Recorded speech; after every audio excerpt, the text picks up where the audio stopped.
Good morning, everybody. We are live.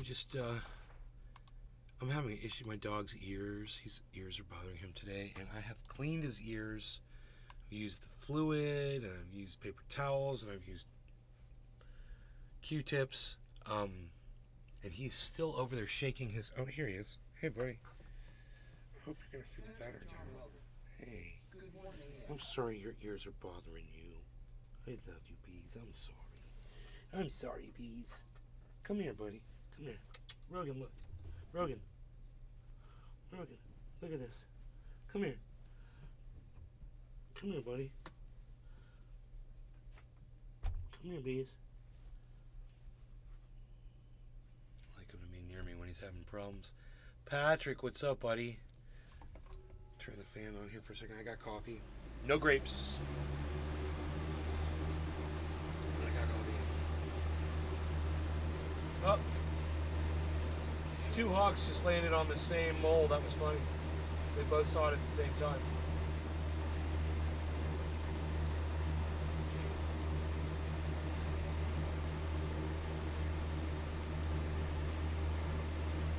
It's amazing that they can spot moles underground, dude. I don't know how they do it. They must see the leaves of the grass moving, I guess. I don't know. Or say they see the ground popping up from the mole going forward. I don't know what it is they're cluing in on. But there's two of them back here today, man, and they've just been working for the last hour. Doing some mole eradication.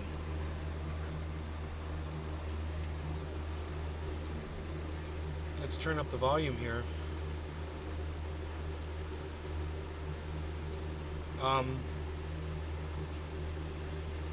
Hey, Patrick, Sean, Jake Worthley. Hey, I haven't seen you in a while. I need coffee this morning. Too many days of sugar-free Red Bulls. That's not good. Red Bulls aren't good for you, man. That's poison. This has moved too far away from me. I need it closer. There we go. Turn the fan off here. That felt good. So, the biggest losers are the Trump supporters, man. And I'll tell you why. Because, everybody who's not a Trump supporter, I mean, Trump supporters are fine when they're in their own bubble and they're all stroking each other. As soon as they step outside their bubble, they can't talk to anybody else. At least they can't discuss politics or Trump. Because everyone knows that those people are losers and that it's the exact same thing as people losing sympathy for a battered woman that keeps going back to her husband, and you tell her, how many times does he have to beat you or your children or rape your children before you walk out of the relationship, right? Never. Not until they get killed by their husband, right? Trump supporters are in a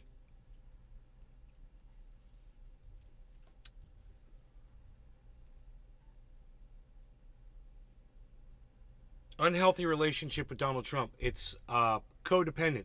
They're in an unhealthy codependent was the word I couldn't think of. An unhealthy codependent relationship with Donald Trump. And how do codependent relationships always end? Badly. They always end badly. And these Trump supporters aren't going to know it until the contact is severed, until Trump goes to prison for years. And then they're going to start popping out of their bubbles. And then they're going to realize how dumb they were. But they're so pathetic today. While they're still waving their little, Make America Great Again. They're wearing their hats and their little Trump flags and saying Trump, Trump, Trump, and all that shit. And we're looking at them like, you're beyond cult. Because at least people in a cult can be saved. They can be rehabilitated. They can be unindoctrinated.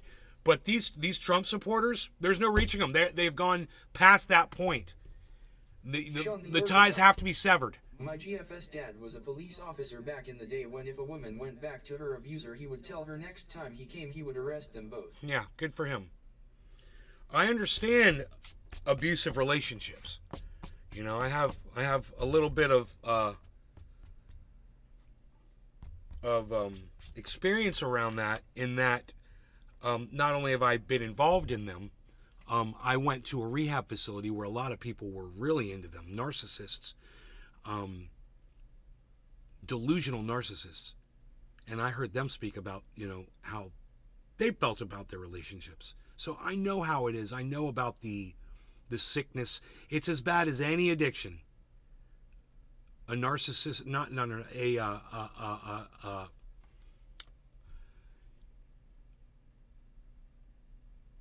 a codependent relationship is as sick as any addiction. You're addicted to that person, and as unhealthy as it is, you keep going back to each other. Yeah, they're past the point of no return. I've seen it. I've seen it enough times.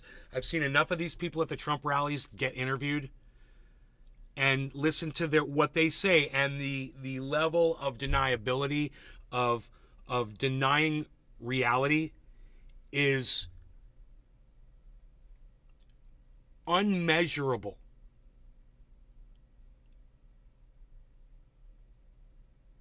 There's nothing to compare it to. You can't even compare it to a cult, because like I said, people in cults can be saved. It's been proven time and time again. You can deprogram them. I watch a lot of Try podcasts with deprogramming a rappers and Trump young supporter. celebrities, and they'll ask their guest who have met Trump, what was it like? Seems the youth love him beyond anything. There might be Trump supporters who've come back to the center and said, I don't know what I was thinking, I was delusional or whatever. But there aren't a lot of them. You don't hear from a lot of those people, do you? Oh, well, I was a Trump supporter. How much of a Trump supporter were you? Well, I was kind of on the fence with this blah, blah, blah, and this. Oh, no, you weren't a hardcore MAGAT, were you? You weren't a hardcore Trump supporter. At Nay's Garden, the Trump brand and even the Republicans are brainwashed. It's a level of brainwashing unlike anything I've ever seen before, though. Oh, wait. No. I take that back. There is something else. There is a level of brainwashing that is equivalent to Trump supporters. You ready? It's people who, without question, support Israel against Palestine. It's people who, without question, support Ukraine over Russia. And what's crazy about where this conversation just went is, I just came up with that. This wasn't planned. I didn't write notes or anything, but nailed it. I don't feel the need to pursue the conversation further than that. Comparing a Trump supporter to someone who blindly supports Israel and doesn't see the plight of the Palestinian people, blindly supports Ukraine and doesn't understand the plight of the Donbass region and the 15,000 ethnic Russians who were murdered. You don't see that. You don't hear from them. You don't hear their voices. You don't see that. Valve ZBT Dub, what's up, son? With the eyes, you got the eyes. What's up? I watch a lot of podcasts with rappers and young celebrities, and they'll ask their guests who've met Trump, what was it like? Love him beyond it. Yeah, Aiden Ross. Do you consider the ones who are so far left to be brainwashed? Sure, of course they are. I just said, people who unquestioningly support Ukraine. That's the far left, bro. They're psychotics too. Did you miss that? People who support Israel. There's far left people who support Israel, bro. Without question. Israel can do no wrong. They're just defending themselves. All those 2,000 children that died since 2021, they were bad children. They're bad because their parents were bad, because they were using them as human shields. And what was Israel to do? What were they to do? They have to defend themselves. They have to protect themselves. I love that. Patrick John Welder. Aiden Ross is psychotic. The Billy Bragg Show, dirtbag leftist. At Nay's Garden, I used to support Israel. Me too, blindly. The nation went so far to the right that I have to walk away from my support. Yes. Socialist Zionism no longer exists. Exactly. Willie Bragg, good for you. Me too. And you know who it was for me that brought me over? Scottish Steve. Robot arm Scottish Steve. And him and I no longer speak because of this. But he doesn't realize that he actually won me over. He won't speak to me anymore because he thinks I'm a staunch Israel supporter that won't look at the plight of the Palestinian people. Well, years later, yeah, I've completely flipped. And he wouldn't know that because he doesn't talk to me anymore. And you know what?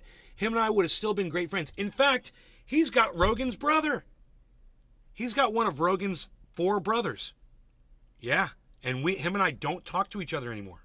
Why? Because he disagreed with me on how I used to feel about Israel. That's it. That was it. That was the only thing. And he decided to terminate the relationship because he didn't like my stance on something. Not, hey man, I'm just going to work with you and work, because we spoke and he got me. He got through to me. He got me to start looking into it. He doesn't even realize. He was the catalyst. I get a lot of indoctrinated information from, my family. And the people who they listen to. Come to find out they're wrong. There's a better way. It's like Brant Robinson. He's always posting these Ukraine flags after he says certain things. And I think to myself, well, there's a blind spot. Even Brant Robinson has a fucking blind spot. It's amazing how many people have blind spots. All kinds of blind spots. At Nay's Garden, Ben Netanyahu is such a terrible person. Christian Zionism is more toxic. Believe it or not, Christian Zionism is anti-Semitic too. Yeah, that's a whole ball of wax, bro. I don't even want to get into on my show. But, yes, and I agree.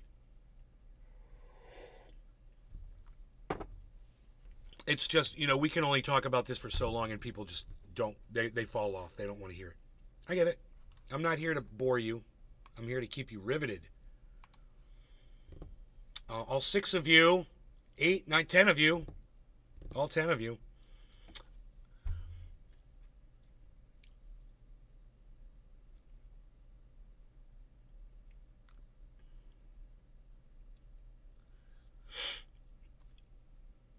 I just love the fact that of the charges that they charged Trump with. I love that the charges are out there. Cheers, Nick. I love that the facts are out there.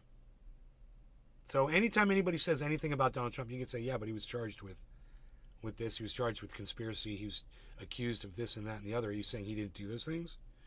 Are you saying he didn't try to stop the steal? You've got to stop the steal. And that still drives me crazy that nobody seized on that phrase and said that in itself is evidence that you were trying to overturn the election. Your little slogan that you thought was so cool, stop the steal, that's the evidence that you said that over and over, and you told people that they need to stop the steal. You incited them to riot. That was your call to action. Stop the steal was your call to action. Oh, Trump, was there not a call to action? We're all going to go down to the courthouse together. We're going to march down there. I'm going to march down there with you, and we're going to stop the steal. Boom, call to action. I can't believe these lawyers haven't seen this. And I sit back like the armchair quarter loser that I am, and I'm like, I'm fucking smarter than you. I can't believe it's like, maybe because I'm standing outside your stupid fucking bubble. I don't know. But how come I can see this and all the king's horses and all the king's men couldn't fucking find a goddamn charge for Donald Trump? It drives me fucking bananas, bro. I see it. And I hope you see it too, man. And if you can see what I see, if you understand Trump for what he is, and you agree that the people that follow him, that support him, are beyond saving, you have arrived, man. You are at that level of seeing reality where I've always wanted you to be. And I just say congratulations to all of you who see it for what it is. There's still people out there who think that, poor Donald Trump is just being persecuted by the United States government.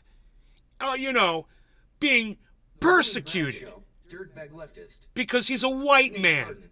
Bernie Sanders is the only person that has reason to if about 2016 and 2020.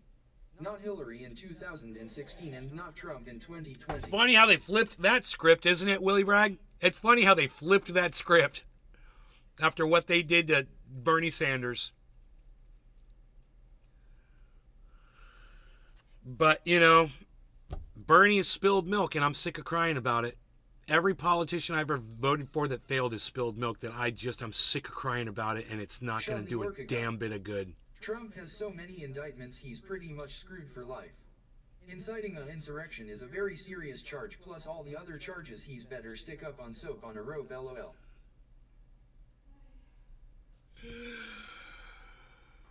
I agree.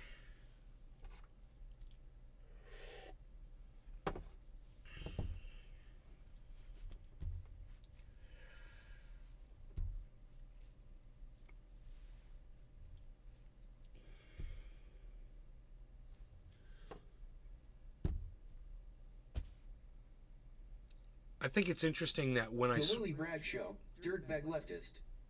At Nay's Garden, while I am no fan of Donald Trump, at the end of the day, we must remember that Ron DeSantis is the big fascist. Is the bigger fascist. Right. Nothing we can do about it. Willie, there's nothing we can do about it. Things are going to happen, and me and you with our little tiny pipsqueak voices that no one listens to. It's nearly impossible to get these maggots to see truth. The whole market moved up. That's good. All right. Have a good workout. All right. Love you.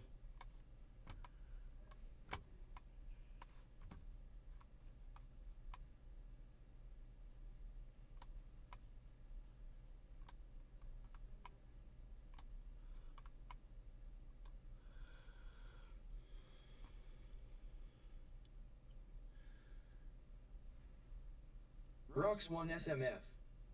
Ron DeSantis will never win the general. He's too unlikable. Seamer Cannabis. No. Good morning at Trendy as Dabberts and LRC. You know, if he hired the right people. The problem is he won't hire the correct. The Willie Bragg Show, dirtbag leftist. You need a. At Nay's Garden, I think Donald Trump is bigoted, but not bigoted to the level of Ron DeSantis. It's just that Ron DeSantis is smarter than Trump without the comedy show. You're right. I mean, you want to choose the lesser of two evils, it's Donald Trump over Ron DeSantis. Absolutely. There's no doubt. But Donald Trump is at a point right now where it doesn't look like he's going to be able to secure that nomination.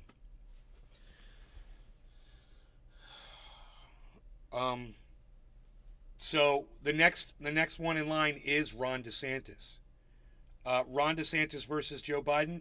When you really think about how dumb people are, Willie, they're not looking for likability. They fucking elected Donald Trump already. They weren't looking for likability. He's not likable.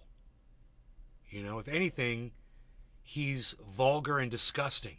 Still, you know, rough around the edges, and it's what a lot of people thought, though, the big disruptor of government would be. The Willie Bragg Show, dirtbag leftist. At Nay's Garden, Russell Dobular from Due Dissidents warned everyone that Ron DeSantis is poised to be our next president. Rocks 1 SMF. If they convict him on any of these recent charges, he'll be disqualified. Right. And you're saying that Ron DeSantis isn't likable. It just takes a good public relations department to fix that image. You know, you get a couple of fucking videos of him talking to little kids, you know, being human and acting warm, and you know, you could capture those moments. These idiots don't realize that. They don't know how to put together a promotional commercial. It's unbelievable how dumb people are, and it's unbelievable how dumb the people that work for Ron DeSantis are, that they can't see how the image is the only problem with him. It really is the only problem, is his image, because nobody fucking cares about his politics, because so many racist Americans support what he does. A lot of Republicans support the way Ron DeSantis is because Republicans hate the LGBTQ community. They don't like African Americans. They don't like women. Even Republican women don't like women. So he's satisfying the little monsters that are inside them all. And that, Willie, you better not forget, bro. You think that Joe Biden's going to beat Ron DeSantis in a presidential election? I got news for you. It's just one commercial away from not ever happening. One good TV commercial is all it would take. Because that's how dumb people are. And, you know, Joe Biden is no fucking Rose. I got news for you, man. Price of gas is going up. Price of gas is higher now than it's been all year. That is not good. And if that keeps happening, if that keeps going up, that's the one thing that keeps Biden viable as a candidate, is the condition of our economy right now. That's his weather vane. That's his gauge, you know? And that's all he's got. He's got nothing else. He's got nothing to offer. And I tell you what, if I was working for Ron DeSantis right now, I'd be like, give me all the child sniffing footage, all of the human manipulating footage, his hands on women's shoulders, smelling their heads. Give me all that footage. Give me a reel, 30-second highlight reel, run it all around the country. This is your leader. This is your president. Hey, Ron DeSantis doesn't sniff kids. He could run on that and win. So don't fucking tell me that Biden's going to beat DeSantis in the fucking general without considering all the facts, bro. There's a lot to be considered here. Stephen running. As soon as Trump were to stop being the candidate, a lot of those people are going to go straight to fucking DeSantis. And DeSantis is younger. He's healthy. He's got leadership appearance. You know, he's strict. And people like a good fascist leader. At Nay's Garden, Joe Biden is a mental vegetable. And Republicans hate that weakness. They fucking hate it. Or a woman with equally horrible politics, and he will win. It is scary as hell. Rocks 1 SMF. Ron DeSantis just emotionally abuses kids in public. I know he does. He's a piece of shit. But if I was getting paid, $1 million from the DeSantis campaign, I could put together a 30-second video that would make him look like an angel. And that's all you need, because people are dumb. They don't do their own research. They watch the commercial and then they vote with their hearts. You know? What are you going to do? You guys don't... All I'm saying to you, Willie, you could be right, you could be wrong. But all I'm saying is, don't set yourself up for a massive disappointment. That's it. That's all I'm saying is, be prepared mentally for anybody winning this fucking election. Because as we found out in the past, anything is possible. And anything can happen between then and now. So just make sure you're mentally prepared for President DeSantis, President Trump again for 4 more years. For minorities and Kia for Florida, because if you white and straight, Ron DeSantis will target you.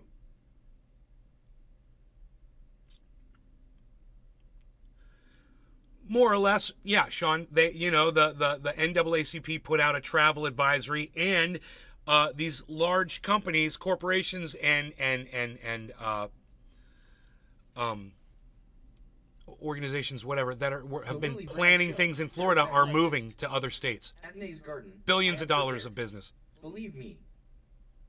At least millions of dollars of business. It's cost us millions of dollars of business, at least, for sure. I am prepared, believe me. Good. Okay, that's it. You know, I just want to make sure that if something, if that were to happen, you're not like going to be depressed about it or whatever. I want to make sure it doesn't affect you mentally. That's all.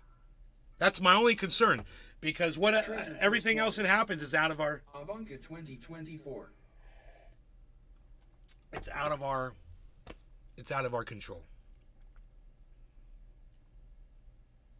You know, our little fucking pipsqueak fucking voices don't get heard by anybody.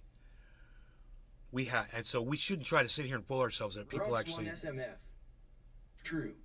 The American Republican electorate is give a full of fuck what we have to say. Fearful racists. All the more reason to turn out en masse to give Biden a landslide win. Meanwhile, Michael Knowles has millions of views. You know, meanwhile, Ben Shapiro is more popular than sliced bread. Candace Owens is fucking doing great. Think of all those people that just spew hate, filth, bullshit, lies, Prager University fucking garbage, racist bullshit, biased bullshit from PragerU and shit like that. Bro, they're gaining popularity. These red pill fucking cunts. They're getting bigger and bigger and bigger. The Willie Bragg Show. What can you do? Dirtbag leftist. At Nay's Garden, since Reagan, I am used to this country taking a sharper turn to the right. Good. Even when Democrats are in power. Exactly. It's the downfall of mankind right there, bro. The turn to the right.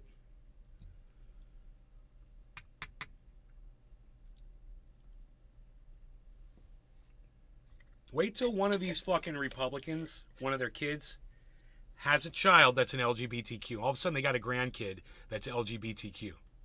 Just wait. Then what are they going to fucking do? You just passed a whole bunch of laws discriminating against your grandkid? What's that feel like? What's that look like? You going to fucking put that kid on your lap and fucking tell him, you know, tell him he's fucking... Sean the Orchid He's got the whole world ahead of For the him when you're NAACP writing laws to put a fucking travel discriminate advisory against in him? modern times for a state in the USA is set and makes me mad. This shouldn't have to happen in America. There is no race but the human race. Yeah, that's what Brent Robinson was telling me this morning. He's like, I should bring it up on my show, he said, on your podcast. He said, why don't people realize that we're so similar, that we all are one race and skin color has nothing to do with it?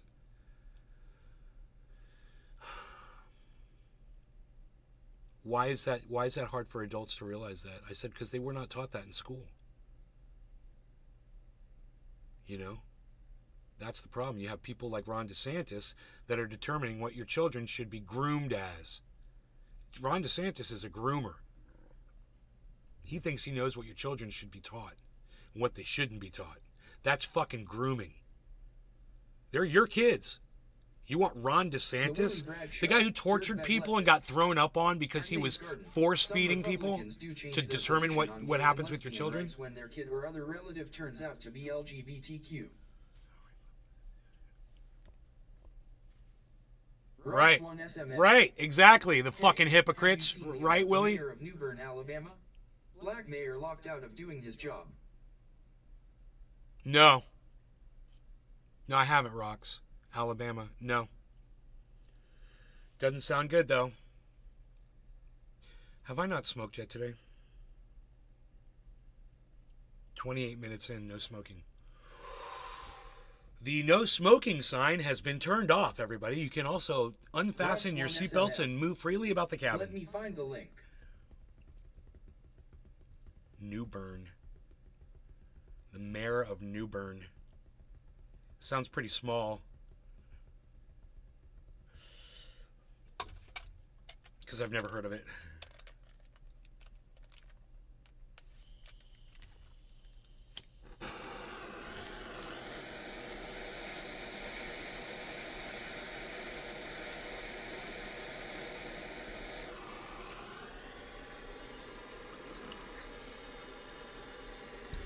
See if there's any flavor left. Little flavor check.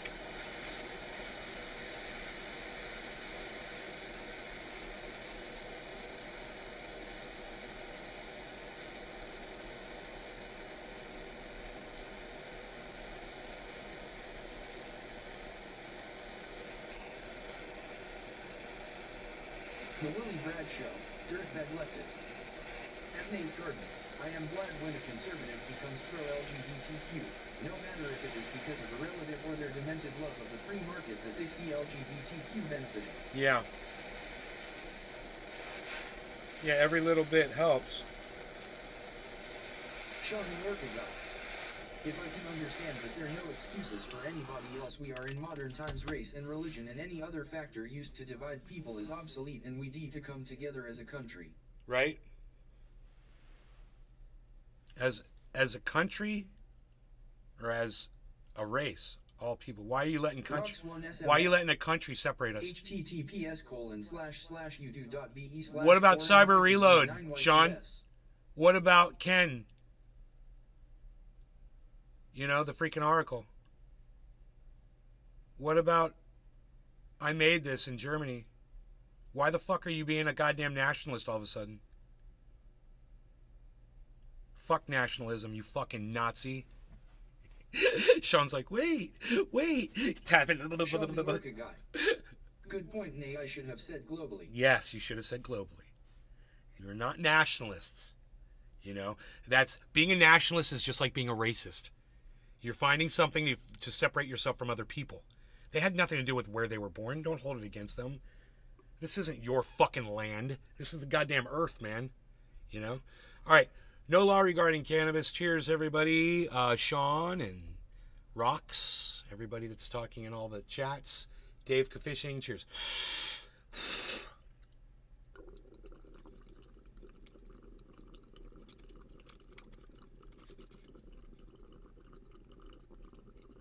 Nick Brown. Cheers. Treasure Coast Waters.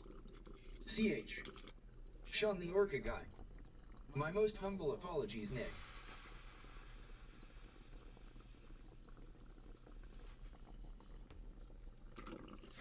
Sean woke up this morning and said, dude, I can't wait to get on Nay's Garden so he can call me a Nazi today.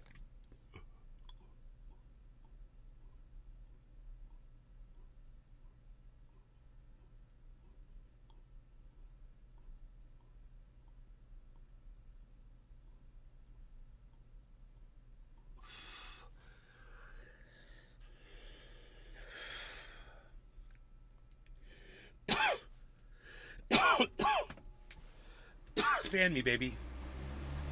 Fan me, baby.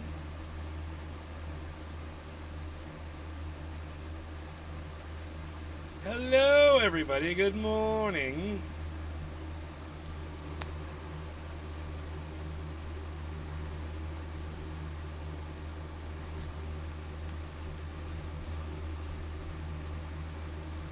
Fucking Pee Wee Herman died, god damn it. Fuck. 70 years old. How the fuck is Pee Wee Herman 70 fucking years old, dude? How the fuck is he 70 years old? God damn it. The Willie Bragg Show. Dirtbag leftist. At Nay's Garden. Speaking of Nazis, I am mad that the United States are enabling Nazis in the Ukraine. I follow this guy Brent Robinson on Twitter. He's really good, bro. He's anti-fascist. He's anti-DeSantis, anti-Trump. He's really good. But he supports that fucking Ukrainian flag, bro, for some reason. I don't know why. And at some point, I have a feeling him and I are going to discuss it. Rox1SMF. That Alabama mayor story is the result of Scott's evisceration of the Voting Rights Act. See, by him flying that flag, may he rest in peace. It appears to me that he is choosing a side and promoting war by choosing a side. You know, when you choose a side, you're promoting war, in my opinion.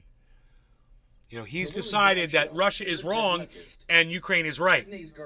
He's made that determination. Nugent is still alive. Where is the justice? I wonder how he felt about the people being slaughtered in the Donbass region.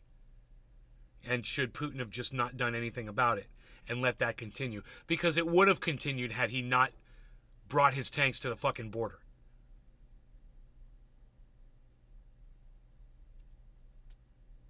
Where's the justice? Ted Nugent.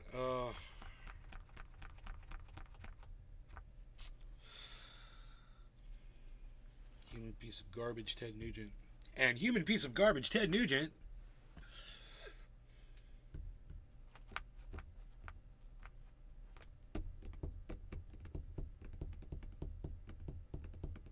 Fucking slippery slopes, bro. No one sees them for what they are. You know? Nick Brown. No one realizes. On that convo. They think, well, you know, I think only women that are involved in a rape or incest should be allowed to have an abortion. Is that the slope you want to go down? That's the slippery slope right there, you know? And when you hear a fucking Republican try to dance around that shit. Garden, I will never place the Ukraine flag on my profile. It is said that so many of my progressive friends love displaying that flag. I associate that flag with Hillary Clinton. I associate that flag with ignorance. And it's okay for us to murder Russians in our country or to make it an official language, you know, and they deny it. You talk to someone from Ukraine, we never made it the official language. No, okay, yeah, if you went into a driver's license place or you went into a government building, you had to speak Ukrainian.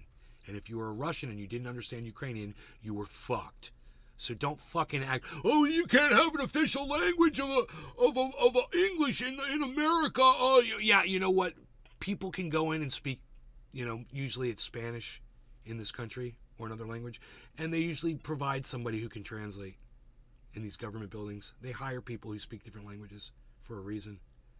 Sean the and we don't force our language on you. I used to think Russia was the bad guys, but they showed me how wrong I was. Yeah, I mean, we don't have to pick sides. We just have to say everyone needs to sit down and stop fucking fighting and work out their differences. Picking a side prolongs the war. You know, flags are bad. Flags are bad. You're flying a flag, that's bad. You know, you're picking a side. Nick Brown. Bingo. The Willie Bragg Show, dirtbag leftist. At Nay's Garden, the Ukraine is more totalitarian than Russia. That does not mean that I am pro-Russia, but Russia is less totalitarian objectively. I would love to be able to do like a Brant Robinson type video and just make total sense and be like, thank you for your insights, your comments and your insights. And just do the exact same thing that he does, but talk about the Donbass region and how choosing sides is bad, flags is bad, and then send it to him. Ukraine has backed Russia into a corner and forced an armed conflict.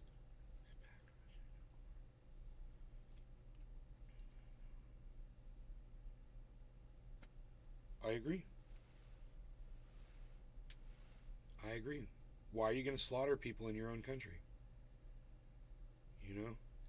And the thing is after they did that, and then Russia came in and attacked, the whole world picked fucking Ukraine's side over against Russia, you know? And that is just delusional. And I'm glad that China and Iran and you know, Saudi Arabia and a few other countries didn't. You know, I'm glad that Russia has some support, and they're saying that China is supporting Russia even more now with military weapons and shit. Good. You know, understand, America, understand what you're up against.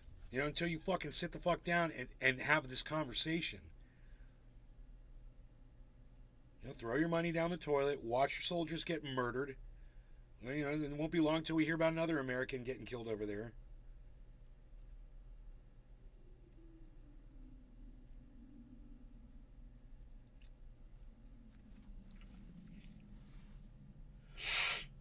The Willie Bragg Show, dirtbag leftist. At Nay's Garden, don't get it twisted. Women from the Ukraine are incredibly attractive. So are Russian women too. I don't understand what that has to do with what we're talking about.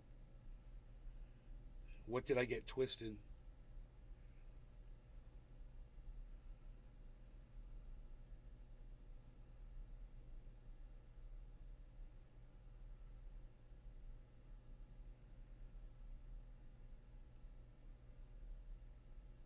The Willie Bragg Show, dirtbag leftist. Just saying. Okay.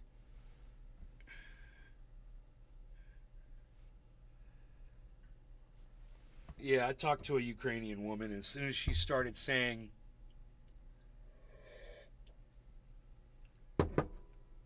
you know, making excuses around the Donbass,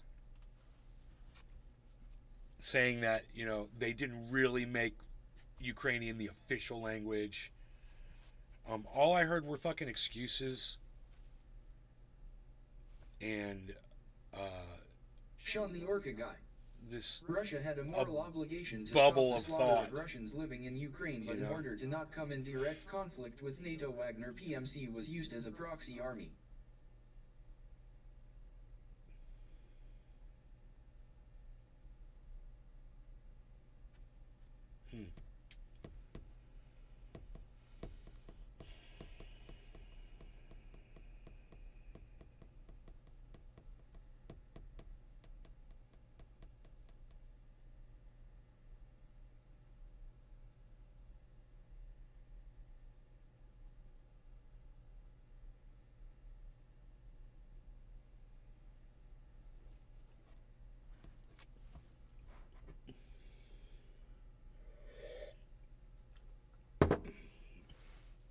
You know, if it wasn't our money being wasted over there, it'd kind of be fun to just watch all these fucking warriors kill each other. All these people who think war is the answer. The Willy Bragg Show, dirtbag leftist. At Nay's Garden, Russophobia has taken the place of Islamophobia from 2 decades back. Both are forms of bigotry. Sometimes you'll hear the argument,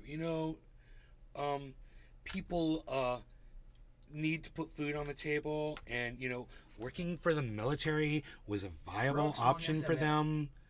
Gotta run and do some more packing.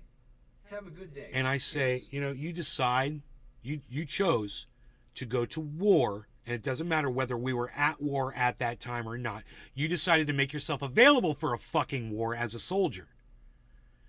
You're the fucking problem. Because if these leaders didn't have soldiers, they couldn't be sending people to go fight a fucking war. Sean the Orca guy. IAEE with Willy Bragg. So it's every single human being that decides to go into the military, like Tulsi Gabbard, that are the fucking problem. You're the fucking problem. Veterans, thank you for getting out of the goddamn military. You should be telling other people to not go in there. Now that you've gone and seen how stupid it is, you should be more vocal about people not going into the fucking military. Nip it in the bud. No soldiers, no war. Figure it out. Figure out your fucking problems. Oh, but you want to go fly drones for the military. You want to go be in the Air Force. You want to go fucking be a goddamn infantryman. You want to be a Navy person because your dad and his granddad was, or whatever the fuck.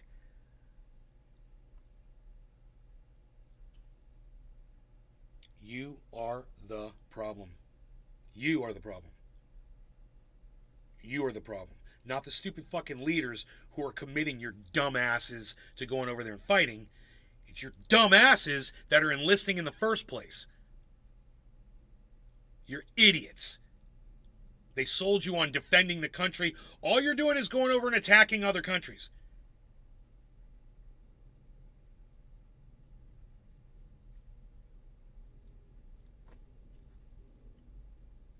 So, The Willy Bragg Show. go join the dirtbag goddamn leftist. military. At Nay's Garden. Keep it going. Sometimes I would think that Tulsi Gabbard was an Abby Martin wannabe. They sometimes even look and sound alike. It's fucking, Tulsi Gabbard isn't a goddamn The Willy Bragg Show, dirtbag leftist. pinky toenail At Nay's Garden. on Abby Then she Martin's turned fucking right. bad foot.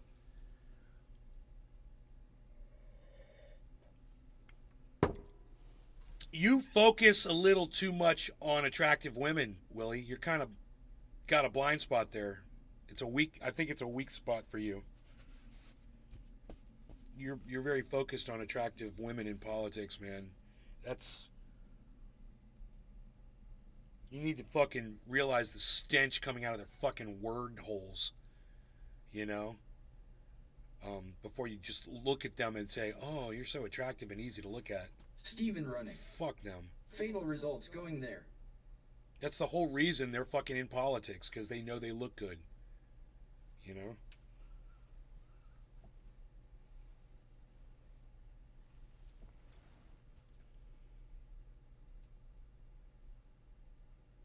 The Willy Bragg Show, dirtbag leftist. At Nay's Garden, I am critical of Tulsi Gabbard these days. Yeah, but, you like talking about her.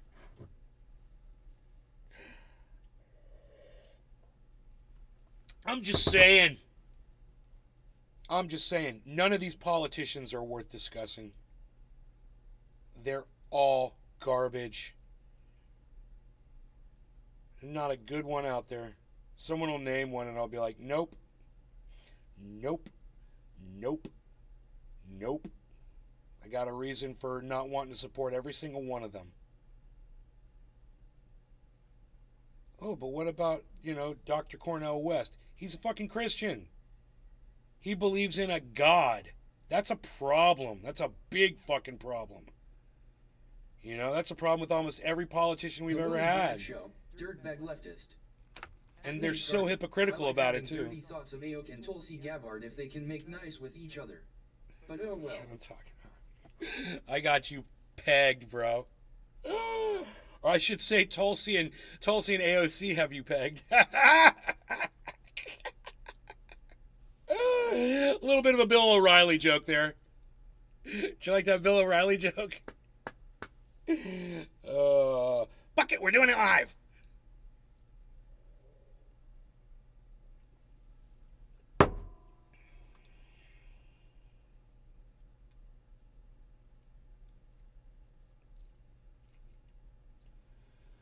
The Willie Bragg Show, dirtbag leftist.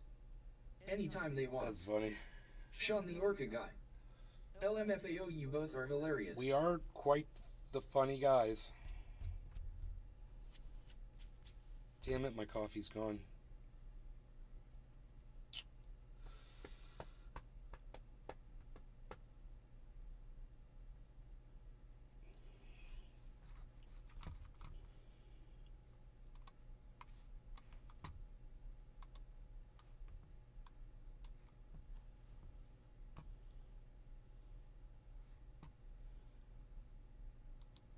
Hey everyone, welcome back to another video. Just a couple of hours ago, Bitcoin went above 30,000 US dollars. Now you're probably wondering why this happened. Now if you remember, I didn't know that. Last video update, I discussed about a very crucial price level for Bitcoin, which was the $29,100. And I discussed that, on the daily candle, Bitcoin is most likely going to try and close above the 29.1K, which it did. And now that it did, it's actually changed my perspective on a lot of things. So let's jump into the price of Bitcoin to see this change of analysis. So this is the 1 hourly chart for Bitcoin, and over here we're going to see exactly what went down in the past 24 hours. But before I look into this, I want to give you guys a quick teaser on what I'm going to talk about at the end of the video. I'm going to build up to it because this, ladies and gentlemen, will be a massive trading opportunity. It's history repeating itself, right? So you guys remember this massive descending wedge that we had, which took us all the way to 31,000,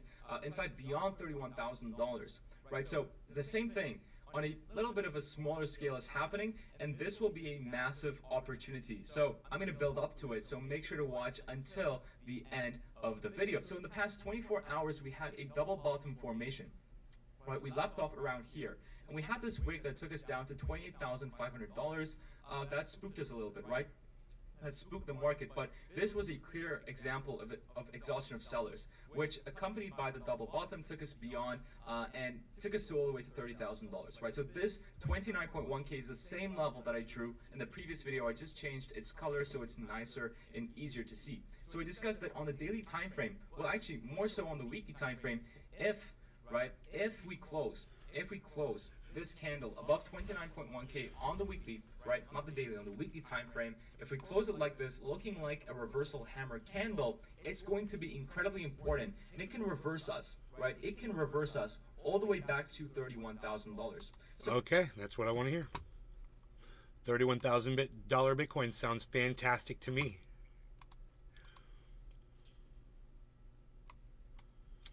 I wonder if I just move this over here, if that would work for me better.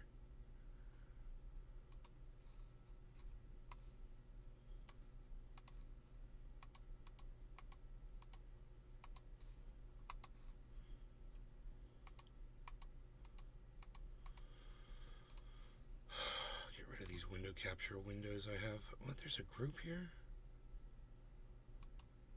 Why is there? Oh, I must have accidentally made that.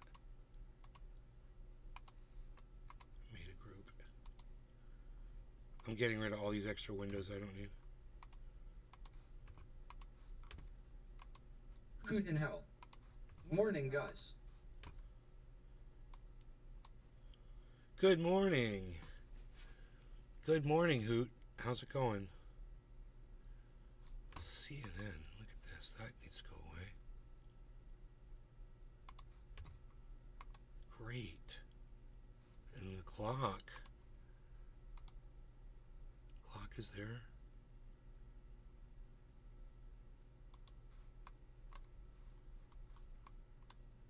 Okay, now I'm confused. Now I'm confused. Okay, there we go. Okay. Oh, the clock is gone. Sean the Orca guy. Good morning, Hoot in hell. Where's the... Hoot in hell. Coffee dabs and DNA, it's a good there's the start clock. to the day. Hoot in hell. I'm losing my mind. Morning, Sean. Okay, we're good. We'll choose this as running mate, Cornel West.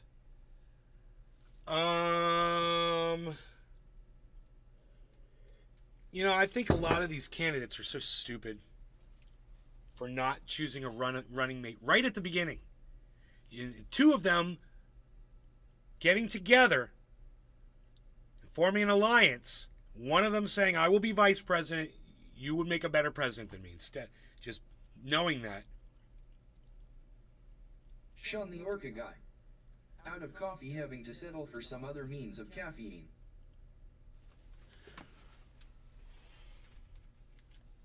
Yeah, I'm out of coffee too.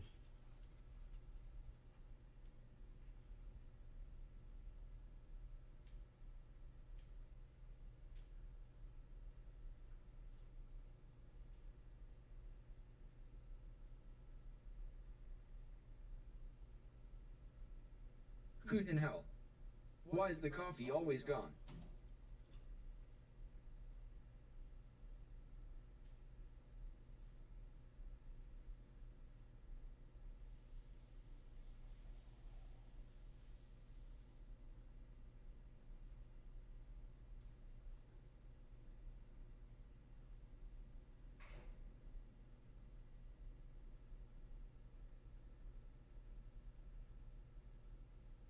Hoot in hell. Pirates of the Caribbean. Reference.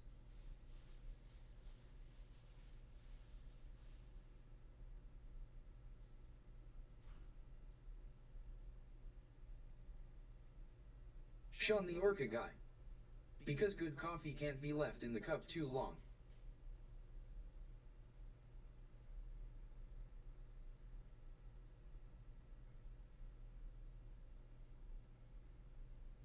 Sean the Orca guy. Oh gotcha Hoot.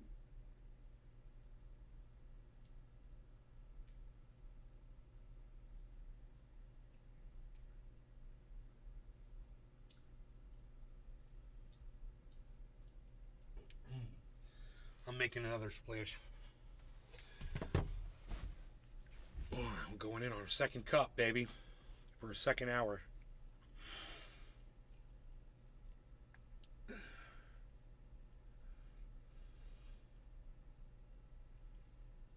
Hoot in hell. Ravens brew out of WA. That's what I IND up.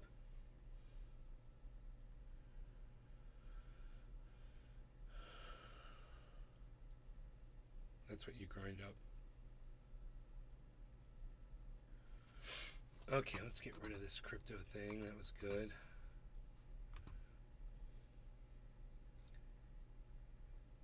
Destiny talking about Andrew Tate. Bro, this is like Sean the most Orca guy. self-snitching. These I like DMs. Black Rifle coffee So brand. wild. A big reason why Andrew Tate is so screwed right now is because Dicot's been monitoring his phone calls without him knowing. Well, Andrew Tate must not be that smart because for some reason he thought his phone calls in jail wouldn't also be monitored. Ooh, this might be the leak where he, How insane is that? He felt comfortable openly saying that he was going to bribe Romanian politicians from a jail cell. Oh shit! Won't have consequences. And it wasn't even hard for me to do. Richard, Unhinged. all I did was Then posted a single TikTok of the girls Don't dancing believe as I if that tried. proved anything. Yeah. It only fooled Sneeko. Trendy Nick. they're in the house all the time. This is them.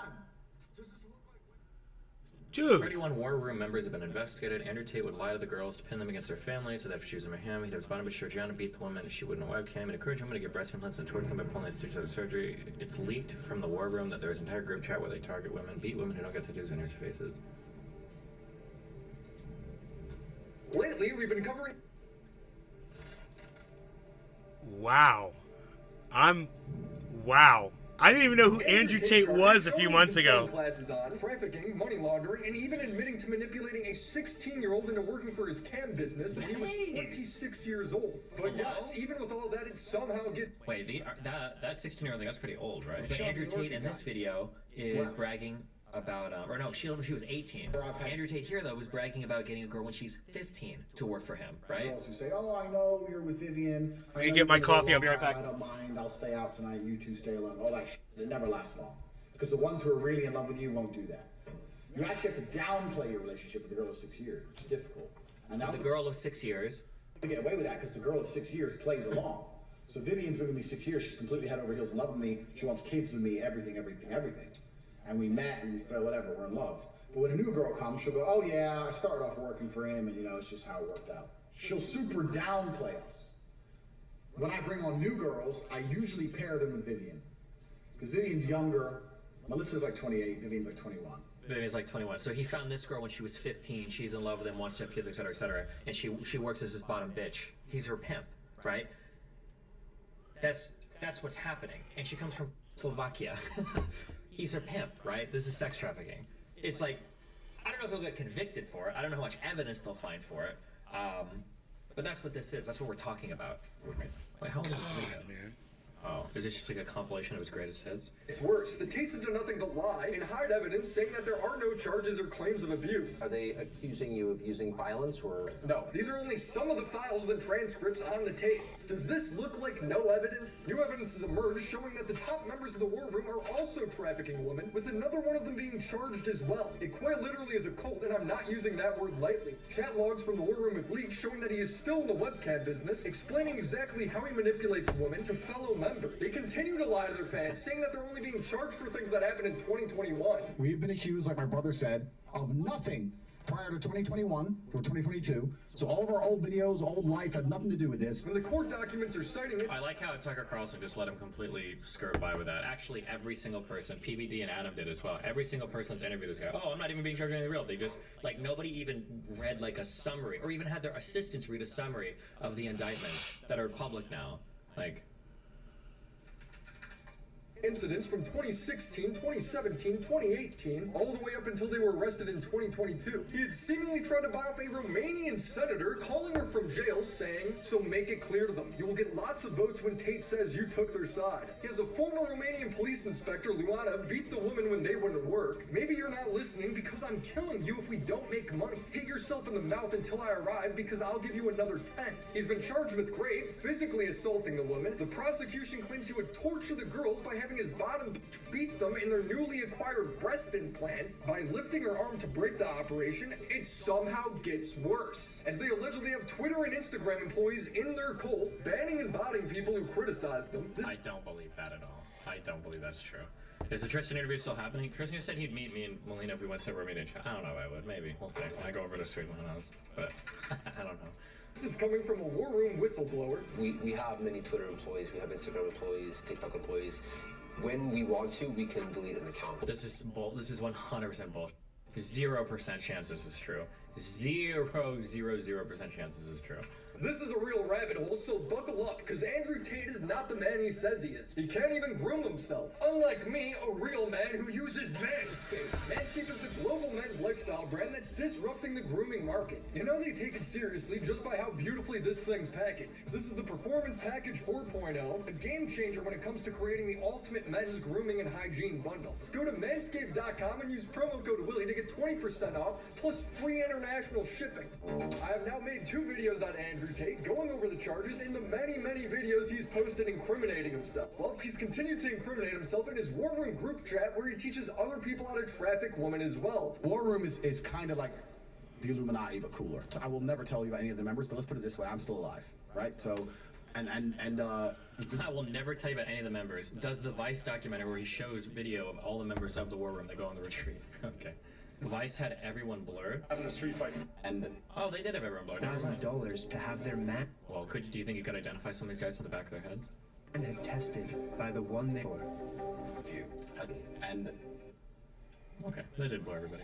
$5,000, $7,000 out of you. When you join it, you're going to be paying the $5,000, but you're not just going to be paying for that. They say that's only your admission ticket. You're only paying to get access to these people. You're not paying to be respected and all that stuff. What you're supposed to be doing is pay for more stuff. As soon as you join, they're asking you, it's like, you got to pay now for the 5 fundamental courses, which I think is like $3,000 with a discount or whatever. So $5,000 USD plus $3,000 discount. $8,000 just to get started, and they will continue to gouge you for thousands more. But if you actually stick around long enough and make the money, that's when you'll be allowed in the more advanced courses. In one of the War Room group chats, Andrew Tate is giving step-by-step instructions on how to manipulate girls. Update on the 2 girls living together. So they became good friends and everything was stable. The girl who moved lost her support networks at home, cemented her move. Talking about staying forever, can't wait for me to come back, etc., etc., so I had to tighten the screw. So I said, somebody in our old town told me she worked in a sex club. I literally made this up from the sky. That would be deception, by the way. Started calling her a liar and threatening to kick her out, but the real goal was for her to agree to never go anywhere without me, not even her hometown. I need her working, not visiting friends back in her hometown, so putting nails in that coffin, saying my people there are talking bad about her. Update on the 2 girls living together. If anyone doesn't know the story, ask the guys here to find it for you. So I told my girl to send me a picture, and she said this. Sounds like a hard target for camera OnlyFans, right? So let's take bets. Will I get her to work? No, too much hassle. Yes, somehow. Yeah, that isolation is critical. I have no experience in this realm yet, but I would try a good cop, bad cop ruse, act deeply hurt by her refusal, flip it on her and get her to start feeling guilty or cry, then have my BB, bottom bitch, ask why she's upset, tell her how religious she used to be and how easy/fun camming is. Again, never had to do anything like this, but maybe it works. Tate, close. I'm gonna add a layer of separation. I'll use Geo as the bottom bitch and pretend I don't care either way so she can't attack me for tricking her. Daniela says, she looks super adamant about not doing this, even made bullet points. I still bet yes because you're a G, but it would be super impressive to see it in action. She knows already you f other girls. Tate, yes. Looks like she's mainly using God to justify her emotions here. Another element, since she moved, she's been fed but nothing else. She's broke and she can't go home and she can't leave the house. Man, I almost sound evil, but I'm not. I'm a shepherd leading the sheep. She doesn't realize that following me makes life better for her. Dude. Is that arguably coercion, maybe? Dude, he's fucking delusional. I mean, I thought it was an act, but he's having private conversations saying this shit. Admitting that he thinks that he's some kind of a god or something. That is crazy. I'm the shepherd. I'm herding sheep. My plan is to use Georgiana as the bottom bitch and convince her I don't give a talk, shit if she does cam. It's comply or goodbye. Stage 1, what's the chance of you leaving before I come back? She said 0, giving her no negotiating room. It's comply or goodbye. If there's no goodbye, there's only comply. If she would have said something else, I would have abandoned cam mission and did more groundwork on her. This is where the video course ends. Let her start to panic a little. Remember, she asked me for money now. That's scary for her. I come back with, yes, we need to be together, but every girl in Romania asks me for money. I know you're not like them, are you? Make her qualify herself as not a gold digger. Then come in with, we're going to be traveling the world together. I'm working from my phone. We're a team. You're going to listen to me and work from your phone too. Send a pic of Ibiza Beach. And because Cam has been soft floated before, I go for a hard close. If outright refuses, don't reply. FDB, I don't know what that means. Let her sit broke to think. If in a few days still refuses, then failed attempt, kick her out. Tell the girl who stays how I hate these stupid other girls and use Jasmine as a tool to cement the love Fuck of the first that girl bitch, she moved in with. FDB. Everything is a sell. Quotes, Jasmine insulted you, won't say why, no time for gossip, but you're my wife, she's out, G is kicking her out today. Betty, you kicked her out, oh my god, what did she say? Me, doesn't matter, nobody can insult you, we're a team, go work. That's still a win, get more loyalty from girl 1, even if I have to kick her, it's all a win for me in the end, makes sense. Tateism in a sentence, it's all beautiful, beautiful game of chess. Text, this is some unhinged shit. Now, It is unhinged. to be clear, maybe this is all just a show and it's all fake. Maybe he just memed all of it. But if he didn't, He then shows his messages with her. You are never going back to Timisoara without me. Understand? And she replies, yes, I understand. He then posts more text messages showing how he's broken this girl down, all through lying, I might add. Andrew, please tell me that this is a joke, because I really don't want to believe that you mean what you're saying. I'm freaking crying alone in a room, and you think I'm not serious? Where am I now, Andrew? Here? Why? Because I am serious. I've left everything and everyone behind. For who? For you. Andrew then writes in the war room, I need her working, not visiting friends in her hometown. So Andrew Tate is admitting and teaching how he gets a girl to fall in love with him, systematically tears her apart from her family and friends, all for the purpose of bringing her to Romania so she works on webcam for him. That is textbook human trafficking according to Romanian law. And if the girls didn't work or didn't pull in enough money after they moved in, the Tates would have Georgiana and Luana, their assistants, beat them. They're being charged as well. These are transcripts from DICOT, the Romanian FBI, showing them threaten a girl, saying maybe you're not listening because I'm killing you if we don't make money. Punch yourself in the mouth until I arrive because I'll give you another 10.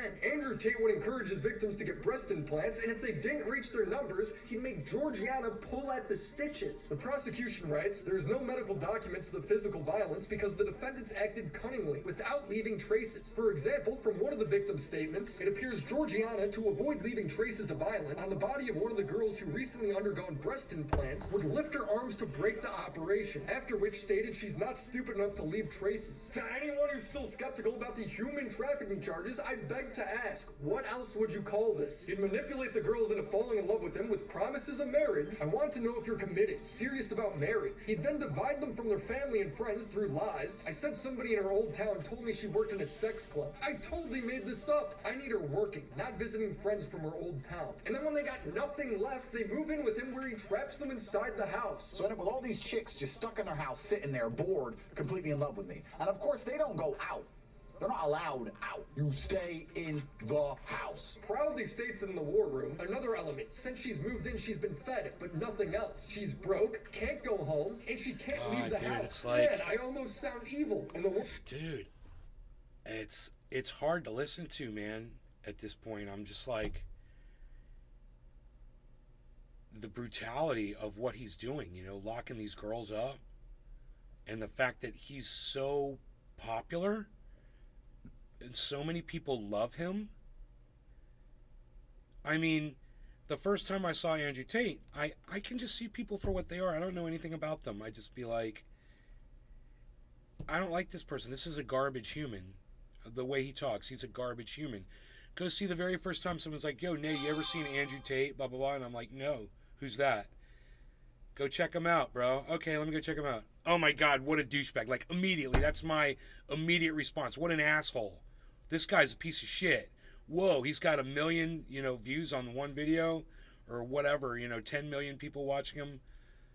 I'm like, yep, seems about right, because we live in a shitty world with shitty people. No one cares about you who has massive case of TDS. Trump derangement syndrome. It seems like you do. It seems like you're the one that's deranged over Trump. What, are you in denial about what he's being charged with? Joe Bob? Joe Bob? Great name. So,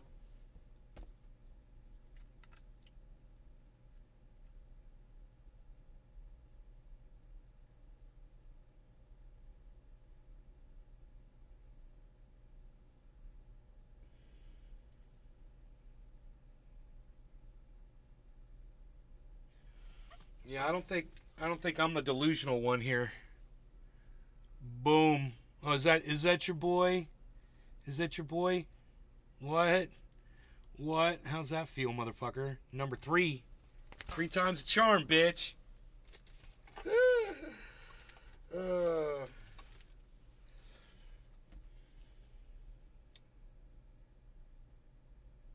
What else do we got? I don't know if I have the stomach to keep listening to this. The Willie Bragg Show, dirtbag leftist.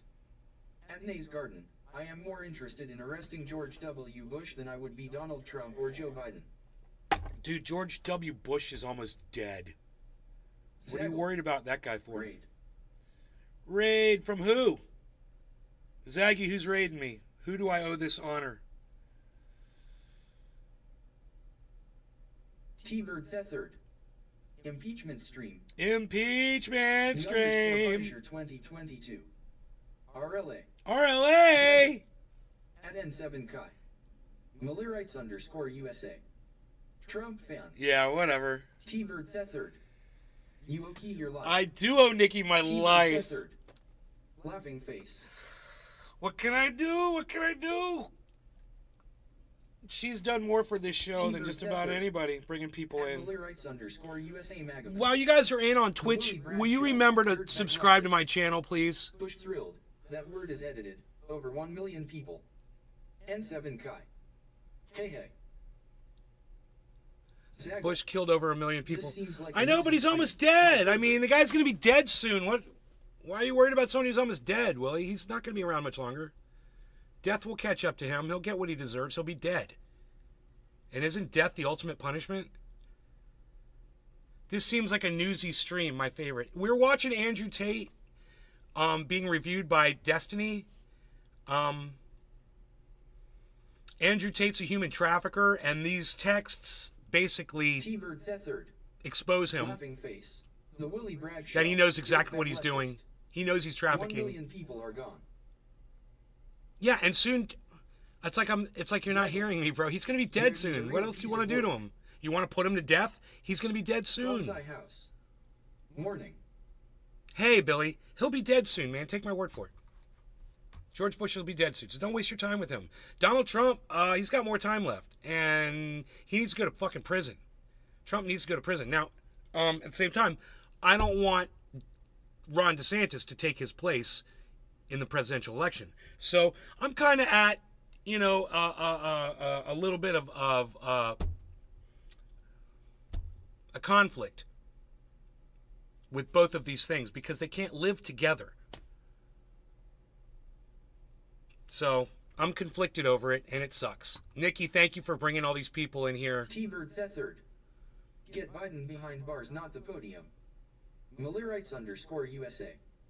They really have no evidence against Tate. Seem like another political attack, sort of like the Trump's indictments. No, they got evidence. Zaggle. They've got evidence. If Trump is found guilty, can he still get elected from a prison cell? Restream.io. Male rights. Trophy congratulations. You've received 100 messages today with Restream chat. Seymour Cannabis. With you on that nay. Male Steven rights. Running. Here, hold on. Felonious president. Okay, we're at 12 minutes. Male rights, watch this. You said they got no evidence? Are they accusing you of using violence or? No, these are only some of the files and transcripts on the Tates. Does this look like no evidence? New evidence has emerged showing that the top members of the war room are also trafficking women with a... There you go. Not only is he trafficking women, but he's training other men how to traffic women. LOL. I mean, all I know is what these dudes show me, bro. I'm no expert in this. I'm watching this for the first time right now. If you have more information that exonerates Andrew Tate from human trafficking, if Trump is found guilty, can he still get elected from a prison cell, Zaggy? In this country, probably. I wouldn't be so fucking surprised. Can't go home, and she can't leave the house. Man, I almost sound evil. And the Bro, this is like the most self-snitching. These DMs are so wild. Worst part is, other members of the chat love it, posting themselves doing the same thing, bragging about how much money they're making from OnlyFans. Fake convo with G, me pretending I love her, G speaking sense. Posting targets of what woman they plan to get next. This is the next target. We'll start the groundwork tonight and keep you all updated. She passed the PhD test. Ready for another masterclass. People are paying over $10K and putting in hours of work a day to learn how to traffic women. It's insane. I want to introduce you to Vlad Obu, aka Joe Lampton. He is good friends with the Tates and essentially the Romanian version of Andrew. He's seen driving fancy cars and having nice watches. He even runs and sells a course in the war room modeled after Andrew Tate's webcam business. He has been arrested as well, partly because he beat one of his girlfriends because she wanted to get a third tattoo of his face on her. There were many witnesses. I wonder who else makes their girls get tattoos of themselves on them. He's also been charged with human trafficking. DICOT prosecutors say the alleged victims were trained by beating or psychological terror until the leader of the group considered that they had become as beating him in dogs. According to DICOT investigators, Vlad Obu would have used his public image to seduce several girls through the so-called loverboy method, most of whom were without financial means. Once caught in the net of Obu, the girls end up in video chat studios opened in Bucharest, Ilfov County. The same county Andrew and Tristan were found trafficking women. DICOT even seems to refer to the same organized crime group that Andrew and Tristan Tate have been charged with creating. DICOT has reported that 31 people have been picked up and investigated in this operation. A big reason why Andrew Tate is so screwed right now is because DICOT's been monitoring his phone calls without him knowing. Well, Andrew Tate must not be that smart because for some reason he thought his phone calls in jail wouldn't also be monitored. Oh, this might be the leak where he, was it where they were going to try to go after one of the girls who came out against him to get her to shut up? I feel like I remember reading this a while ago. Without... Ugh, this guy. Oh, Destiny. In India, this is best practice elected while in prison.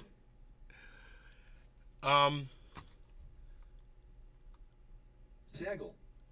But Tate's paperwork shows he would not let them leave without him being with them.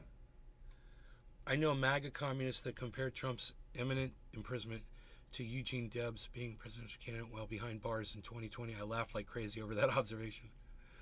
Could you imagine him, like, actually being inaugurated behind bars? It would be so American. That would be so America, bro. America! Prisoner can become president. I heard all the women volunteered to do cam work. I think we putting a lack of accountability on grown adults. Male Rights USA. You make a lot of excuses for Andrew Tate, who's a human trafficker, and when all this evidence presents, it's funny the amount, Male Rights USA, it's funny the amount of delusion that you have to go through in order to convince yourself of your own lies. That you literally lie to yourself, Male Rights.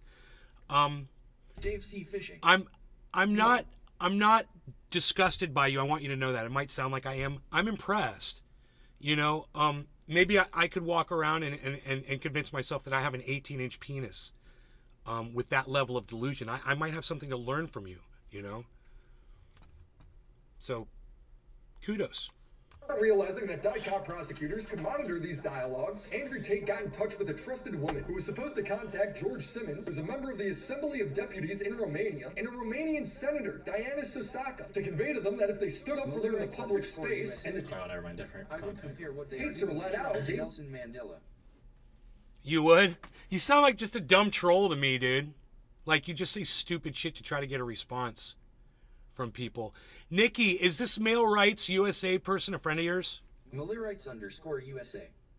Tate just does not come off as some evil human trafficker. Really? Are you watching? You didn't watch what we just watched. You didn't see the texts that he was sending. T-Bird Thethard. Her #1 supporter actually. Laughing face. Male Rights USA, you're Nikki's #1 supporter? Are you really? Zaggle. This is normal at Millerites_USA stuff. Really? Just a loser troll bitch is Nikki's biggest supporter that she hasn't blocked yet? Here, allow me. He been there forever. Here, allow me. There, welcome to my block list, you fucking cunt. Fuck you, you subversive piece of shit. That's all. Let's have a legitimate conversation with people who are going to actually base what they say off of facts. Zaggle. LMAO. Tups. Male Rights is typical brainwashed American. And no longer welcome in the garden. And I can't believe that Nikki allows for that. But, you know, that's her show, and she's more than welcome to attract whoever she wants to attract. It's overstepped. The dude's delusional. He's a fucking idiot. Whoever that guy is, he's fucking stupid. You know, I can't lower myself to that level, man, to even converse with someone like that. At some point, you just have to be like, dude, your parents failed raising you, and it's not my job to fix the horrible job that your fucking parents did raising you. Not my job. I'm not your daddy. Go find another one. At N7 Kai is pretty tolerant. It's an ERF stream.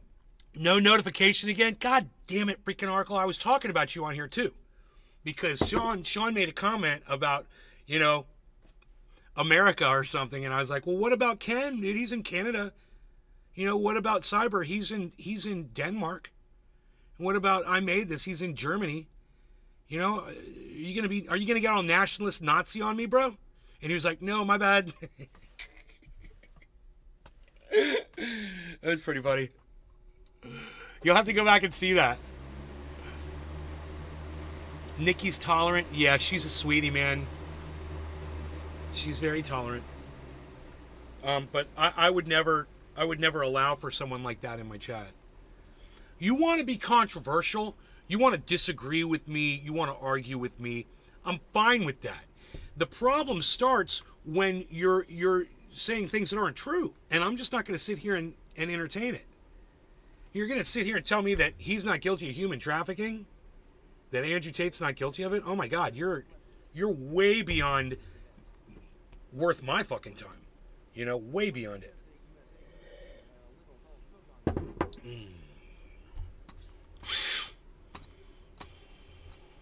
Okay, let me make a little adjustment here.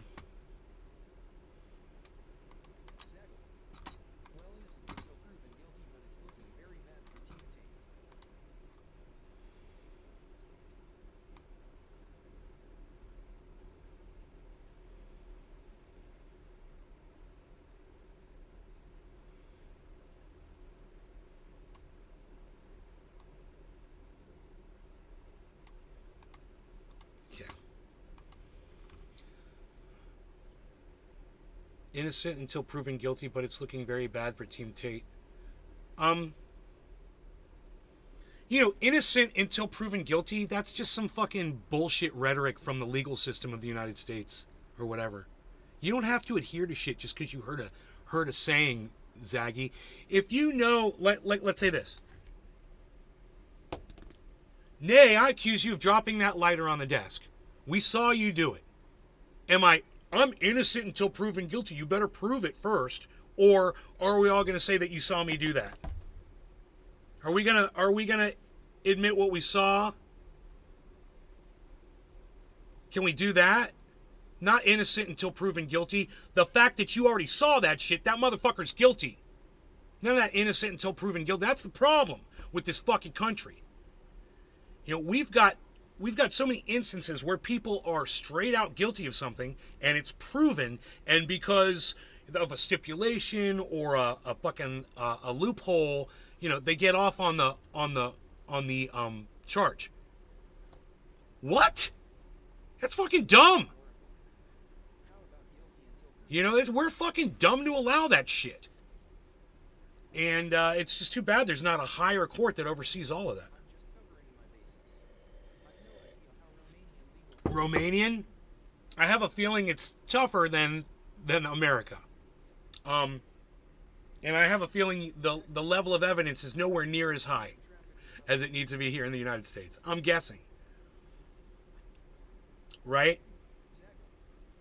He's got enough people on him that he's not getting out of this one. He's fucking, they got him dead to rights and in his own voice. And like Destiny is saying here, self-snitching, it's true. Here, let's see what else they talk about, because this goes on for a while. Okay, we've lost audio here for a second.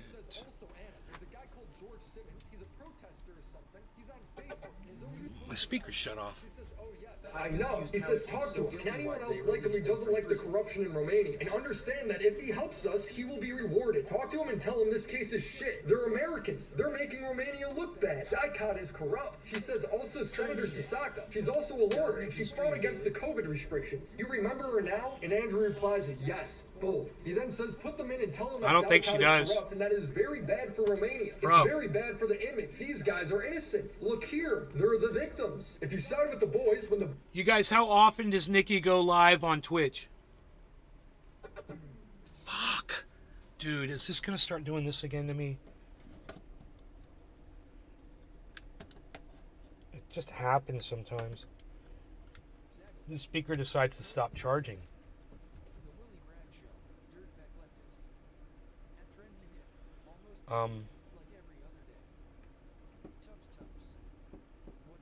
Got these backup speakers. I might be able to switch to them. Looks like Draven's Adderall script ran out. Zaggle. Sometimes long than others. Not sure what average length of stream is, maybe 45 minutes. Okay, hold on. Mostly every day. Oh, really? She goes almost every day. I didn't know that. Almost daily, like every other day, says Willie Bragg. Okay, what do you think about the Pentagon unlocking Starlink over Russian territory? The Pentagon unlocking Starlink. How does the Pentagon have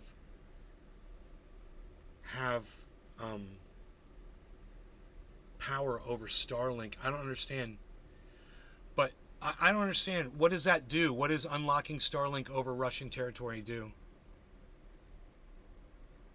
Looks like Draven. I don't know who Draven is.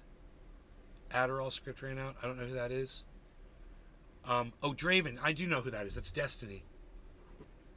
Draven is Destiny. We're not really watching for Destiny. He pops up in my feed still because I haven't unfollowed his channel yet. Could mean Ukraine can use it in Russia for comms, drones, etc. I guess. I don't know. You know, if that was something I knew the technicals behind, Zaggy, I could more comment on it. But I don't know what that entails. And hey, you know, Russia's got to deal with whatever they got to fucking deal with. They chose this path of invading Ukraine. I'm pretty sure before they did it, they probably, one of the possibilities that they looked at was that the rest of the world was going to join with NATO and fight them. A fake Starlink DS sound-based stations, so may be meaningless. Yeah, I used to use Starlink in Northern California. It is an incredibly good service. It works. Oh, man, satellite. You can't even imagine the connection you get with that service. Tups. Well, us will need to deal with consequences. U.S. will need to deal with consequences, yes. Yes, they will. You know, this is what I say. Well, some people are choosing sides, like Brent Robinson is flying little Ukrainian flags on Twitter. Some people are choosing Russia, some people are choosing Ukraine, and I say this. We need to just choose humanity. We need to sit down and talk it out. Whatever. Stop fighting and stop picking sides. Stop flying flags and getting all worked up to send more money to a war that's never going to end. It'll end when we sit down and talk. That's easy, man. That is so simple. That is... Come on. When they really are serious about wanting to end the war, you know, they'll stop fucking sending drones and rockets and soldiers, and they'll sit down and they'll write some shit down and start talking about it.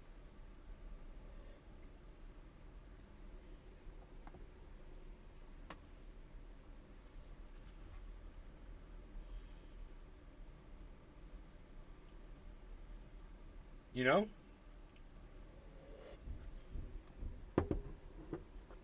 Dude, I'm hearing banging and knocking and shit. And I'm like, what the fuck is going on in my house, dude? And then I realized the carpenters here are pulling some soffits off to repair where we got a little bit of rot. It's fucking hilarious. Okay, back to this. Let's see where else this goes. Boys get let out, they'll make sure you're rewarded for telling the truth. In another wiretap to his cousin Luke, he says, make it clear that you're going to get a lot of votes when Tate says you were on his side. How insane is that? He felt comfortable openly saying that he was going to bribe Romanian politicians from a jail cell. Not only that, but a whistleblower has come forward claiming that they have Twitter and Instagram employees in the war room working for them. The interview was done by the news movement, and the whistleblower is the person who helped create and run CobraTate.com, as well as Andrew Tate's Twitter. He's proven that he was part of the war room by leaking messages. We have many Twitter employees, we have Instagram employees, TikTok employees. When we want to, we can delete an account. For small accounts, we can just mark them, and that's it, and nobody really cares. But for bigger accounts, we use a thing called PR marketing campaigns and narrative control, meaning that we have big accounts that side with us. We have many smaller, real-looking, human-like accounts. Whatever the perceived attack is on the Tate brand, that the marketing, the post, the tweet, the thread, whatever is purporting, we counter that with our Tate bots. We get big accounts to slander the person that's making that thread or that tweet or that post. When you look at Crabcrawler's account, who was the #1 independent journalist reporting on Andrew Tate with documentation going back years, his Twitter was banned and is still banned for seemingly no reason. Very convenient. In another instance, Tate sent people from the war room to go intimidate a journalist at his house. Tate writes, "And don't mention my name on Twitter ever again, and it's done. Or sign the contract, or it's just begun. Choice is yours." The guy says fair. Tate replies waiting. Done. Tate then says, "I won't dox any more details. We leave it here." This is I mentioned this on stream where he showed up outside that dude's. Was that a journalist? Wait, Bonsai wasn't there House. another one where? Looks like Draven got a fresh swirly. They must have been after his ham sandwich.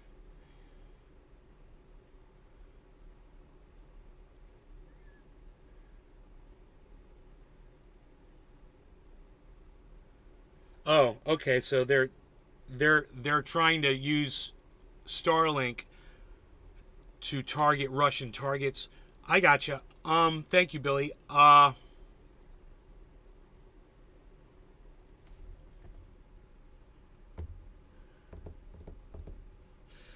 Man, if I were Elon Musk, I'd be investing in a new goddamn toothbrush every morning. That's for goddamn sure. You do not want to fuck with Putin.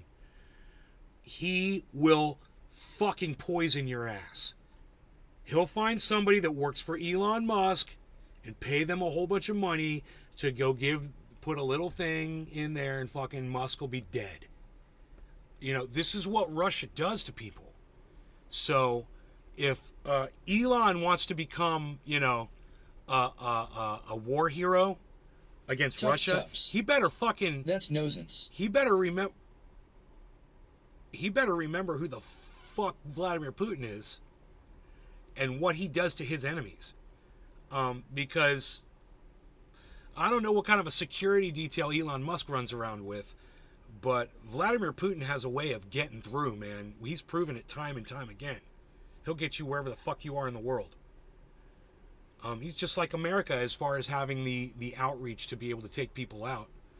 Elon Musk wants to take that step and go to war with Russia. He better hope he has the shit to protect himself. And like I said, he better be buying a new goddamn toothbrush every morning, because one of them fucking nuclear toothbrushes is going to get him. Like they got Arafat. Coley Musk not allowing use of Starlink. He's not allowing it? Deep sea fishing. It's his say. Long of Putin. You know, he's the one with control over it. Elon Musk is the one who determines. So if he's not allowing the use of Starlink, it might very well be because of what I just said. He doesn't want to tangle with Putin, you know? Pentagon said they will work around it. Uh-huh. All right. That's interesting. And you know what this is? This is desperation on the side of America. They're desperate, man. They're just doing anything they can possibly do because they're losing this war and they know they've lost it. They've already lost the freaking war. I saw a video of Putin's advisor handing him a USA Today with the headline, "Putin running away." Putin was eating and spit bread in laughter. Was not an AI video. All too real. Tups. Putin's running away. So it's not up to Musk. I don't know. It's, you know, Musk's Starlink satellites, if he doesn't want to use it, I don't think the government can force him to. I don't think they can commandeer his satellites. But who knows? We're living in a new world, man. Dave C. Fishing. Why are techs getting involved in war? I mean, and if Elon Musk, I think if the government did try to commandeer his satellites, I have a feeling he has a way of fucking disabling them. I wouldn't be surprised. You know, if he could jam them himself. And, bro, if I was Elon Musk, I would not be, even if I was the richest man on the planet, I would not want to piss off Vladimir Putin. Because someday you go off to Hawaii, or you go to the Bahamas, or you go to Miami, and somebody walks up to you and pricks you with a little fucking, a little baby nuke, you know, and down you go. It's just, These fucking leaders, these fascist motherfuckers, they do that shit, bro. And I have a feeling that's gonna be on Musk's mind. Is, you know, he don't want to get assassinated. People know where he is and what he's up to. And I see him at fucking functions and shit. And I have no choice but to stand events. with Putin. I have family settled in Ivanovo that I don't want them to be barbecued. Stand with Putin.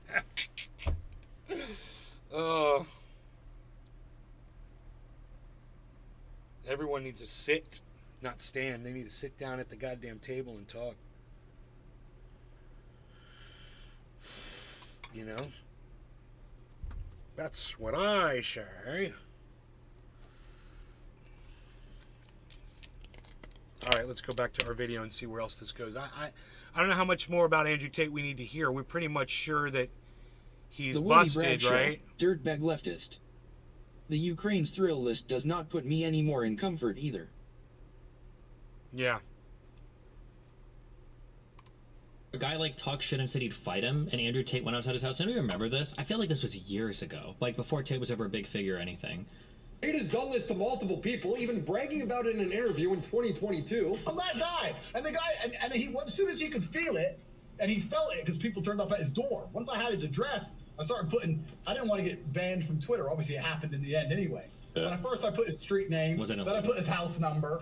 And then when guys turned up at his house, I had to fly some friends of mine from Vegas to LA. Like, I had to spend money on this shit. This took time out of my life. When he looked out the window and saw the SUV, then he starts apologizing on the internet. Like, oh, bitch. Welcome to the real world. Worlds have consequences. And it wasn't even hard for me to do. Unhinged. Richard, all I did was I sent some messages to a few private groups I'm in and said, look, cash prize, this guy needs to pay. This group is... Holy shit, dude. That's fucking psychotic. He's ordering hits on people, man, and admitting Bonsai it. House. What an oiled tit. Bro. Bong rip. That's right, man. We got the bong rip ready to go. I'm smoking the Gorilla Glue. It's what I like to do. All right. Here we go. Let's turn this off. Gorilla Glue. No law regarding cannabis, everybody. Dave C. Fishing. Bong rip. Tubbs, cheers. Dave Fishing, cheers. Bonsai, cheers. Willie Bragg, cheers. No law regarding cannabis. The Creek Bong. I found this bong in my creek. Cheers. On 420.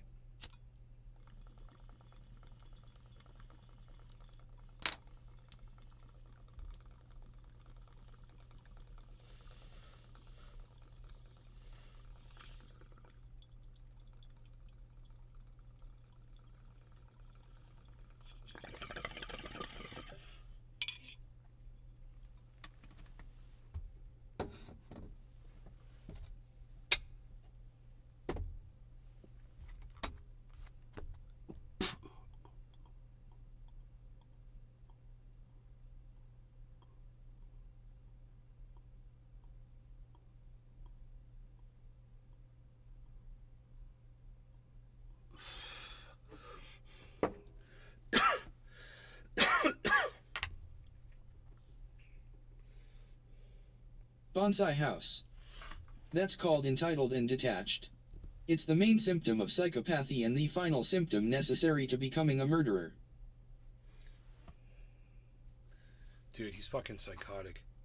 Actually kind of scary. They're clowns. I want to point and laugh at them, but they're like evil trafficking clowns. Everyone's afraid of us. And if anyone did piss us off at any point, even if we didn't want to up ourselves, we can make one phone call and they'd either be in a ditch or lose their any right to stay here. They'd have some visa issue and get kicked out of the country, or arrested for no reason and put in a jail cell for months at a time. Ironic. No shot, You're basically dude. as mafia as you can get. I actually can't Where's tell how much he's mafia as you joking can here get? anymore. Probably the most infuriating thing when it comes to the Tates is dealing with an insane amount of misinformation they put out. Tristan writes, a lot of Twitter detectives trying to solve my case. Think out of context video clips are proof of crime beyond all reasonable doubt? I sit here reading actual charges, and it's a false accuser whose story has been disproven already, and the allegations of stolen TikTok money. The prosecution is not accusing them of stealing all TikTok over the money. place. If you read the court documents, it clearly states that Andrew and Tristan would traffic women and have Georgiana and Luana force the girls into making graphic content using the website OnlyFans. The They word then forced porn them to was create a TikTok muted. to help promote the OnlyFans. And Graphic. him claiming that the girl's story has already been disproven, it just isn't true. He's lying again. When Andrew One thing that these guys are really good about. Who did Danny I? DiPolito. She who must not be Sup, named. Danny Or it might have been somebody DiPolito! else. What's up, buddy? Who do I debate Bonsai that's like House. this? There's a drama Andy Does that Draven does this just where sit if free you don't know silently the now? exact details of like what Bonsai they're talking House. about, they'll run circles around. Oh. No, he's good. He's does a lot of commentary. Around you because they'll be like, oh well, that didn't happen. Well, do you know that happened? Oh well, did that happen though? But that didn't happen at that date. And then when you finally get them at the end, they're like, yeah, okay, who cares? Like, yeah, the Tates. I noticed the Tates do this a lot during interviews where Danny they rely DiPolito. on the other person not really Not knowing much, how are you? 100% like I'm doing everything that good. happened or what's going on. And then if they don't, then it's like, oh well, that's been disproven. Oh, that's not true. Oh, that's blah blah blah. Yeah. and Tristan Tate were in jail, messages were released by Dicot showing the two girls trying to escape his house. Interesting. So, documents were leaked by, I believe this was leaked by the Tate team. Bonsai House. That Outdoor if nursery true, DS water. Look pretty Be bad. back. You are Don't good disconnect. actress, true. I practice, perfecto. Just play it cool. Got it. Like you don't know anything. Play dumb. I'm gonna pull some tears out. Question mark, and play dumb. Good advice. Thank you, babe. One day before the raid.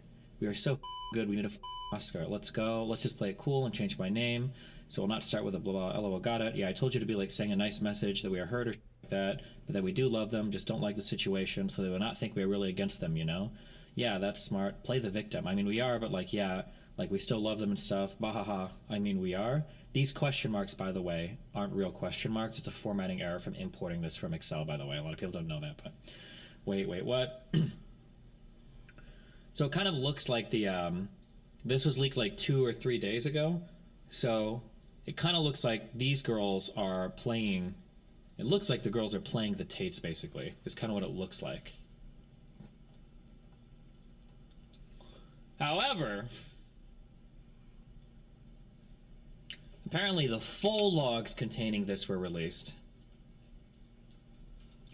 And it paints these messages in a way different light. So I think this was the Bear girl messaging her parents. Lucky you, I'm leaving to London in a couple days. Tristan and his brother are terrible people. Bringing a girl that's been stuck here with me. Maybe I came here for a reason, cutting my losses, and we're making a plan to leave. These guys are actually evil. Her parents said, be very careful. Talk to the American Embassy if you can. She posted a picture. I bought girl a ticket. She'll transfer money to me. Send the whole itinerary. Oh, then the parents saying, how are you getting out of the house? Send the whole itinerary. How will you get out? Do you think he'll let you go after investing so much in you? Wow. They have a plan for you and the girl, and it's very dangerous.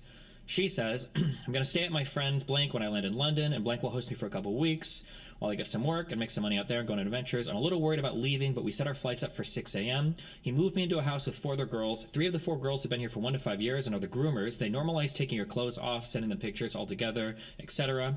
Tristan's brother is dating XYZ from XYZ. She's broken up with him. He's texted her telling her if she loves him, she will cut an A into her wrist. His name is Andrew.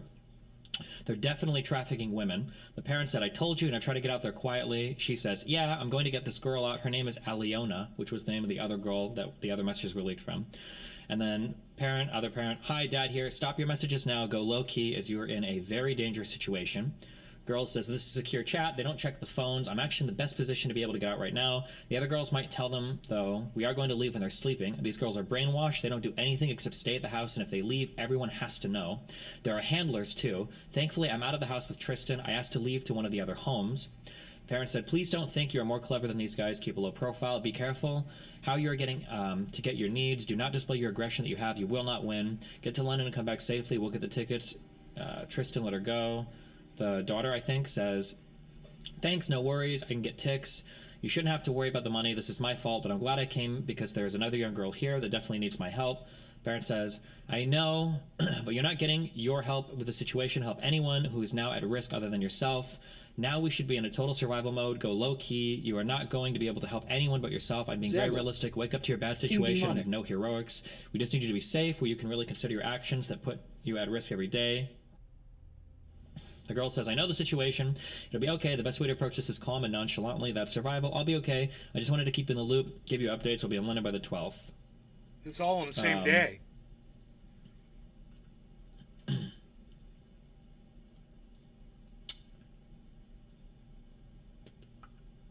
But so apparently the other messages to the other girl was them.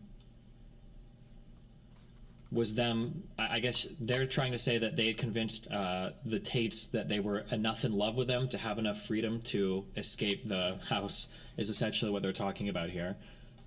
Logs to make it seem like the girls were playing the Tates the whole time, but I think with the broader context, it seems like they were just trying to convince the Tates that they were loyal enough to be able to escape the the house.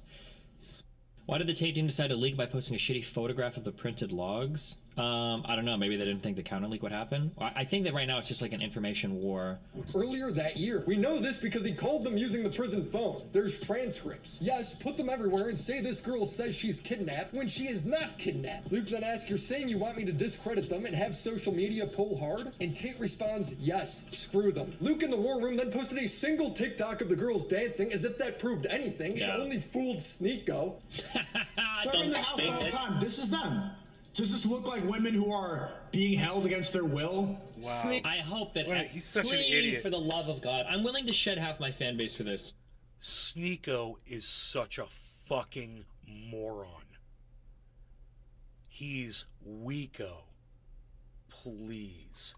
For you guys to go and be permanent Red Pill fans, please do not let the guys that back these dudes up ever forget this. Because I can already see them all slinking away like, oh, we don't talk about the Tates anymore. They don't support Red Pill as much. We don't blah, blah, blah. Everybody in the Red Pill space stand for the Tates so fucking hard.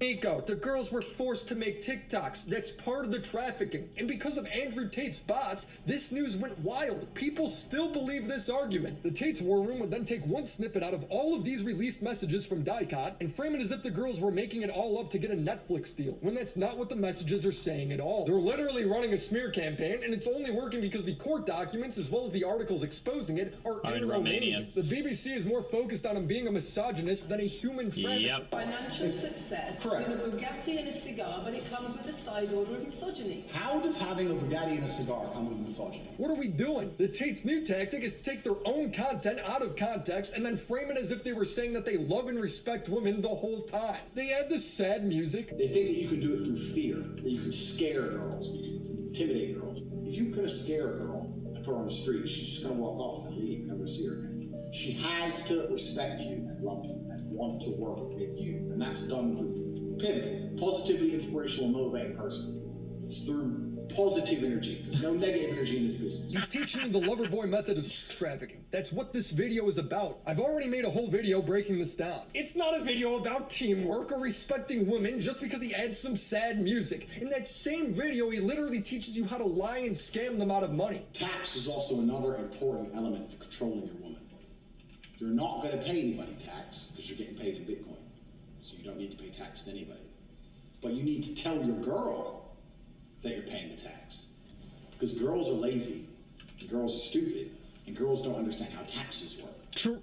So the girl's working with you, and you're like, oh, okay, yeah, we've made this much money, but I'm going to pay the tax to make sure we don't get in trouble. She'll sit there and go, okay, okay. Now that allows you to do two things. One is another control element. If I work with him, my tax is not a problem. If I do it alone, I have to deal with taxes. Taxes are complicated. So control element. Secondly, it allows you to pay her a smaller percentage. I will link you to the full video, but 2 days after I posted mine, it was mysteriously taken down. And as Sneeko says, I've always said this on my stream. If they hide it, then it's the truth. If they have to delete it, then it's the truth. They then posted a Twitter video that ends with Andrew saying, we would never keep you against your will, and then linking to freetopg.com. If at any point you want to leave, you decided you've had enough and you want to go or you want to leave, it's no problem. You can come to us and just say, these guys, I want to go. Please. I have a water taxi here in 20 minutes. Take you in the water taxi, take you to the airport, you can leave anytime you want. So you're not trapped, not enclosed, you're very free to leave anything you like. So just if you need to leave, any kind of emergency, you don't want to be here anymore, you gotta go tomorrow, just let Georgiana know your flight's rebooked, it's all good. So you're not trapped, not enclosed. Totally normal thing to say. The website is just an email list where Andrew writes to you over and over again that he's innocent. No case Yeah, that files, seems normal no to facts. tell that to it's people. It's beautifully ironic that the Tates will sit there and cry about.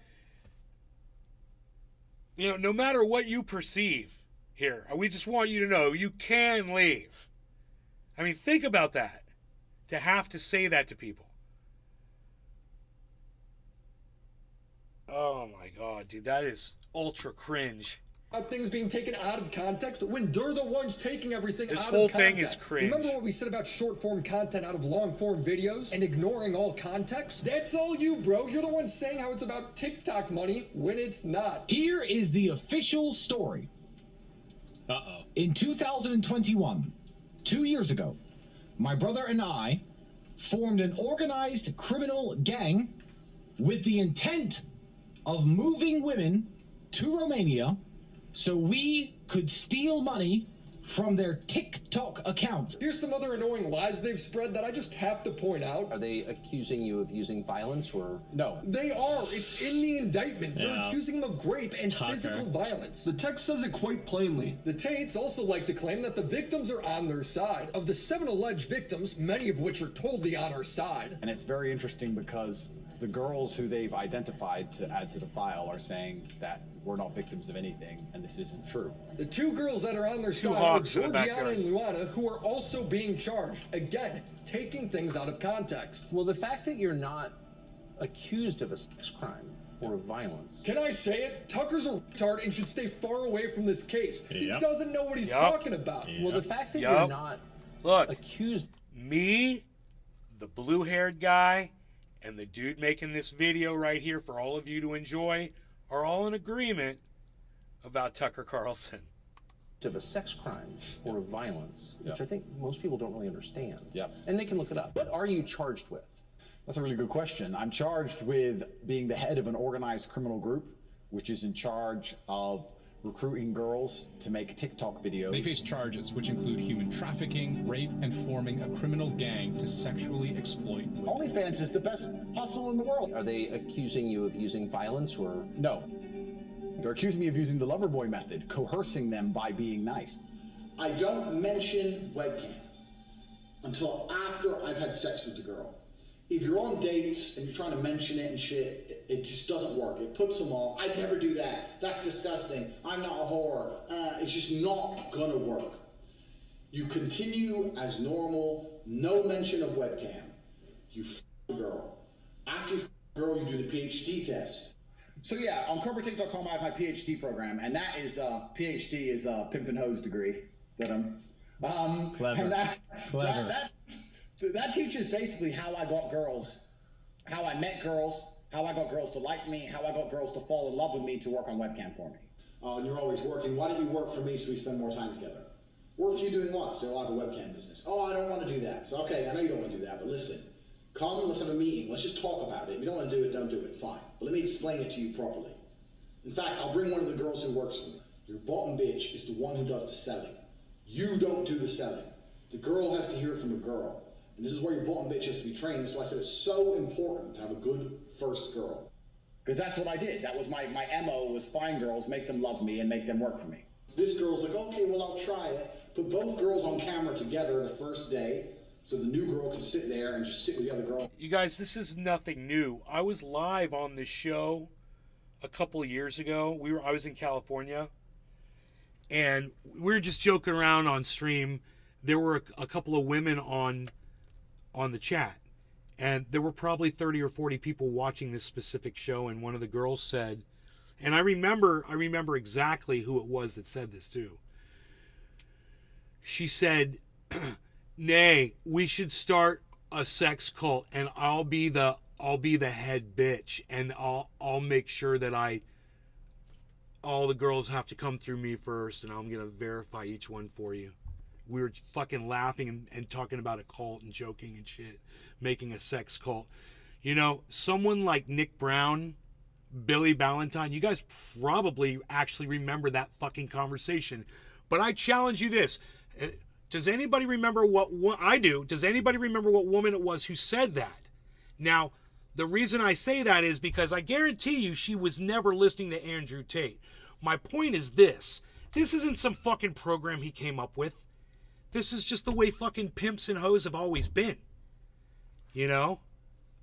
He makes it sound like this is something that he's got the market on. It's hilarious. First night that I worked for him, Andrew bought me like 5 bottles of wine. So I got completely drunk because I'd never done webcam work. So I was very, very nervous. And that's how I got rich. So that teaches everything I know from start to finish about not only getting girls, not only obtaining them, but retaining them, because that's a completely different game as well. And over time, I just built up this big little empire of webcam girls. At one point, I had 4 locations, 75 girls working for me. I'd take around half of the money, around 50%. You take 50%. Around 50%. They thought they were on 50%. And I said that the disparity was because of taxes. He would just pay me a flat fee of £15 an hour. We got to the point where we had these guys falling in love with my models, serious, big time in love, right? Sending crazy money. And they were convinced they were going to meet the chick. This is almost where I kind of felt bad. Because they're like, can we meet? I've sent you $200,000. When you look at the money that I was actually bringing in, it just doesn't even scratch the surface. I had these guys selling their houses, life savings, loans, all of it to me. Give me it all. I was all about trying to get paid. I'm not particularly, what would you say, impressed by what he's done on the sex business front. It seems to me a bit on the pimpy side, let's say. I get called a pimp a lot, but and the reason I use the term is because I don't see it as a negative term. I see it as positively inspirational and motivating person. She has to respect you and love you and want to work with you. And that's done through positively inspirational and motivating person. I'm gonna send you a book. It's a guy called Pimpin' Ken, who was a street pimp in the 90s, and he wrote a book, 50 Laws of the Game. And one of the laws of the game is a hoe without instruction is headed for destruction. They're accusing me of using the Loverboy method, coercing them by being nice. Let me read you then what you have said about what you have done. Sure. You have said, my job was to meet a girl, go on a few dates, sleep with her, get her to fall in love with me to the point where she'd do anything I say, and then get her on webcam so we could become rich together. I don't think that's what I personally said. I think that's exactly what you said on your website. No, I've never said that. So yeah, on CorporateTake.com, I have my PhD program. I think the belief is that you were charged with human trafficking. Yeah, that's human trafficking, because what you do is you force a girl to work against her will for financial gain. That's human trafficking, and their justification for this is that girls do TikTok. Some girls I know who they found who say they're not victims have TikTok accounts. Tucker, you need to look it up. This guy's an idiot. Jesus. I think Andrew and Tristan Tate are going out in a bit of a pathetic way. They now go on all these podcasts and interviews sniveling, acting all confused. It's so beta when less than a year ago they were proud, bragging about what they've done. He said, no, but you're a human trafficker via the Loverboy method. I said, what's that? It's where you pretend to love them. So what, being nice? So I was nice to some girls 10 years ago? Is that my crime? Maybe I did love them. But we're not together anymore, so what? I pretended? Who said I pretended? Prove I pretended to love.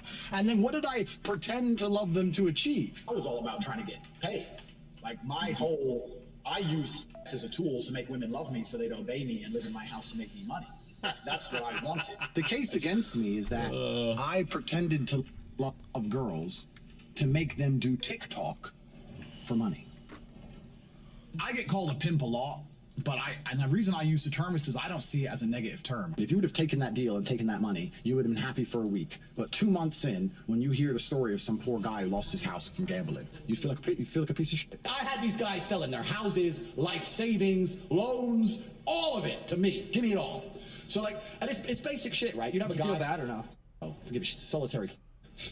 Did you tell I don't give a and so would I if I did this stuff. I have a conscience. That's the whole thing about this. They have to attack our morality on a level and destroy our to the point where we don't have a conscience. You have to have no conscience to sell your sanity. You have to be a bad person. I know you don't feel bad at all. Why the would I care? I don't feel bad. Yeah. So thank you. So I never sold out, and if I had, I don't think any of this would happen. I think this is punishment for not selling my soul. I f them so they listen to me. So I can get what I actually want, which is not them. It's a means to an end. Every single Bond girl was exploited. That's exactly what I do. You're not a victim. Look how willingly he's able to cry, lie, manipulate to try and garner sympathy. It's pathetic. Tristan is out here bragging about making his kids' lives worse. When you have the kid, I had to, and this is actually good, I wouldn't, I guess, admit this on a live, but I had to downgrade one of the mothers of my kids from the house she was living in. I need her to understand that you do not f with me. And she was living in a 4-bedroom rented house, and I was paying the rent and all the bills, and I pay everything. I said, okay, you know what? You want to f with me in that way? That's cool.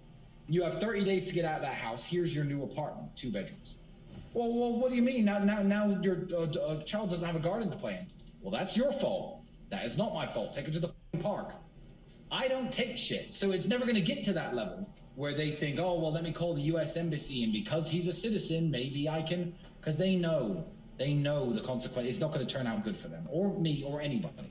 This is now my third video on the Tate Files, and I expect more information to keep coming out as the trial draws near, and yes, I expect it to only get worse. So subscribe! I personally liked it better when they were just accused of running a pyramid scheme, but hey, change is fast. I also want to take the time to thank the people that have helped me make this video. I couldn't have done it without them. Stephen Larson has documented a lot of the contradictions in the Tate interviews. Murder by Kranz is another account that's already been taken down by Tate once and has stayed on top of all the legal side of things, as well as Avalon and Thoughts and Prayers. I also want to thank the news movement who had the exclusive interview with the War Room whistleblower. These guys have helped me archive, translate, and organize so much information, so thank you. And shout out to the homies over on Patreon: Phoebes, Crimson Glass, Zombie Fox, Riveter, Christina Vina, Detective Pika, Mac Monkey, Bo Blacks, Necro Valley, Stefan Bildman, Abby Blackbird, The Confusing Opinion, Matt Swanson, Eddie Bizzle, Tiz McFitz, Christopher H., and the mega homies: Reynolds Hughes, Hellison, IGP, Jason Johnson, Your Taxi, Latchkey Goth Boy, Cyber Katie, Lore Reloaded, Papa Gut, Friday 13, Eddie Chris, Papa It's Gut. Salty, Caden Lulin, Luis M. Gonzalez, Exo Irish Exo, DA Subway, and TV Anthology Reviews. Wow. See you next time, bucko.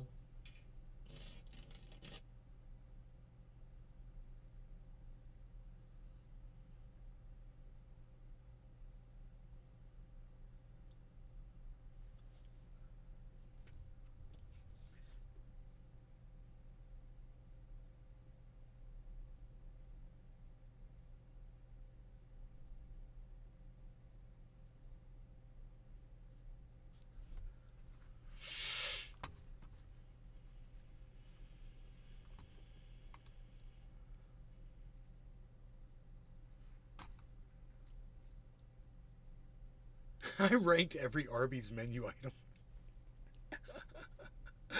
Fucking penguin, dude. That's hilarious.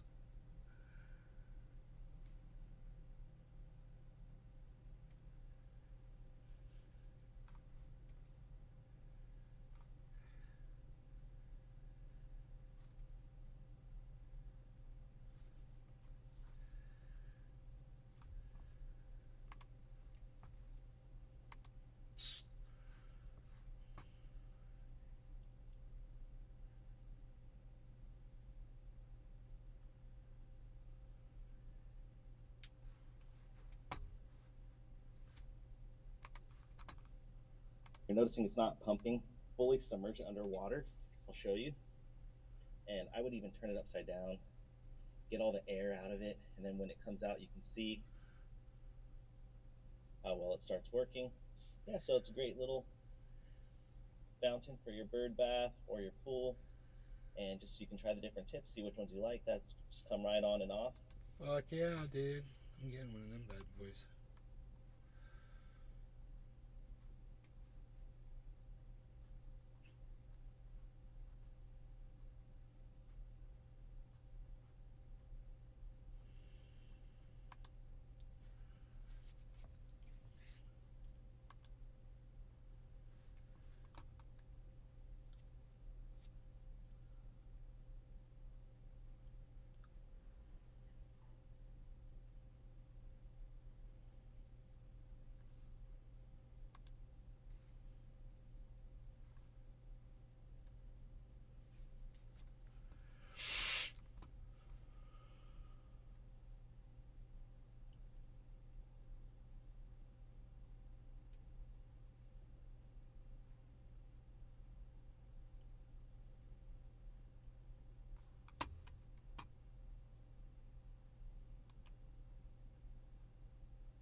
How do they see those moles from so far away? Dude, that was 30 feet away, bro.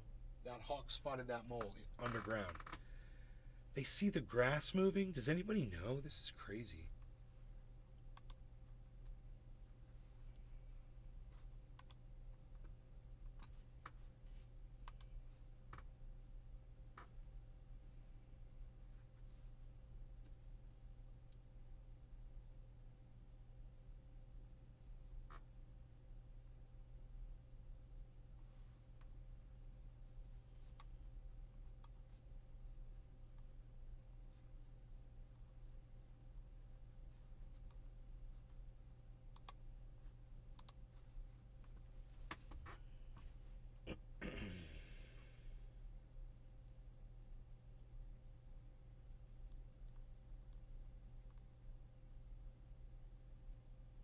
Bonsai House. I learned everything we learned about plants from Mount Amma is pure bullshit. All my workshops are disproving all that holistic horse shit. Organic gardening is just taking the hardest road possible.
Bonsai House.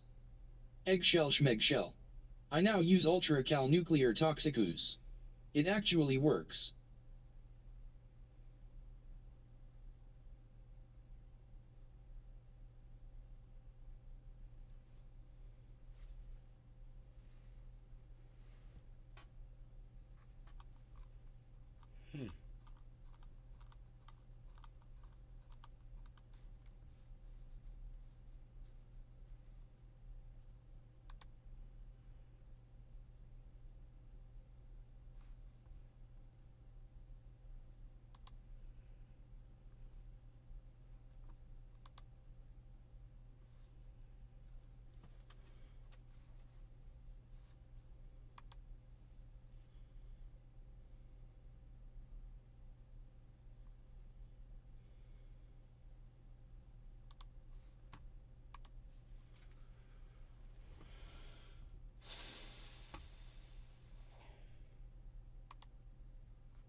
All right.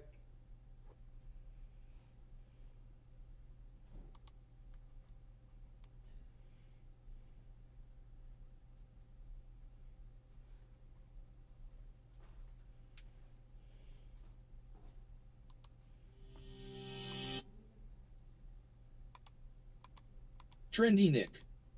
Hawks have crazy eyesight. Bonsai House. Got root rot? Chemicals. Aphids? Gasoline. Bud rot? Face melting acid. Hunei plants. Feed it bodies. I don't understand.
I'm shopping for a bird bath.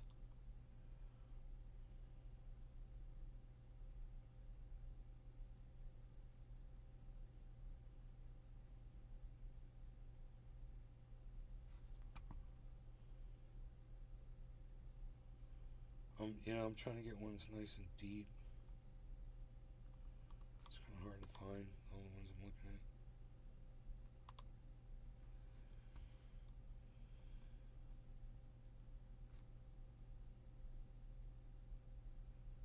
at. This is a 2-inch deep basin.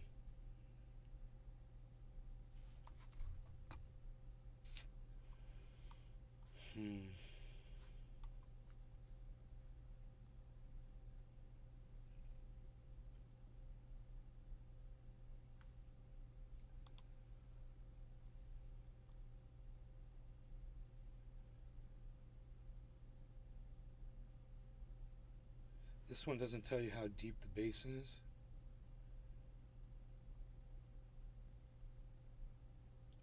It just says it's 20-inch diameter.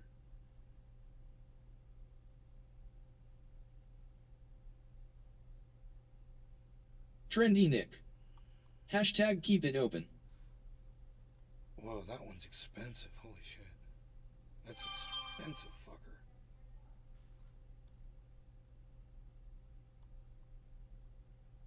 Holy moly.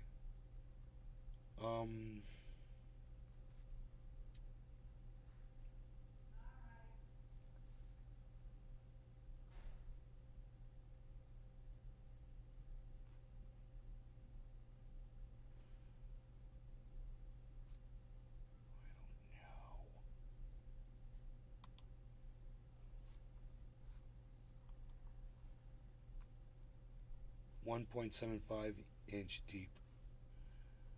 Yeah, I might just have to go with that 2-inch deep, man.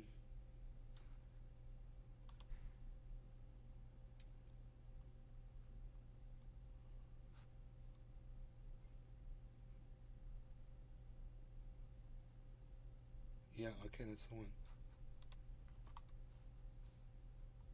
God, they got expensive ass bird baths. Oh my God. $220 for that one. I'm watching these hawks out here, and they're sitting there with their mouths open. You know, they look like they need some fucking water. I know I've got the creek right here, but maybe if there was a bird bath up there, they'd like just go chill there and cool off. I'm thinking. I don't know.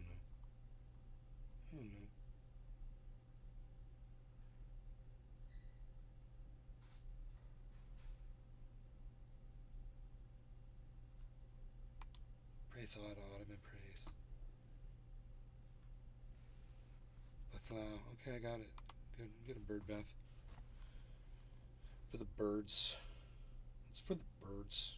Bird bath. A UFO debate panel? Oh, God. Come on, man. You guys want to watch a UFO debate panel with Destiny? It was 4 days ago.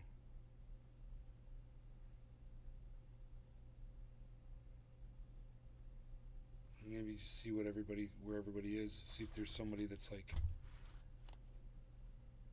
one of them loony bins.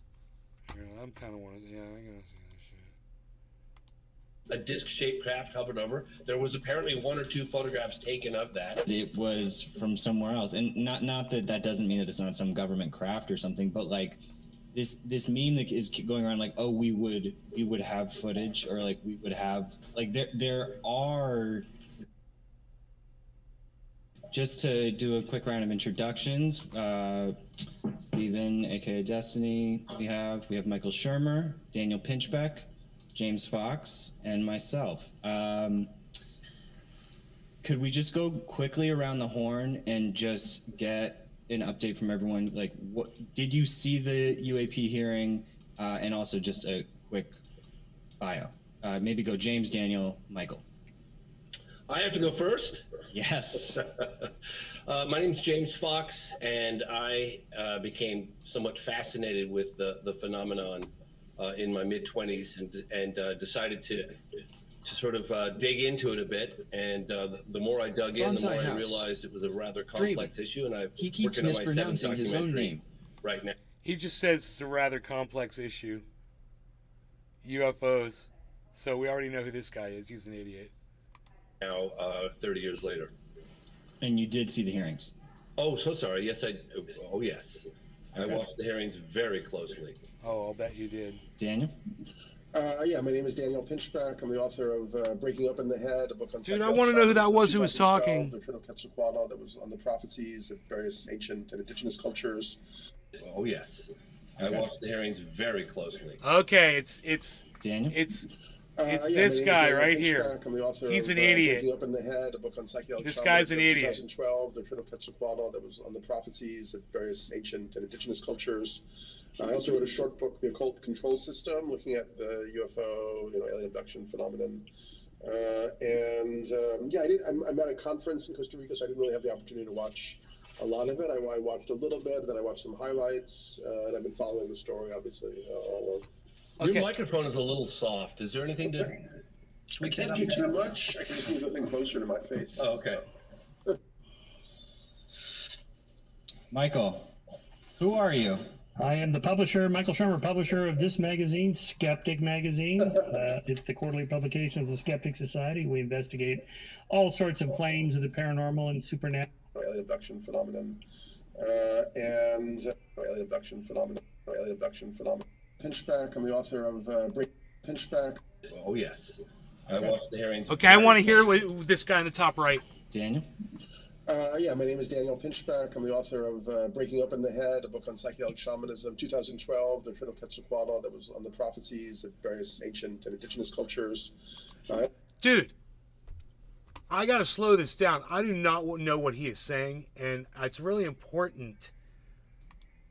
It's going to be too slow for me to hear this. I want to know where this guy's at, and I'm pretty sure he's a fucking idiot, too. But before I call him a fucking idiot, I just want to make sure he's a fucking idiot first. And you did see the hearings? Oh, so sorry. Yes, I do. Oh, yes. I watched the hearings very closely.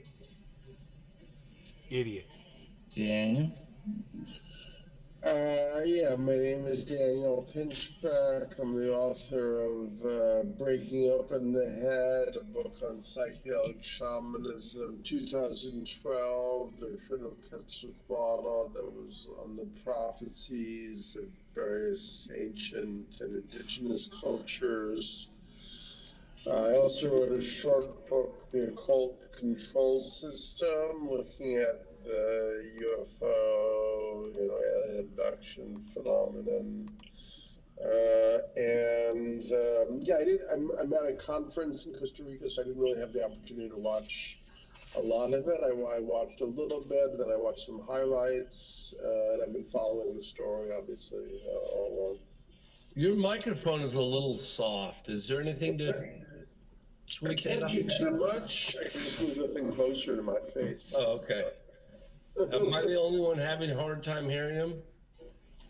He's decent. I can hear him. It's acceptable enough. Michael, who are you? I am the publisher, Michael Shermer, publisher of this magazine, Skeptic Magazine. It's the quarterly publication of the Skeptic Society. We investigate all sorts of claims of the paranormal and supernatural and cults and conspiracies and UFOs, alien abductions, UAPs have long been in our wheelhouse since we started in '92. So the UAP phenomena today is nothing new for us. We've been following this beat for a long time. Of course, I watched the whole 2 hours, and it fulfilled all my predictions that we would get nothing new. That is to say, that's the witnesses would repeat what they've been saying in the media and on podcasts. And I suppose the only value of it is that at least they did it under oath.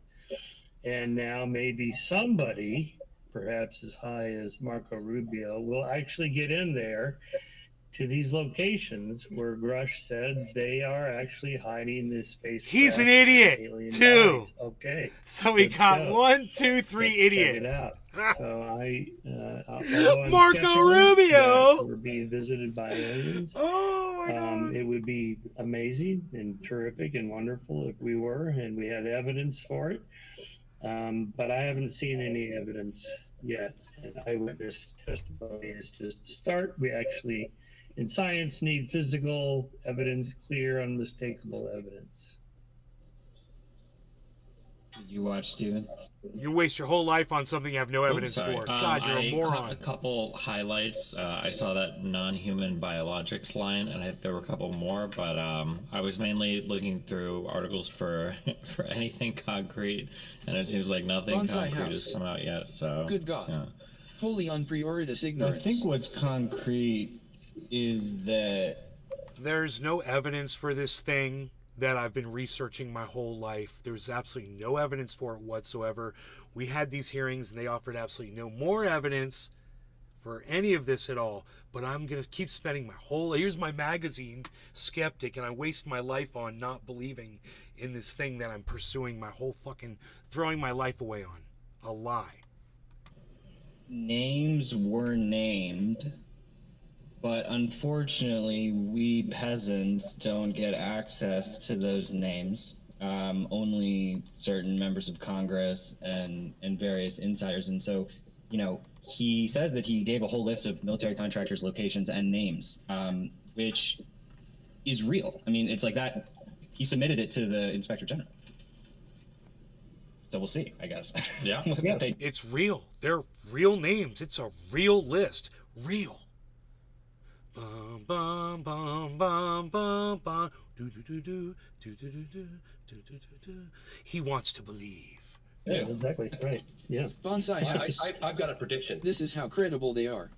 They all need to be on this panel under a guy that just crawled out of the Porta-John. Dude, the guy who just crawled out of the Porta-John is the one who's making the most sense on this panel. Please. I think one of the things that both Mr. Shermer and I have in common is that we're both going to be out of a job soon. Why? What do you mean? I mean, if they actually you're disclose... no longer going to be able to debunk them, and I'm going to no longer try to prove them. So I don't want to debunk them. I just want to know what's true. And people say, what would you do in Skeptic? I think I'll set my sights on, I don't know, maybe climate change issues or something. I'm working on the transition already. You're working on trans. What? A transition. Oh. Why did they cut off? Bonsai house. They didn't. Draven's a septic. Well, that's good at least. Okay, so that's different. Yeah. No, I would just simply publish on the cover of Skeptic magazine. They're real. Yes, please. Thank you. We were wrong. I mean, Yeah, there's nothing. I've never interpreted you, Michael, as like skeptic for the sake of skeptic. Yeah, that's right, because that's not a rational position to take. Skepticism is just asking for the evidence and adjusting your credence in the claim by the evidence. That's it.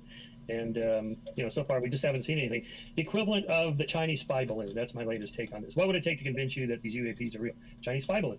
When that story first broke, it wasn't clear what was going on. The photos were kind of blurry, taken far away. All right, what is this? And then within a few days, we had clear and unmistakable high-resolution photographs. Jets scrambled up there, took videos and photographs. You could clearly see what it was. And then the State Department, Department of Defense, the President of the United States, all media covered it every day for the whole week.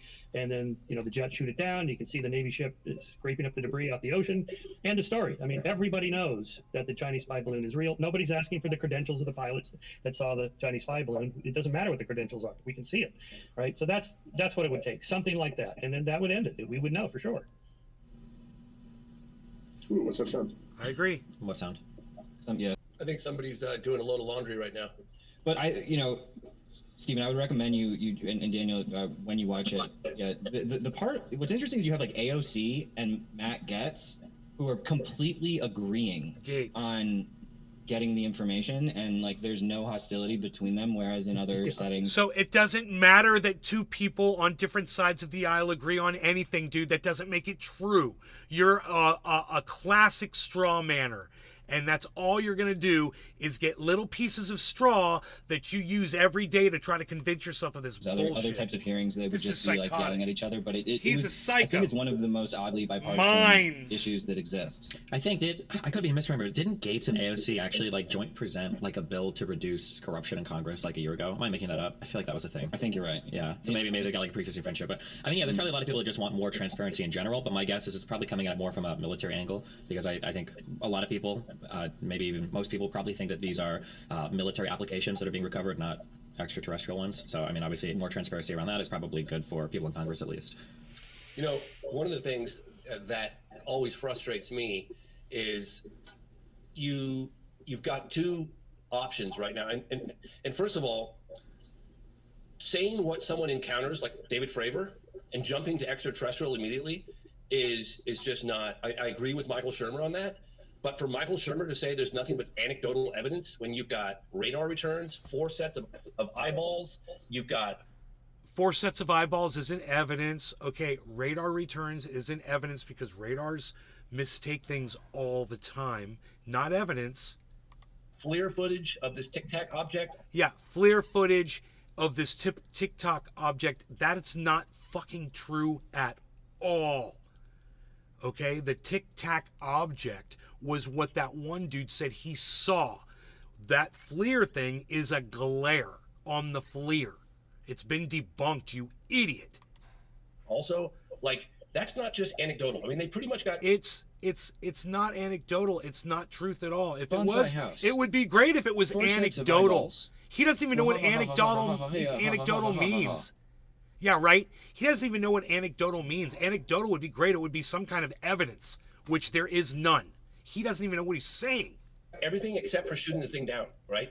That's very compelling evidence. Now, does it scream alien? No, it does not. But it does exhibit a technology that we can't seem to explain. It doesn't have any way. No, it doesn't. There's no evidence that these things even exist. You've made this giant jump to a conclusion that has no evidence at all, while you sit there with these other men around you letting you say that there's evidence for everything that you've just said. Wings, doesn't have any exhaust vents, it doesn't have any visible means of propulsion. Oh my God! It stops, it accelerates from standstill. They're glare! Goes 80,000 feet straight up. Mick back down in West, seconds or two. Thunderfoot. Okay, what is it? And Mick if you West, look back Thunderfoot. to the Dude, this guy, James Fox, I need to have him on my show, and we need to watch Mick West and Thunderfoot videos together. Could you imagine what that would be like? Hey man, watch this video, okay? He's gonna explain what your Tic Tac is. It's glare. You're gonna, when the thing splash, splash, splash, that's just a plane flying over the horizon. The triangles flying over the Navy ship are fucking airplanes with regular navigational lights flashing red and blue. You know, in fact, those triangles flying over, the star that's right next to him was a triangle too. If you look at the video Seymour footage Cannabis. a few times, you'll see Keep it open. Hey, thank you, Randy. Very good. Yes, we're not going anywhere. You'll hear similar accounts from military police, military officers, military like pilots. describing the same thing. Military people never lie about anything. Military, if it's someone from the military, that's evidence. No, it's not. Either someone has been in possession of this technology for 75, 80 plus years. That's just not true. He's referring to Roswell. Or it falls into that category of other. And there's nothing wrong with admitting that. But to say it's all anecdotal, there's nothing to it, that's just not accurate. No one's calling it anecdotal. They're just saying that there's no evidence, bro. You have no idea what the word anecdotal means. It's so funny how you're misusing the word. As I said before, if something is anecdotal, like it has to do with just me, my own little world, and I say anecdotally, and the fact is I dropped that lighter, and a little anecdotal thing, but it's a fact. The anecdote, I mean, it's just it only has to do with one person. It's a small sample. It doesn't really apply to everybody. That's anecdotal. It's like, what the fuck do you keep using that word for? You can't jump. I understand your position. You can't jump to ET. I get it. Well, here's how the astronaut and pilot Scott Kelly explained what he thinks is going on with what you just described. He told this to Space.com yesterday. Take the gimbal UAP video, one of the most widely cited as evidence of off-world technology. According to Kelly, quote, "It looks to me like the FLIR, F-L-I-R, forward-looking infrared camera, is just reaching its gimbal limit." The gimbal is any kind of mount or support that allows an object such as a camera to rotate along an axis or multiple axes. And it's because it has gimbal limits. You know, it turns 360 degrees in one direction, and whatever the limits are, it gets to that stop. It has to go back around the other way. And that's kind of what it looks like to me. Then they also quoted physicist Joshua Seemater at the Boston. I do not know what I just heard. Did anybody else make sense of out of the sentence that he just said, that he's offering in this panel of some kind of evidence to... I don't get it. You guys let me know if you understood what was said just now. University Center for Space Physics, who analyzed the Go Fast video. Go Fast. You just described. The bird. Who took Nice. the numbers off the... I am not an American, but what is happening in the USA scare the living out of me. Dude, he's about to make sense. The Go Fast video has been debunked by so many different people because, like he's about to say, all of the data, all the information is on screen. And anybody who claims they're an old pilot or blah, blah, blah, I'm 19 years as an F-16 pilot. Yeah, and you don't understand how to read the screen still. You're just showing everybody you're an idiot. Of the video, did some basic trigonometry, and then from the information provided on the periphery of the video, determined the object was in fact only traveling at 40 miles an hour, not thousands of miles an hour. So here's what Kelly says about this in general. There you go. I remember one time I was flying in the warning areas off of Look, Virginia Beach military operating. And what he says is right, and I totally agree. And I'm glad that he's on the panel. At the same time, he's still an idiot that has spent his whole... He hasn't been able to figure out that aliens aren't here. And he just wants, he's like Fox Mulder. He just wants to believe. I want to be Fox Mulder. He's got nice sideburns, and I want to pretend I'm sexy like Fox Mulder. Area there. And my RIO, radar intercept officer, he's a cosplayer, was convinced we flew by a UFO. I didn't see it, so we turned around and went to go look at it. It turns out it was Bart Simpson, a balloon. Your life, look. Kelly adds, if you see something you know is an airplane. Hey. Your life has no purpose. Just gonna throw that out there. I mean, I did agree with what you just said, but your life has no purpose. You're pathetic. And you know generally how big airplanes are. You can tell relative distance. But when you have no reference points, whether it's in a plane or flying over the water, it's just really an environment that's really prone to optical illusions. And then he told the story when he was commanding the when he was commanding the space shuttle, and they had serviced the International Space Station, and now they were away from it. Anyway, his fellow astronaut said, "Oh, Polar Knights, thank you for the comment. I appreciate that. Oh, we left a tool and an instrument in the cargo bay. Look, you can see it floating there in the cargo bay." So they had this long discussion. Well, we got to go get it. Oh my gosh, how did this happen? And so on. It turns out it was the International Space Station that was 80 miles away that they thought was in the cargo bay of the space shuttle. His point being, it's hard to tell what's going on, how big things are, how fast they're moving, how far away they are, and so on when you don't have reference points. And his credentials are as good as... Can I say something, please? Because I'm boiling over with frustration right now. This is the same argument, the same nonsense that's been going on for 80 years. Okay, so the United States Air Force investigated 12,618 cases, okay? Out of which 701 remained unexplained, not because of a lack of data, but because of a lack of any kind of conventional explanation. So what I'm saying is, yes, you are right. The vast majority of these things have a prosaic explanation. We don't give a shit about those ones. What about David Fravor? Give me an explanation to that one. What about the Colonel William T. Coleman, who had... David Fravor, who has a story to tell? There's your explanation. It's a guy making shit up. How's that? Oh, but what about the other pilot? She saw it too. Well, maybe she just wants to suck his dick. Or maybe she's sucking it. An up-close 9-minute This guy long thinks encounter with a flying saucer while piloting a This guy thinks he knows who's sucking whose dicks. He thinks he knows all that information. So this has got to all be true. B-25 bomber. Explain that one to me. Like, these are the ones that we care about. It's 5%, 10%, and I'm sorry to be frustrated, but Michael, like, I get it. I get that the vast majority of these things can be explained. We don't care about those. We don't care about weather balloons. We've been hearing about weather balloons since 1947. Chinese balloons, weather balloons, misidentified aircraft, weather phenomenon. Yes, it's all there. But we're talking about a small core that just can't. And that's... Dude, he just inadvertently The freaking Oracle. admitted... In the end, you get a Milky Way, haha. That Roswell was a weather balloon. Did you guys catch that? Oops. what we care about, and that's where we have our sights. I think the problem is that, like, if you've got some 10, 20, 30, 100,000 events, chances are there are always going to be a few that, for whatever reason, defy explanation. And I think it's fair to ask questions about, like, well, what are these things, or what could be causing these things?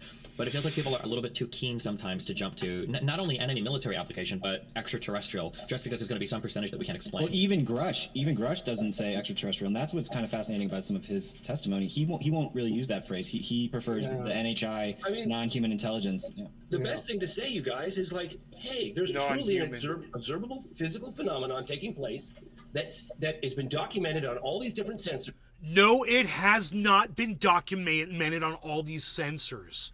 It hasn't. Almost everything that you're referring to is from people just telling you that that's what they saw. Bonsai House. They saw it. Also means he lied and did not watch the hearing.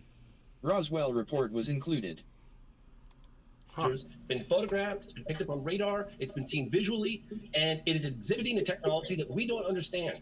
And our fastest jets can't get near these things. And that's been so well documented for 80 years. We don't know what it is, and it merits further investigation. And I have Fair to... enough on that one. We can say that. But to talk about anecdotal and then give a bunch of silly explanations anecdotal. for stuff that's easy to explain, Anecdotal.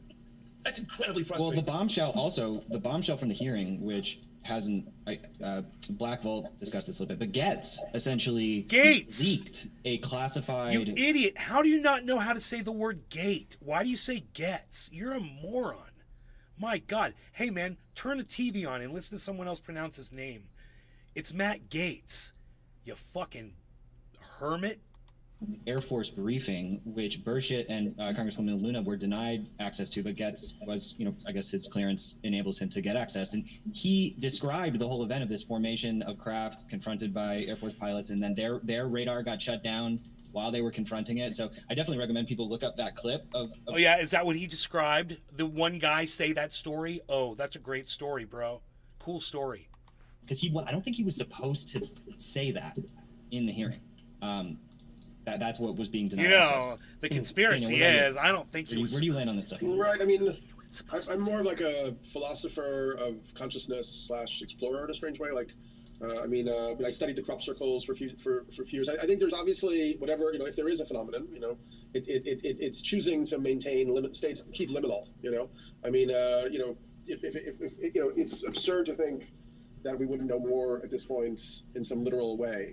On the other hand, there is a phenomenon. So I think it's almost like No. You just contradicted yourself. You just said it's absurd to think that we don't have any evidence, and then you said, but there is a phenomenon in the same breath. It can't be both, dude. The absurdity is there's no evidence because there's no UFOs. There's no aliens. The absurdity is you think there's a phenomenon still. You are a problem, man. You're a contradiction of yourself. Literally, in one breath.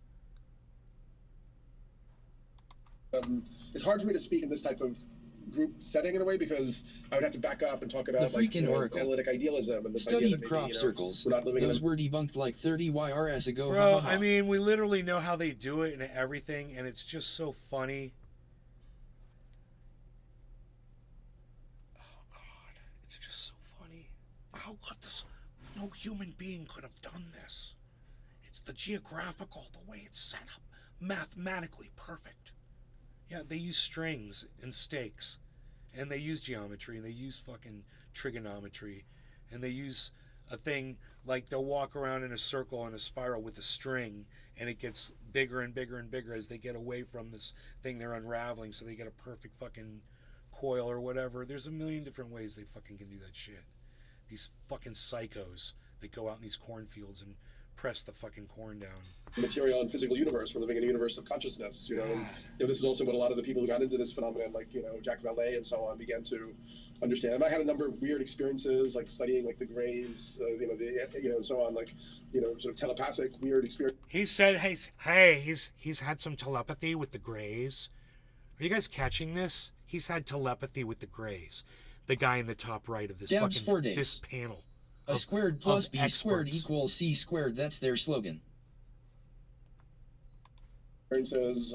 I've had various sightings on sort of UFOs of at least like giant globes of light that were like hanging over, campsites in Utah and so on. So I mean, there's a phenomenon, but whatever it is choosing to maintain itself outside of kind of the realm of rationality and reason, and that I think is part of the core aspect of the phenomenon. Can you describe that dream that you had? I think you talked about it in 2012, where your partner woke up with a great memory. You have a great memory. So when I was exploring the crop circles, which we could talk about a little bit, but then I got interested in the whole alien abduction. Oh, I had a dream. Oh, okay. You had a dream. And one night I had a dream where and I was really studying my dreams then. I was doing all these like Tibetan like dream yoga practices. So in the dream, we met like an alien group, and there was this alien woman commander. And at a certain point, she opened my mouth with one of her hands, and she put her fingers into my mouth with her other hand. And I did the same thing with her. Then I woke up from the dream, and it's like, that was super creepy and weird. What the hell was that? And my partner, in deep sleep, turned over and opened my mouth with one of her hands and put a finger in my mouth with her other hand. Whoa! For So the I got second time. like that, where there was some kind of like crossing over, the psychic framework seemed kind of permeable. And also, like, the more I studied it, the more they were kind of like... Dude. I just have to pause the video for a second here and just stop and just shake my head in amazement at these morons. Creepy, like, noises at night, like hummings, kind of like I felt like I was, by focusing on this thing, I was like sort of bringing it into my frame of The reference. freaking oracle. And it was like... That was an erotic dream. Man DS to a lady if the HT. You think? Edges, so yeah, I don't know. It's just like I think we get trapped in this, and I know open my mouth like and the military, and I opened my mouth and shoved something in my mouth, and my head started bobbing up and down. I couldn't explain it. Hearing this evidence-based search for something. Somehow, I don't think it's ever going to reveal itself like that. I don't think there's going to be a big reveal here where it's like, oh, we've got the craft and the alien bodies. I just don't see it going like that. I think it's almost like Schrodinger's cat or something. It's something that has in its nature this part of its nature is this like liminality, in a way. Yeah, I love that. That's like Jung's book on UFOs. Exactly. I think there's something to that. Really, it's the living in the liminal stages, as you put it, interstices of human society. I think that's probably true. But the UAP group, they're not comfortable with that anymore than telling Christians that the resurrection is mythologically true but didn't really happen. That they're not buying that. It had to really happen. And for UAP people, this is not mythic. It is, we are actually being visited by aliens, or the Russians or Chinese have some super advanced physics that we don't know about, something like that. Isn't it insane the freaking language oracle. they're putting into the Ha, ha, NDA? ha, the choking, the choking. James, can you Ha, ha, talk the about next some day of he bought sausage from the supermarket. Yeah, and he divorced his there's like a wife. whole lexicon around it. And now he's Well, dating this the is, pool guy. I read this before, but this is the part of the UAP amendment, and this was signed into law at the end of 2022. But this is, they were onto something then, and that is. Hey, you guys, they signed a law. More evidence. Activity or program by a department or agency of the federal government or contractor of such a department or agency related to unidentified anomalous phenomena, including with respect to material retrieval, material analysis, reverse engineering, research and development, detection and tracking, development or operational testing. It's like they kind of saw this coming, and then they got the protections with the individuals making unauthorized disclosures shall not be subject to a non-disclosure agreement entered into by the individual or makes the disclosure. So they knew there were people queuing up in the intelligence agencies that want the general public to know what's going on, that want to reveal where the evidence is. And I think we saw a couple of days ago the culmination of that. And the claims made by Mr. Grush are so potentially paradigm shifting, so significant, that we have to call his bluff. We have to follow every lead, every breadcrumb. Wow. I'm told by some So intel you're folks, an idiot, and you want to spend tax dollars on chasing down things that couldn't possibly be anything. Who cares? Is there some threat to national security? If this has been going on since 1947, show me what they've done. Show me the damage they've done to the human race. Have they interbreeded with us? Are they among us as reptiles? that I'm in touch with, that there are firsthand witnesses watching to see how things go for David. Did you guys hear that? There's firsthand witnesses. Rush, and they're on the verge of coming forward, and they know exactly. They're on the verge of coming forward. Where these programs are taking place and where these crafts are being kept. Does anyone happen to know why the whistleblower laws we have on the books won't protect these eyewitnesses? They're not whistleblowers. Or why they think it won't? Because they're not whistleblowers. No, there's a process. I think they have to go to because I just talked to an intel guy yesterday who's about to stop calling them whistleblowers. Go to the, ICIG Fucking and start idiot. that process. And once you go through that process, it has to be approved. Then the parameters of what they can share publicly will be approved, and then they've got this protection. And I know a couple of them that are doing that now. I think it's not that existing whistleblower protection laws would be at all helpful, but I think that people want more explicit types of protections related to, just with more explicit language. I think that they need to go even further, to be honest. I think that they need to take it as far as declaring amnesty for all of these people who have potentially been breaking the law by shielding information from Congress and funneling funds, through various, like they described in the hearings. My that mom there's just kind of this made me a process that they BLT. use to funnel funds. I think all those people need to just be given amnesty, because the problem is it's going to be there's going to be this House. constant resistance. How many to times can Washington bringing pull information psyops forward on if the public everybody's and them scared still that they're going fall to go to for jail? it? So Listen, can't do it. aliens exist. I guess I But wanted not to here. also. But there's a war in more Russia, particular so way of looking at this, which look, isn't very specific around. ET likes Reese's and Pieces. stuff. But I mean, I find it a little bit interesting that this is happening during the week of like the most intense, global warming in history. We're all the, we're learning that we've kind of overshot, like that even the kind of what climate scientists were saying a number of years ago, like that it's gone way over, what was predicted. All around the world, we're seeing like massive temperature variations.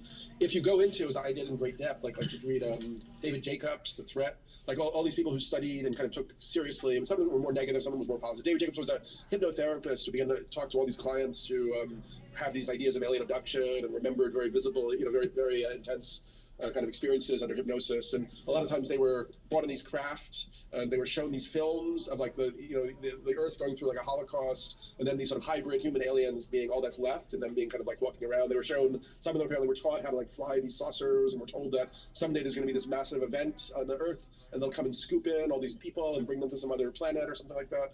There is this sense, just as a concept, that this other, which may also be another shadow aspect of ourselves, or some kind of projection, has its own kind of weird agenda. And that agenda, if you read some things like, Communion, or particularly David Jacobs' work, or other, there's a sense that it's not a very BLT. nice trajectory, in terms of our interests, our human, kind of development or something. But it does feel very, in terms of this counter narrative, which you can also track through the crop Bonsai circles, going back House. to the 2001 ones that show like, and that's sort of the one that was out in space. What? What's so funny?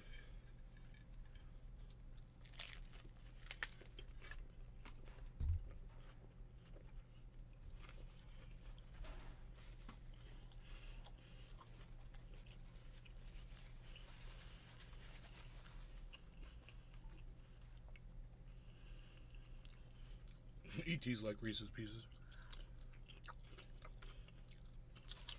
What did I miss, Billy? The Arecibo response, which showed like the little alien instead of human and so on. So it does feel like there's a narrative unfolding in some strange way that supports kind of this sort of David Jacobs threat idea. And it's sort of interesting to me, synchronistically, that this revealing, or this semi-disclosure or whatever, is happening during the worst climate week in history. Did you see Bonsai House. Daniel? Right? Dude saying maybe their planet is dying with a straight face. Oh my god. Ha ha ha ha ha ha ha ha ha ha ha ha ha ha ha ha. Is it the guy in the top right corner? What an idiot. Did you see the 1994 Rua Zimbabwe case with the children and Dr. John Mack? That was so fascinating to me, because to hear all those children describing the message that they reportedly received. Yeah, that's one of the most convincing cases on record. Yeah, I remember trying to get funding to do that as part of the film The Phenomenon. I don't know, if Michael, if you've seen The Phenomenon or not. I have, yeah. I saw Oh, yeah. it. So I love your films.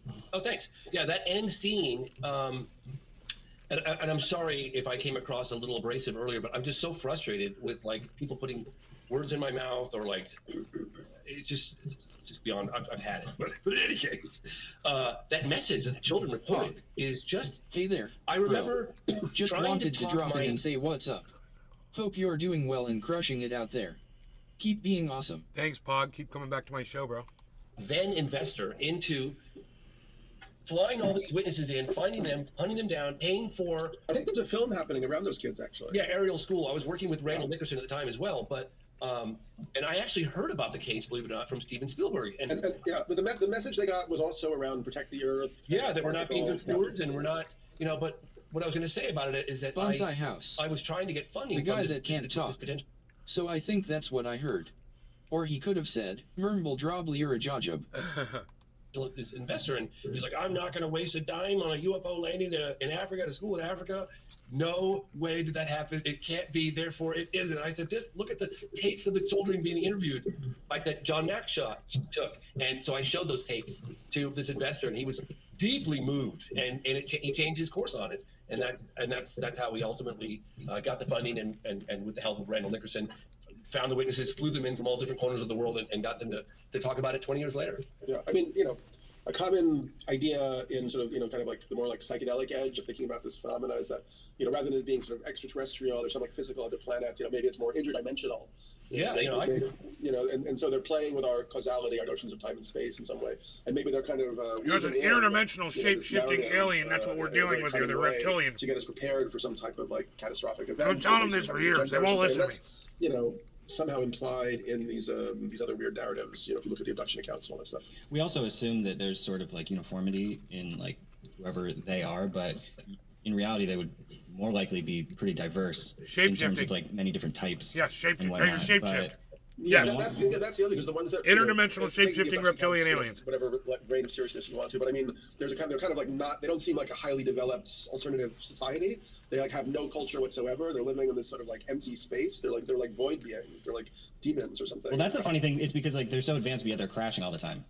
You know, this is where Destiny needs to step in and say, you guys need to shut the fuck up and listen to yourselves. Okay, you're idiots.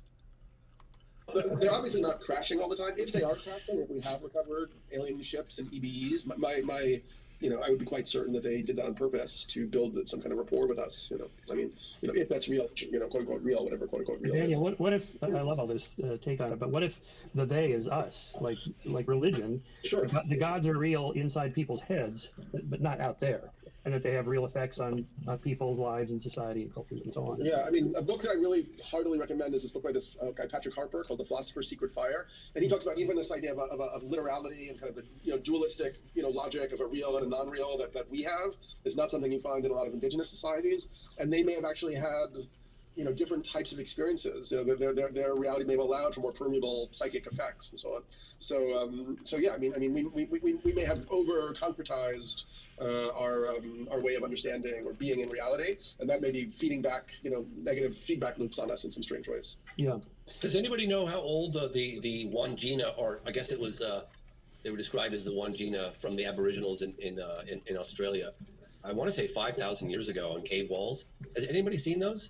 I'm not sure about those. So I was in Africa investigating that alleged landing at Ruism at Ariel School, and the now headmistress Judy Bates had kept the drawings from the children of what they saw.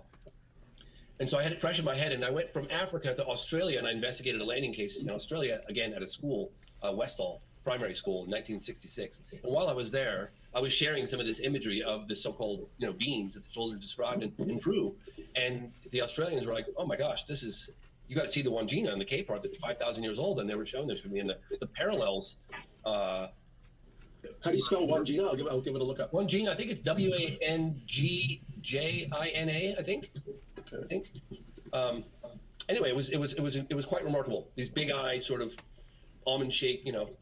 It was quite remarkable just the similarities. I just find it fascinating that this topic, it's like when you compare it to like typical culture war type topics, it's like it exists outside, and then there's this, you know, anomaly where like, okay, yeah, everybody wants transparency, and we're all just sitting here twiddling our thumbs waiting for transparency. And luckily, there's some politicians who are starting to put legislation for transparency together. But like Matt Gaetz, Stephen, I'm curious how is whatever you want, Matt Gaetz. You seem sort of like non-passionate about this issue. I feel like there are a lot of I don't want to call them logical or common sense questions, because those are stupid terms. But I guess like the biggest questions I always have come down to, there's a very human constructed question. Like, if somebody could travel faster than light, the idea of them not being able to navigate in our atmosphere and crashing seems a little bit absurd to me. If they were trying to communicate with us in some way, I feel like there are a bajillion ways better that they could communicate with us than crashing obscure spacecraft and hoping some governments procure the right things and then disseminate that information in the best way. That just seems like crop circles. Yeah, or crop circles. Yeah, I can make a counter argument if you want. Yeah, go for it. Either one, sure. Well, I'll say real quick. A third thing too would be that I oh god, I had a third thing, but I lost it. Go for it. Yeah. Well, I mean, I think the crop circles are a genius method of communication. I mean, also, remembering that I think it's somehow my experience of it was that it's almost like a teaching, on the nature of reality and the nature of consciousness itself. Even in terms of causality, it's extremely difficult to determine. Well, but what have we learned from a crop circle? Well, I wrote about 100 pages of it in this 2012 book. I tried to formalize it. I mean, I think they're indicating a number of things. Oh my God! Can you give me one of those things? Yeah, well, what is the relationship between ancient esoteric knowledge systems and modern scientific discovery? So, for instance, a lot of them use fractals, which were also based on like phi-based ratios. There was Gerald Hawkins was a professor of astronomy from Boston University who was looking at the earlier formations, and he found kind of new Euclidean paradigms that Euclid had never discovered and no human geometer had ever found. And he created a contest in a science magazine for people to help find these patterns they weren't able to. I'll challenge you on those things. I can take a lot of mushrooms to see fractals. I don't need crop circles for that. I don't think we've actually gleaned knowledge from, or I've never heard of in fields of math, physics, chemistry. I've never heard of somebody saying there was a problem in science or there was a problem with quantum mechanics, but the crop circle unlocked this answer for us. I don't know if that view is supported by anybody. Yeah. Well, I mean, yeah, he just shuts you down. They're pointing towards a different approach to knowledge. Let's say, I mean, you see, it's Steve running. Very literal approach to the alien phenomenon. It's like it has to be real. We have to have something tangible that we get from it. I mean, maybe we already, have everything that we need, but we're sort of out of a way of knowing that would allow us to make coherent sense of the cosmos around us. So understanding the relationship between ancient geometry, kind of esoteric uses of ancient geometry and modern, scientific understandings of fractals, which were only discovered in 1979, right, with the Mandelbrot set. Sure, I understand that, but I mean, there are also people that drop peanut butter and jelly toast on the floor and then think the image of God appears, when they pick it up. I don't see the. I just don't think there's a very compelling argument that there's some communication going on. Could it be some other non-causal way of thinking in some non-Euclidean space? It's possible, but anything could be that, right? No, not exactly. But I mean, I think part of it is that it's a message that's put in such a way, it's an interesting form of messaging. You have to think about why that form of messaging, right? Because it's a public sign system. It's not copyrightable. The government can't, close it down. So they created, a kind of, long series. If you take the hypothesis that they're not man-made, that some other agency is making them, then somebody went to the trouble of, over many decades, creating a sign and symbol system that falls outside of the parameters of what can be copyrighted or privately owned or whatever. Yeah, but imagine how cool it would have been. What if they made those same crop circles on the moon? Then we would know for sure that it was something extraterrestrial, and wouldn't we be wondering, all day if it was a bunch of people on Earth? Obviously, it's not a situation where whoever, let's say there is another agency doing this, then part of the puzzle is it's not meant to be known. I mean, if they were they could put it on the top of the White House or something. I mean, you know what I mean? It's like the part of it is the individual human being's freedom of choice to explore or expand their consciousness in certain ways. Sure, and I can understand that, but I mean, at this point, it's where we've entered divine territory. I can't imagine, I'm imagining George W. Bush giving a speech about how we're going to go and make ourselves known to an alien presence, but we don't want to be too known, but we want to leave something so that we're kind of testing them, but they need to have some faith that it's just yeah. Sure, but so one idea would be think about if we were anthropologists now and we encountered an uncontacted tribe in the jungle. 50 years ago, we would have just jumped in there, we would have tried to convert them to Christianity, and that would have been it. Or you land your helicopter and the whole integrity of the community is completely decimated forever. So here, let's say they see us as an evolving form of consciousness that has problems, but also possibilities. Now if we were anthropologists, we found that pristine uncontacted tribe, we would probably go in and leave a hammer, or a carved stone, and then maybe 10 years later we would go back, we would leave something else, a page of a book or an illustration. So over a considerable period of time, we would allow for their culture to adapt and assimilate and absorb rather than just being annihilated. So I think it could be something like that. They could also look at us and think, well, there's no sign of intelligent life here. We're destroying our planet and killing each other. They saw you, they did. That's true. I actually heard that they were just about to establish communications, and they saw Elon Musk rebrand Twitter to X, and now they've just completely left. Each other a little low. Does that resonate with you as a possibility? I mean, everything you said, I think is good, but I think the analogies that you're giving, I think defeat the analogy of the crop circle. Leaving it behind a tool or a page or some discernible knowledge. I felt like we were communicating with another species. The first thing we try to do is learn the language. I think that would be step one. It wouldn't be let's write things in English and hope that somehow they can decipher the writing. It would be let's figure out how they communicate with each other, and then we try to leave behind useful tidbits of knowledge. But yeah, I think kind of going along with the crop circle thing, I think another thing that kind of hurts is something that I would have expected to happen. Well, I would think it's sort of skeptical, but real quick, if we saw all these alien sightings in Roswell and throughout the early 1900s, mid 1900s, etc., why is it, if these things are happening, why didn't the advent of the cell phone increase 1,000,000-fold these types of sightings? I would expect to see UFOs, Bigfoots everywhere, but that didn't happen. Yeah. I agree. But once again, I think hold on. Let me comment on that one, please. Yeah. That's my Okay. territory. Okay. Let's. Yeah. Oh, your territory. There All are right. so many images. It's flooded with images. I get 20 images from cell phones hourly. Okay. Fake the problem images. is deciphering it. They're so much easier to fake nowadays. You don't know what's real and what's not. And unless you have a mass sighting, which there have been some, like if you had another event like the 1997 Phoenix, Arizona case, March 13th, today, we would have lots of footage, okay? So obviously we're waiting for an event like that to take place. We had the event at O'Hare Airport in 2006, I believe that was, where it hovered, according to witnesses, a disc-shaped craft hovered over. There was apparently 1 or 2 photographs taken of that from one of the United Airlines pilots, but that's yet to reveal itself. So the problem is there's so much of it, it's just hard to prove one way or the other. Do you know what I mean? Like it'd be a full. Yeah, but the cream would rise to the top very quickly, right? So I have right now in my possession, in that studio behind you, probably 6 hours of the most incredible footage I've ever seen in my life. That's going to go into my next film. Okay, I kind of call it eye candy, and I've got a production facility in Hollywood. This is stuff I collected all over. I have a production facility in Hollywood that's going to analyze it for me and break it down and do their best to determine if it seems to come from, software or if it's legitimate. And that's the best I can do. So to answer your question, there is lots of footage. I have footage right now that's crystal clear, broad daylight of a disc flying overhead. It's so unbelievable.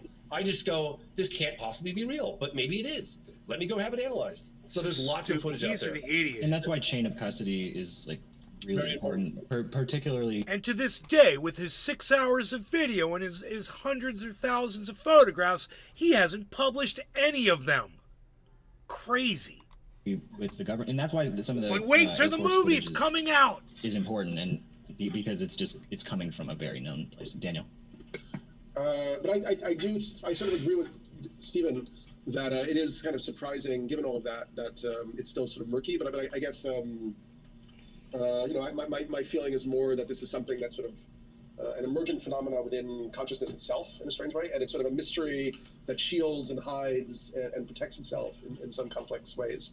And we see the same thing in investigations of psychic phenomena, like Dean Radin. There's like the first time they do an experiment, it might be like a very high correlation, of some psychic effect, like telekinesis or something. But then after that, it drops down to almost zero. So it's almost like there's something in the realm of psychic and supernatural or ET phenomena, whatever it's called, that wants to sort of protect itself in some strange way. He's such an idiot. Or hide itself. James, can you speak a little bit to like the physicality of the evidence, in Virginia, and like just how, like you mentioned how it just left this imprint on the whole city, which is like very tangible. Can you just kind of talk about like how you see physical evidence working in the Virginia case? Well, so I'm quite confident that we're going to come up. I don't know if any of you here have seen Moment of Contact. It's a case that happened in 1996 in Virginia. And I'll start off quickly by saying that I was working on my second documentary out of the blue. It was in very preliminary stages. We were just sort of taking broad strokes. It was the late 90s on some of the cases that we would potentially be covering. And I partnered up with a couple of people. One was this guy Morrison from our second time, and another guy was a British reporter by the name of Tim Coleman. Very bright guy, articulate, private school educated, mainstream journalist. And he said, "Hey, I'll remind you guys that I was working on my second UFO documentary. Okay, so obviously I believe in UFOs." And this guy says, "The guy that I just recently documentary. Oh, mate, we've got to cover this alleged crash that happened in Virginia, Brazil." I looked at him. Oops. What? I meant and the aliens were walking through the town, and they got. And I thought to myself, okay, I just partnered with the wrong guy. I'm gonna have to just this guy's nuts. And I didn't look into it for 10 years, but I'll fast forward. I did actually start looking into it on a trip to Brazil back in 2011, and I started meeting some witnesses, and I thought, oh, maybe there is something here. And then I went back 5 times, and spanning the better part of 12 years. And it's in the culture of the town. I mean, the population I think of Virginia was like over 100,000, and almost everyone you talk to either knows someone who had an experience or had an experience themselves. They've got statues in the town. It's quite remarkable. Something truly extraordinary took place in Virginia, Brazil. And I think that Obviously, we all want the photographic evidence. I've identified 5 different sources. We're going after it. But when that comes out, and I'm sure it will, it's just a matter of time. Yeah, it's just that a will matter be of debunked, time. Of course, right? That's all you have working for you, buddy. It's like if you had It's the just a piece of matter of videotaped evidence. I mean, time. there were very compelling photographs taken Eventually, in the 40s and something will 50s. come out. Very good, broad daylight, crystal clear. But that would prove if you said this is a legitimate picture, that would prove through. So the footage of the No. alleged aliens- If you said this is a legitimate picture of a disc or a UFO flying over someplace, it would just mean that you got fooled and you don't know how Photoshop works. That's all. It's probably going to come out, and when it does, it too will be debunked. Yeah. By the vast majority. Yeah, it's so true. I mean, even with though the we're trying to go after it anyway.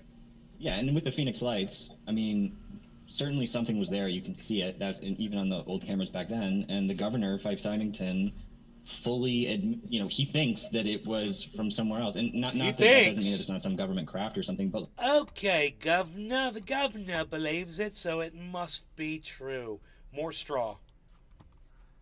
That's the fucking governor, guys. like Ooh. this meme that is going around, like, oh, we would have footage, or like we would have, like, there are The governor, the guy who's in charge of getting more people to come visit the area to bring more commerce there and publicize his area. Yeah, okay. dozens and dozens of super credible pieces of media about it. And I mean, James, you would probably say far more than that, but Yeah, I mean, I investigated that sighting in the 90s, and I was going back and forth to Phoenix for 10 years. I Means covered it in nothing. several films. I developed a relationship. I was the one that got Fife Symington, former governor of Arizona, to come forward. And to my absolute astonishment, This guy- he admitted on camera for the first time. This guy in the chat just goes, I'm from Brazil, and I'm sure that this shit was proved fake. that he too was a witness, and they made the determination just because of the sheer size of this object that he's also a captain. He was a captain in the Air Force. He's a pilot. That it was otherworldly just because of the size, and that he made inquiries to the Pentagon, Luke Air Force Base, DOD, and they shrugged their shoulders and told him they don't know what it was. I just feel like everybody needs to pause for a second in the country and, even world, arguably, because of this hearing just happened and like these explosive allegations. Like, let's just stop with all of the other culture war nonsense and just get to the bottom of this and get, go to the facilities that Grush is talking about. Michael, maybe they can take you with them. And, Well, I'd love to go, but because it's really frustrating that it like passes over and you see it's like, okay, it happened and people sort of forget about it. I know people are still working on it really hard, but it's just this. I can imagine a scenario like the following. Say somebody like Marco Rubio gets access to these facilities. He goes in there and they show him, and it's some super advanced DARPA project, the equivalent of the U-2 spy plane or the SR-71 Blackbird or the stealth bomber or something like that, whatever the next generation is. And he goes, oh, I see. This is ours. And it's highly classified, top secret. Of course, you can't go out there and tell everybody what you saw, because then the Russians and Chinese will know what we have. Oh, yeah, okay. So then he comes back and goes, well, I checked it out, folks, and there was nothing for me to report. Now, of course, this is just going to frustrate everybody, but what if it's just that? What if it's just our own technology? No, that's not what's going to happen. I'll tell you what's going to happen. Rubio has met with firsthand witnesses. I know that for a fact. Yeah, he said so. Yeah, so I knew that before he even said so. Okay. So Rubio knows they cannot leave these claims. They have to follow up all the way through with this. I realized for the first time in 30 years, this is one of the reasons why I had tears flowing down my face, because I've been laughed at and mocked and ridiculed, and I held my ground for all this time, is that I realized they cannot put the paste back in the tube this time. Who's the they? Well, there are people that don't want this out, I can assure you. Well, actually, in terms of who's they, I mean, Grush alleged in the hearing that there was a group of sort of a hybrid group of government, lifetime bureaucrats and private corporation executives. That was the allegation. Let's say, wait, here's a really good question. Let's say that's true. Let's look at the incentives. Why would Russia or China or North Korea or Iran, that does cyber, warfare against us all the time, why wouldn't they be exposing this to make the U.S. look bad? Exposing totally. The first country to expose it is going to be. When you say expose it, what are you talking about? Expose that people in the United States government or private sector are, trying to cover up a story of this magnitude from the public. Well, so they're doing the same thing in their countries. How do I know that? Well, I've been there. I went to Russia, I went to China, I went to Africa, I went to South America, all across Europe. I met with generals in all those places, except for Africa. And the problem is, and this is something that people just don't realize, you can't admit when you're in charge, you're the power, you're supposed to be in control, that you have unidentified objects whizzing around with impunity in our airspace. So when you ask them, they're saying, no, we don't have any of that. He's like, And then his response to that is, oh, so you can't admit it. And they're like, no, I'm not winking at you. We don't have anything like that. We don't have any UFOs have crashed or anything like that. Oh, okay. You can't tell me. And they're like, no, I'm telling you that we don't have anything. He's like, oh, they can't admit it. I've asked them all. And the evidence is they all say they can't. They don't have any. Space, and that shall they turn out to be hostile, you have no visible means of defense against them. You don't know who they are, where they come from, what they want. I can assure you, no governing authority wants to admit that to the general public because it exposes their weaknesses and their vulnerabilities. And that's the primary reason for secrecy. And I do want to mention, I mean, we've had a few, like we had that Hayam Eshed, right? No, sorry, just like, even if you don't believe it, like Minister of Defense. Yeah, if you could suspend judgment for, like, I ask you, Michael or Destiny, if you guys could suspend judgment for a moment and just, like, okay, let's just pretend that it's real, okay? Let's just pretend that UFOs are real. Like you it's a do? global phenomenon. You. Let's all be delusional like you are. Okay, let's have that little flight of fancy together. Everybody fasten your belts. We're going a little flight of fancy with this moron. They're exhibiting a technology we don't understand. They don't have any wings. They fly rings around our fastest jets. Okay. We have definitive proof this is going on. Okay. But we don't have any more answers than that, okay? Now, if that were true, do you think the people that we put in charge to defend us and protect us, that they want to come forward and disclose that information to us?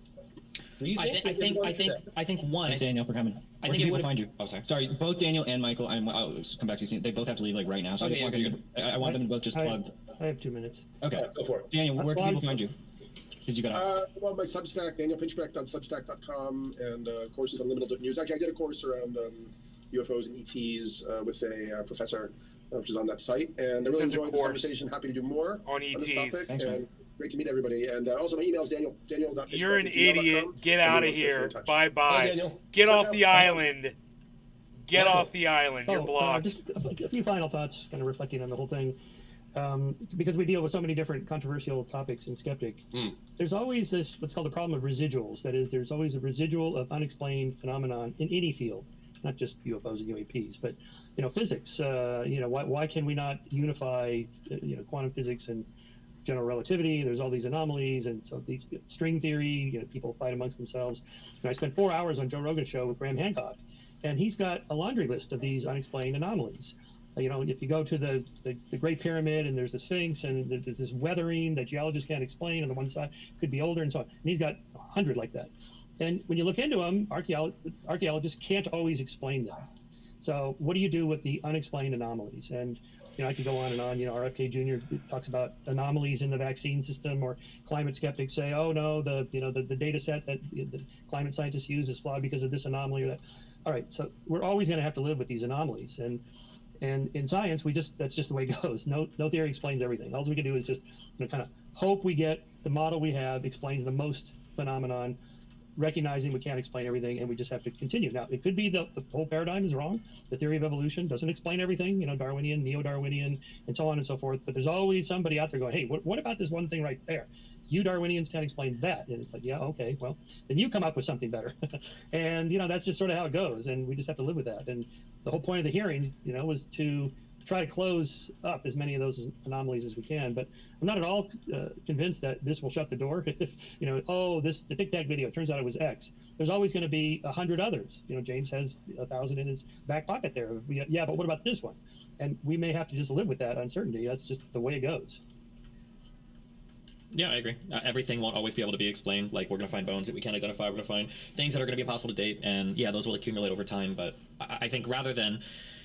the problem I have is that instead of putting a question mark over things, people always want to put it all kind of in one box, basically. Mm-hmm. That there's 10 unidentified things, and every single unidentified thing is actually getting you closer to some other truth that actually has zero evidence for it, because the only evidence for this other thing are all the things in the question mark box, which don't point in a direction, in my opinion. Yep, good point. All right, bye, everybody. Bye, Michael. Thanks for coming. Okay, bye-bye. Bye.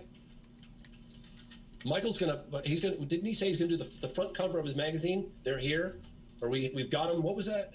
Yeah, he wants to.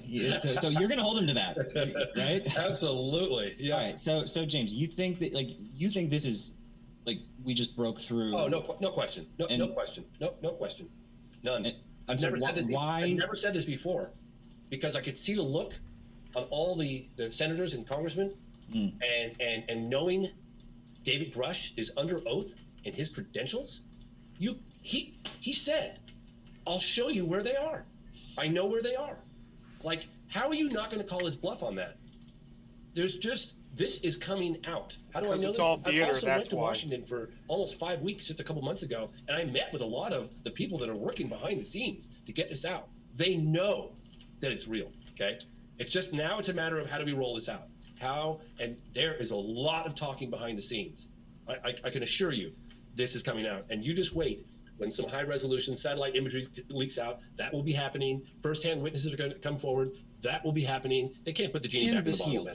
This is coming out. And because he was under oath and he stated that he submitted names of individuals that are actively working in these special access programs, it would be so easy for them, if he's lying or wrong, to prove that he was wrong and completely ruin his reputation. So it's like, they should just do that. Like, they either have to destroy Russia's reputation somehow, which they haven't done yet, or they need to, tell us what happened when they.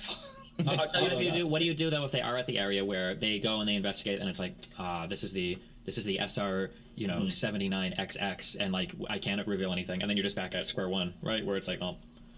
I mean, at this point, they have to tell us if it's secret tech. I mean, that's not going to happen. They would never do that. Yeah. The Intelligence Community Inspector General Thomas Monheim. That's the guy right now the media needs to be going after. We need to get statements from him. He was provided the locations, the names of the programs, the people directly involved with the programs, the first-hand witnesses of the programs, and it's only a matter of time until we get statements from him. The stuff's coming out. I've never said this before. I've never believed that I thought this was going to happen. I really didn't. It's coming out now, and there's no turning back. Nah, I don't think so. I think in 1 year from now, they're going to be the exact same spot we were in 1 year ago. Yep. Nope. I'll bet you $1,000. If you want, I'll do it. I'll give you. Yeah, we'll do it if you really want to. If you sanction this, Great. if you want to sanction this, $1,000. Yeah, I'd gladly. Awesome. That'd be a nice dinner too. I'll get some caviar, some champagne. You ain't getting shit. No. Destiny's gonna get to have a nice dinner. Similar bet, which I called, which was he said several nice dinners if it comes out by the end of 2025. Well, what are we saying? What are we saying officially is coming out? Like evidence for extraterrestrial? Okay, so I think if this guy is spending $1,000 on a fucking dinner, he's a real piece of garbage, making his money lying about UFOs. He probably goes around he sells books, right? He goes around the world, speaks and shit about this bullshit. And witnesses, not secondhand witnesses. There's going to be additional people coming forward confirming David Grush's claims, and there's going to be more evidence leaking out, like photographic evidence, things of that nature. Absolutely. Well, so here's the thing. This is always difficult. Yeah, there could be photographic evidence, but it's going to be like a blurry picture in a hangar of a plane that doesn't seem to match any current planes. And then we're going to get into an argument where I'm going to say, well, obviously it's a Lockheed Martin project, and you're going to say, obviously it's a UFO from extraterrestrial origin, and then we're going to be back at because that's how it always seems to go. Yeah. I'm curious, Destiny, because I've been following this closely, as you know. Mm-hmm. I'm curious. Does this story matter to you? If extraterrestrial anything was, even if we found a single cell organism on Mars, I think it would be the most important discovery in all of human history. The idea that life could start on other planets, it would be the single most more important than discovering fire. Neither will get yeah, so I think it would be. I just don't think it's very. I don't think it's very compelling evidence for it. Yeah, no. Because some people don't. And Destiny, I'm just curious. How many military pilots have you interviewed? Oh my god. None so far. How many generals have you interviewed? Oh my god. 4 stars. He's pulling this on Destiny. None so far. None? How many first-hand witnesses? It doesn't matter. Destiny is still way smarter than you will ever be, old man. So go boom along. None yet. None yet. Okay. And how many documents have you seen from the government? Have you ever gone to the National Archives and dug through Project Blue Book files? Not that I'm at liberty to discuss. No. We'll have to do that in a skiff. No, but seriously. I'm just curious. So you've done zero research. You consider this to be one of the most significant stories of our time, and yet you've done not a single shred of research, and you're dismissing it because you've read from the mainstream media that it doesn't exist? I mean, it's a combination of a priori assumptions. So one being that faster than light travel aliens the communication would be on a whole other level, right? Because they have shifted their paradigm and understanding of science multiple times, right? Because it seems like our understanding around us, we can never even travel faster than the speed of light, which automatically puts us out of reach of basically ever communicating another star system with another habitable planet, right? So we're already right off the bat. But hold on. Okay. But Destiny, you're speculating. We have no idea where they come from. Yeah. How do you know that they're interdimensional? They're not. Sure, they could be. Yeah, they could be. They could be. Yeah, they could be all of these things. I don't know. But I have very hard time believing that if they were to come from another dimension, from faster than light travel, from the dark side of our consciousness, that their number one objective would be to run around bending crops in Nebraskan, cornfields. I'm not saying that. I also don't think they would be crashing their spaceships into the ground. Yeah, well, maybe we're shooting them down. Well, James, what do you actually think? Like, why are they crashing? Do you are these I just have no like idea. probes? Like, Well, so I can't speak on crashes other than 2. Okay, and these 2, I've done extensive research. I've gone to Roswell multiple times. I went to the 50th anniversary, and the one distinct advantage of the 50th anniversary of Roswell, it was a lot of attention was happening. There were press releases about it. Roswell there was the congressman at the time. I'll think of his name, Stephen Schiff. And he was talking about the fact that he wasn't able to get access. President Clinton was making inquiries. It was a big deal. The reason why I want to say this is because I went there and I got to meet a number of firsthand witnesses in Roswell. It was that golden period where they were all just about to die. And I got to talk to them, and I got to meet the people that handled the debris in their hands. I got to meet people that were at the crash site. I got to meet people that were involved in the story. It was amazing. And they think there was a thunderstorm. So there was speculation as to how it crashed. There was a massive thunderstorm. There's also, I interviewed a colonel who said that our new radar systems interfered with their navigation. I don't know, it's speculation, I don't know. But that was a very compelling case. And the other case I did was the Varginha case. And the witnesses, and I'm just telling you what the witnesses said, I don't know, I wasn't there. But they said that this cigar-shaped object had a gash in the side of it. Now, how did it get that gash? They all said the same thing. It had a gash and it had this weird white vapor coming out of it. And it was an aluminum cigar-shaped object that was in distress for hours before it collided with the ground. How did it get that gash? Did a meteor hit it? Did it get struck by something from us? I don't know. I don't know. But according to the witnesses, it had a gash. So you can only speculate after that. So I don't know, and I don't know where they came from. I just don't have those answers. But I can tell you that the military themselves did the classification of close encounters of the first, second, and third kind decades and decades and decades ago. In other words, they've established a classification system for different encounters. Means nothing. Close encounter of the first kind is when someone has a close encounter with nothing, an dude. UFO. Close encounter of the second kind is when, and this is not coming from me, this is coming from our own military. It Close doesn't encounter of the second matter. kind is when the object that That is being old fella witnessed better pull out interferes his or wallet. interacts with the God. environment somehow, whether it leaves imprints in the ground, picked up by radar, photograph. Such a dumbass. Remember Richard Dreyfuss' face being burned in Close Encounters? Close Encounter of the third kind, is when the witness claims entities associated with the craft. So that was established from reports back in as early as the 1950s. So there have been credible observations from credible witnesses of close encounters of the third kind occupants made. So we have that connection. It's not just objects in the sky. We have credible reports of beings on the ground. in those classifications, where is that cited? Oh, it's in Project Blue Book files. Okay. Yeah, I mean, you can investigate one of the most compelling cases in U.S. history. Happened in 1964 with a police officer by the name of Lonnie Zamora, and I interviewed his family, his wife. I went to the National Archives, his co-workers. I spent 5 years investigating that case. I went to the National Archives and got never before seen documentation of that, footprints of the creatures corresponding with landing pads. It's a Footprints of the fascinating case. creatures. Stephen, why do you think that in Roswell, for instance, they would have first, because there's the famous headline of them admitting there was a flying saucer and then they retracted it. Don't you find that a little bit bizarre? No. I mean, it could have been an error in reporting. It could have been they genuinely thought something. It could have been somebody said something dumb to somebody else. But Well, James knows exactly what happened. Tell me. With that flow of events, right? Roswell was what? How long ago was this? 1947, 70, July. 80? Okay, so about 80 years ago. Okay. So James, what was the flow of events with the first front page headline that it was a flying saucer, and then the changing their story? So there was a rash of UFO reports. If you look back starting in June with the pilot Kenneth Arnold, where he saw a string of unidentified objects while piloting his plane. I think it was Mount Rainier? I'd have to look that up. Oregon. In any case, that made headline news. It was a huge story. They were all on the hunt. There was no ridicule about it. I was like, I can get to the bottom of it. Perhaps it's some super stealth, military project. You could go to any archive and you'll see on the headline, front page of every newspaper during that time was reports of these so-called flying saucers. And I believe there was even a reward. And this guy, Mac Brazel, in Roswell, just outside Roswell, New Mexico, Mac Brazel, who's a rancher, came in with pieces of this debris to the 509th. I think he went to the police, and they ultimately sent him to the 509th Bomb Squadron. Now, the 509th Bomb Squadron in 1947 was the most elite hand-select unit in the world, exclusively responsible for the deployment of atomic weapons. This was the best of the best. So for these guys to mistake a common everyday weather balloon for something truly, off-world or whatever, it's just not going to happen. So Mac Brazel brings his debris into the field. They were like, "Holy shit, what is this? This is insane." And Jesse Marcel and one other guy go out to this guy's ranch. It was an overnight expedition. It's extremely remote. I've been there, and they come upon an area the size of, I think it was 10 football fields or bigger, of this completely unidentifiable material. Like, there were I-beams with hieroglyphic-like structures on it. There were foil that you could not destroy with a blowtorch or sledgehammer material. You could crumple it up and it would take shape again. They were like, "Oh my God, like this is unbelievable." And they put out the headline that they recovered a flying saucer. They loaded up this debris in a I think it was a B-29 bomber, and Jesse Marcel, and I think it was Colonel DuBose, and a few others were going to fly it to Wright-Patterson Air Force Base, which at the time was the Foreign Technology Division. So anything foreign would go there for an analysis. But they had a quick stop at Fort Worth. Now the story was out. They announced it to the world. This is happening. And when they arrived in Fort Worth, there was an explosion of media on the tarmac.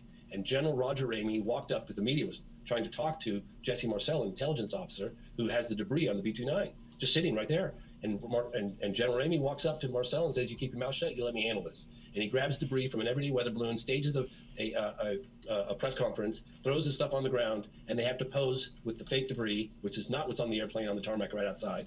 And the story was killed.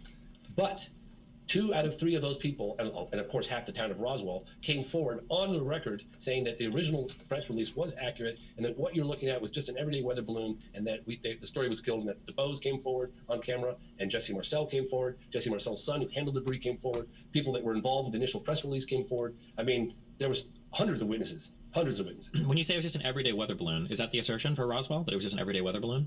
Well, now they say it's Project Mogul, but Project Mogul at the time was exactly the same weather balloon, just a bunch of them strung together. There was nothing exotic about Project Mogul at the time. Now later, 10 years later, there was a different neoprene or some other material, but at the time, Project Mogul was exactly the same weather balloon that you're looking at on the floor, except it was a bunch of them tied together. And then what is the exotic material that we believe was recovered from the Roswell incident? Well, it was like I was explaining earlier, you've got material that it's foil-like.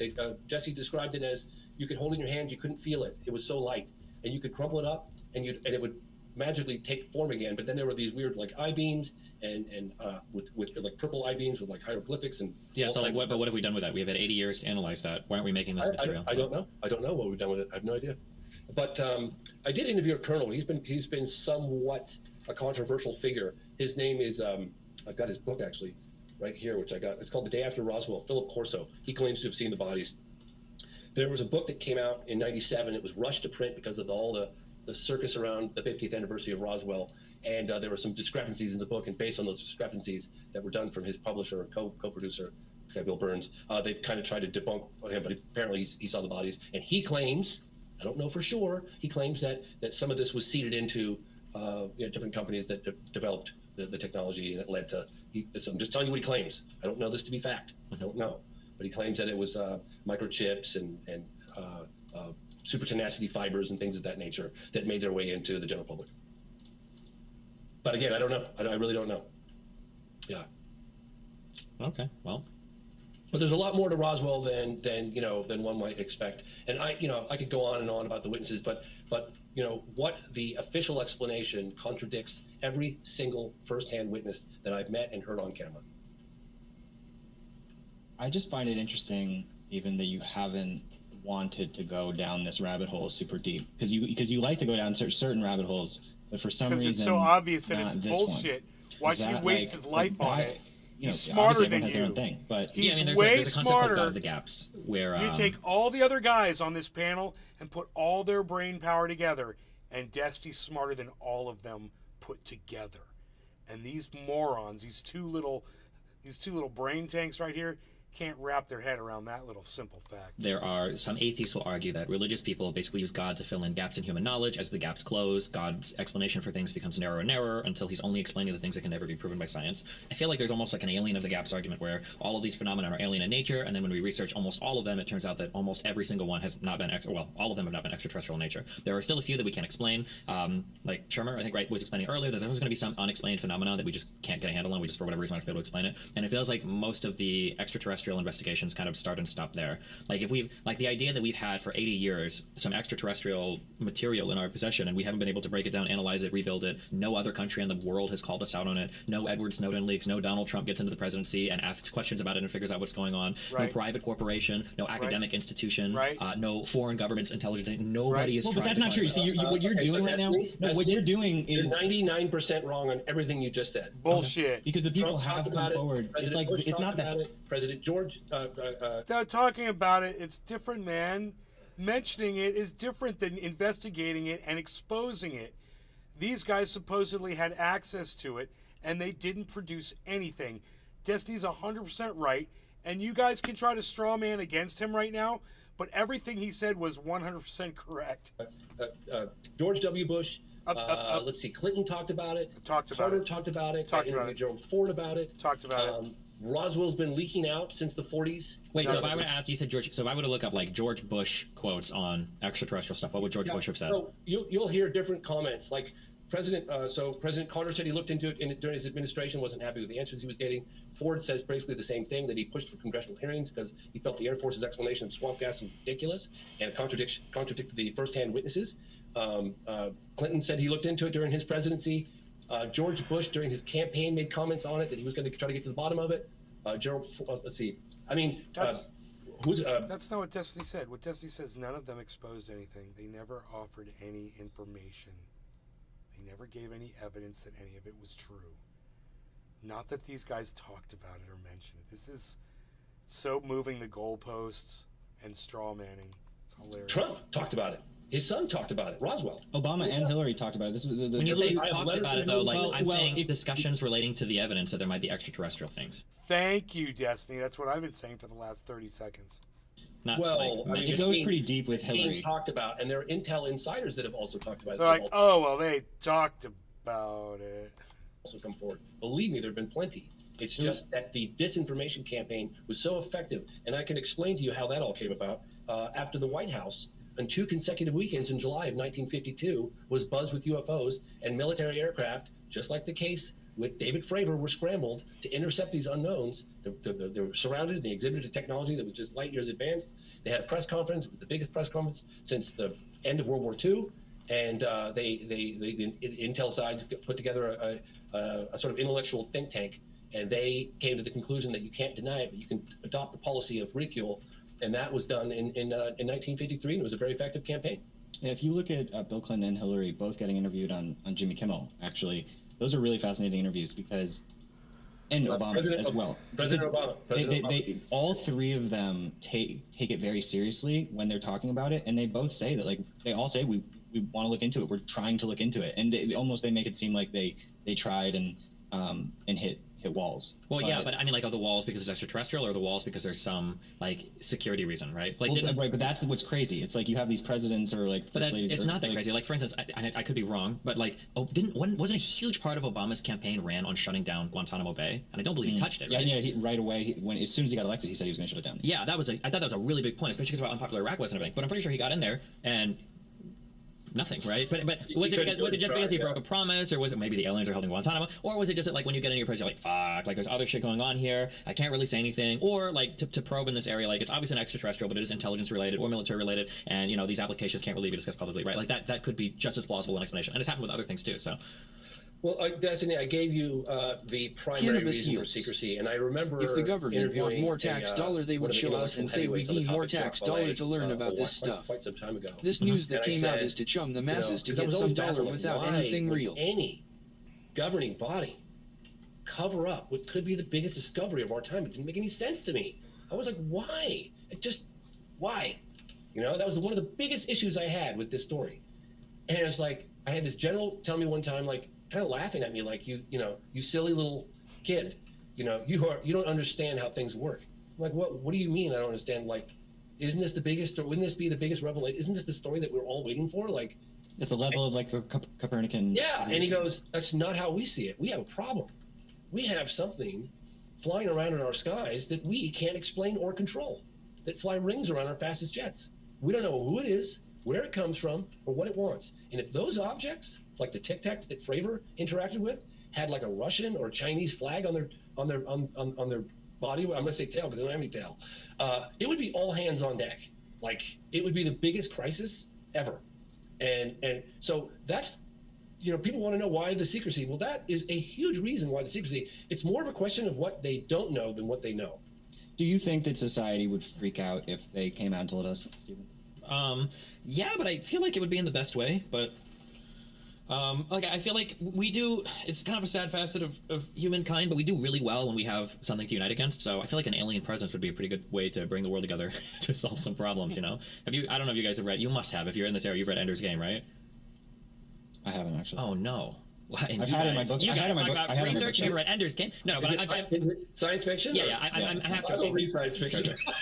My life is science fiction. Sure, okay. Yeah. I'm glad you made the joke. No, I'm just kidding. Okay, but I was gonna say in Ender's Game, that's kind of the part of the whole first book is once they found aliens, all of Earth unites. But like as soon as the aliens are defeated, everybody's looking at turning on each other again. So no, I think that some kind of shared event like that would be a phenomenal experience, or it would cause all of Earth to collapse in on itself because every conspiracy theorist, every Nostradamus worshiper, every religion would suddenly collapse in on itself and people go crazy. So you know, who knows? But it would be really interesting. I'll say that. Well, wasn't it nice, you guys, to see the Democrats and Republicans working together during that?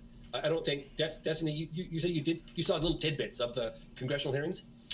Yeah, I saw the one. I know that people freaked out over the non-biologics one, where the I don't remember who was asking the questions, but they were asking them over and over again, like, "What did you see? What was it? Was there extraterrestrial?" When you follow up, watch the AOC clip. I think it's interesting, like how seriously she's taking it with the private contractors. Because she's been on oversight committees that have like already experienced and witnessed military contractor abuse. So like that's the area that she's really focused on, and it's pretty refreshing. I was really refreshed to see the two. Like, thank God. Please, is that what it takes? UAP, UFOs to get us to work together? Like, can we put down our differences and focus on a common goal? Like, can we focus on what matters to us, we the people? Apart from the outcome of like whatever it is, even just uncovering the misappropriation of funds in the Pentagon, and I mean, like that is such a huge story. If there's funds being siphoned out on like a mass scale, and that's why the Pentagon keeps failing their audits. Like for the past decade, they can never pass an audit. So. Wait, I thought the reason why is because you can't audit into the Pentagon for obvious reasons.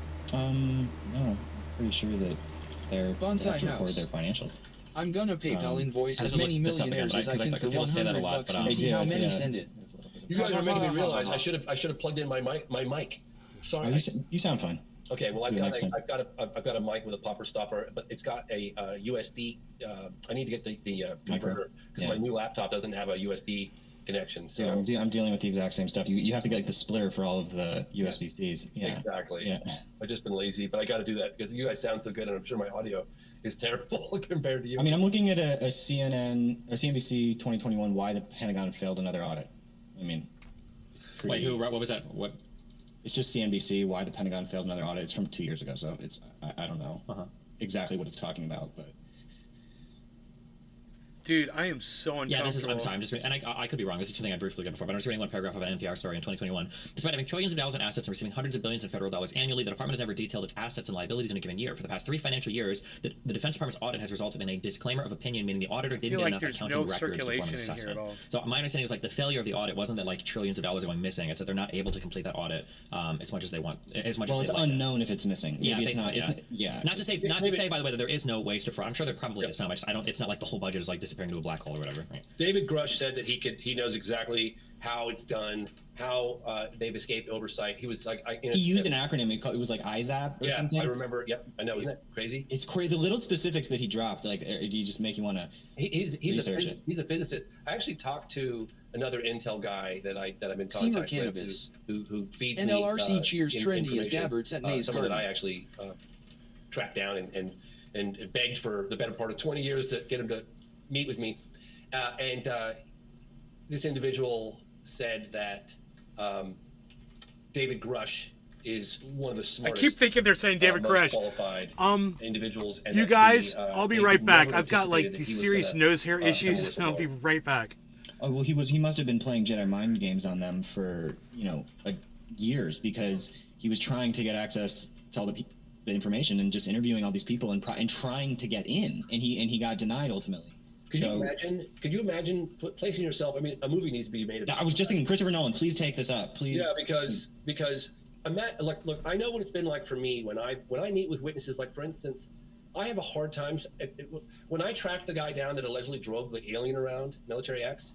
in Brazil. Remember, we identified this individual like a long time ago, and made great efforts for about a decade to just get this individual to meet with us. But anyway, I got to look him in the eyes, hear his story, and I had a really hard time reintegrating back into society because I'm thinking to myself, "Holy shit! I think I just met a guy who drove an alien around. Like, how do I not talk about this?" Imagine David Grush with the top clearances that he had, meeting 40 people that were directly involved on alien spaceships. Just imagine, whether you believe it or not, Destiny, but imagine for a moment what that must have been like for Mr. Grush to meet with over a 4-year span. He was fulfilling his obligation. That's what they put him there to do, right? And he starts to uncover this, and this thing starts to unravel, and he's finding the money trail, and he's finding this, and then he speaks to all these firsthand people that are working on alien spaceships. How do you process that? What do you do with that? How do you even go home and talk to your wife? You can't tell anyone. Like, just imagine what that would be like. That would be pretty crazy. I definitely, would. I would agree. That would be very crazy. Yeah. All right. Well, any last thoughts, you guys? I hope I'm wrong. I hope I have to pay you $1,000 because we get photographs of aliens or alien spacecraft or something. Okay, wait. Let's clarify that before we go. So if in however long, he says we're going to be in the same place today as we were a year ago. Right, so we're picking a year. It's a year time frame. Yep. So what's the date today, guys? What is your threshold, Stephen? What do you need? And like, make it reasonable. So I actually bet somebody in my subreddit about this exact same thing. I should just find the terms of that bet. But it's that like a Bonsai credible House. person in the government, so not like No a random airflow in the lieutenant booth. or colonel or something, but It's like a 'cause credible they are person making that you has a feel first-hand witness uncomfortable. account, or Ha, ha, ha, ha. provides. I don't know Like if I being require stuck in this after matters, like a school picture detention or with some air type of drop. scientific analysis or something. Shivers. Like just Dude, something more than. I'm sitting in here. what we have. I feel like nose hairs are puncturing my sinus. Right. I feel like icky. I feel like there's humidity, but no ventilation, man. I mean, I don't know, bro. I feel like I need air or something. It's the weirdest thing, and I turn the fan on, it doesn't do anything. Today. Yeah, in a year, what we're going to have is, I'm going to guess there's I going don't to be know a what couple it is. more I eyewitness just people that are feel going to come weird, out, man. and they're going to say, like, okay, well, I worked with a guy who was on the craft, and we saw these things, and that's going to be it. It's going to start and stop there, basically. But, man. Okay, that's reasonable. James, you're comfortable with that? Yeah, So you, totally. yeah. I mean, unfortunately, I've got the distinct advantage of being in touch with all these intel folks, and you do not. So I know what's coming. You don't know anything, bro. Yeah. You don't know anything that's coming, you idiot. Nothing's coming anywhere.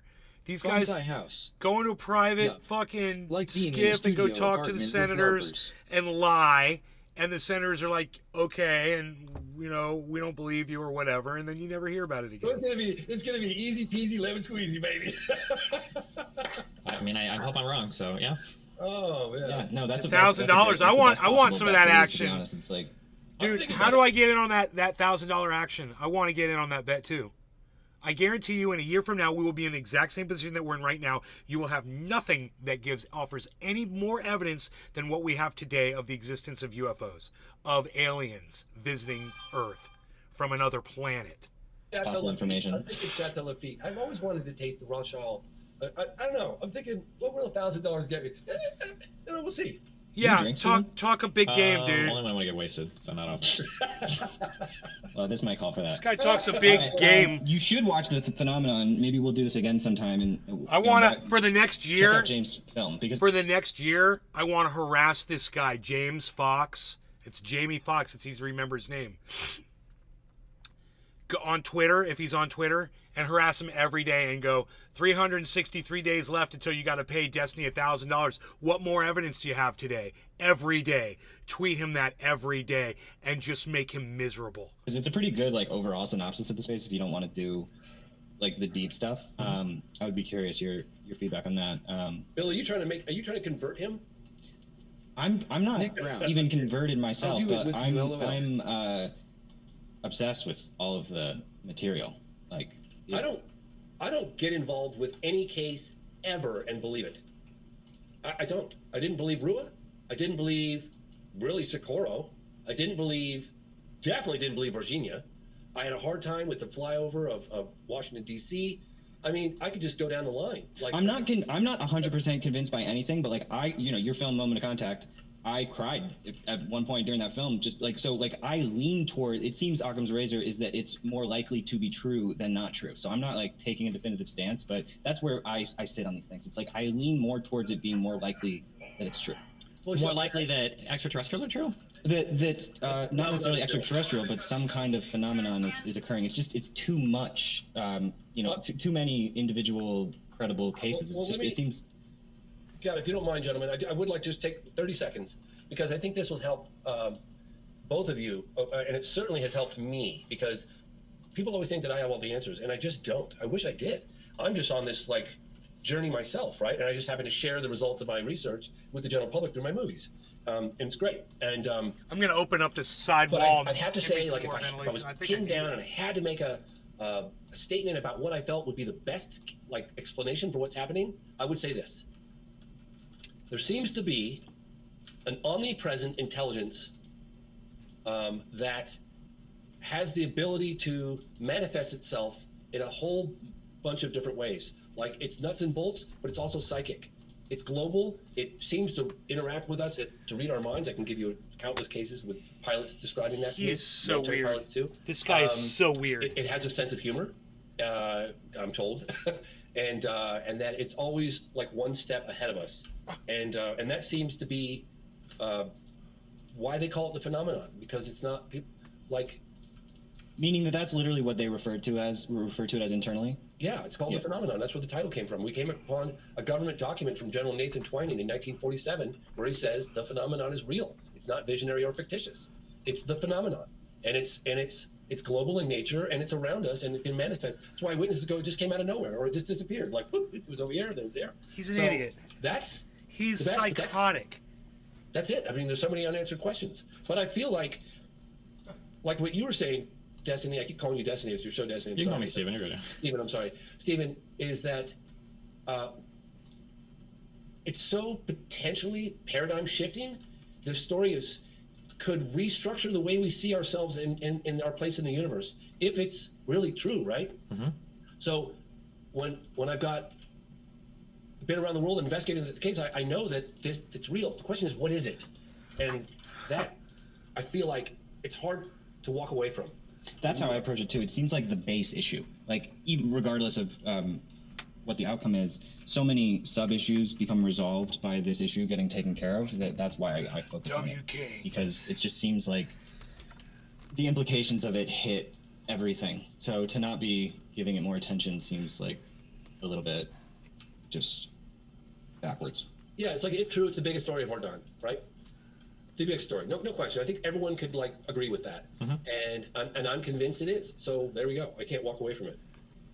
Well, you're an idiot. Cool. And you're sad. Thanks for coming, James. Where can people find you? I'm at James C. Fox on Twitter. It's my primary. I mean, that's what I do run. At James T. Fox on Twitter. I'm going there as we speak. I look for Twitter on Bird and it's an X. I have a hard time finding it. It's funny.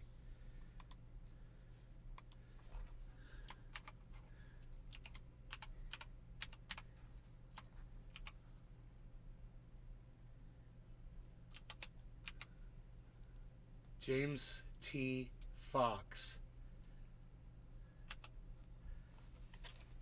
There's a blue check, James T. Fox 3. There's double X. Nick Brown. James T. Fox. Dude, let me go back. 132.46. Thanks for coming, James. Where can people find you?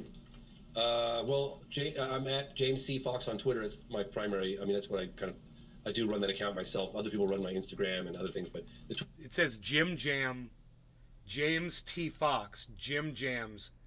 Twitter for the most part is all me, 99% me. So at James C. Fox, and you can check out the phenomenon. C. Fox. My bad. Got him. Following. Okay, let's do them. Here we go. What day did this come out? This was put out 4 days ago. Okay, today's the 2nd, so this would have been the 30th. Right? July 30th, right? Because, God forbid fucking YouTube puts a date on a video. 4 days ago. Put the date on it, you idiots. What's wrong with you? And you know, if you do click on show more, sometimes the date does come up. Yeah, it says July 29th. There it is. Great. So let's say 365 minus 4 is 361, right? Am I right? I hope I got that right. Just 361 days left until you need to pay Destiny Nick Brown. Yes. $1,000 for having no proof of the existence of aliens.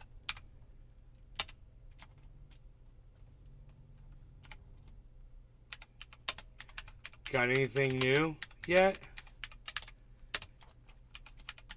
TikTok. Bro, every time I tweet that, I'm going to be so happy.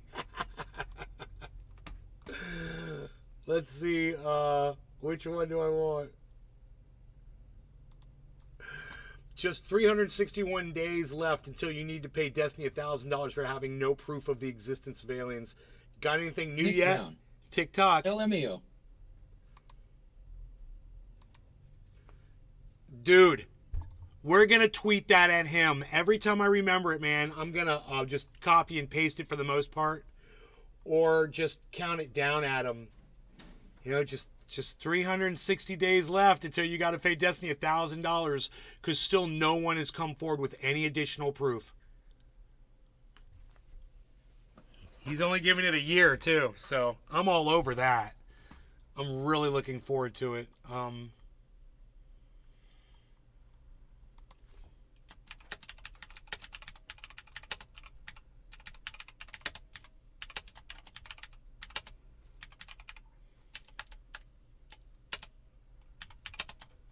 God damn it.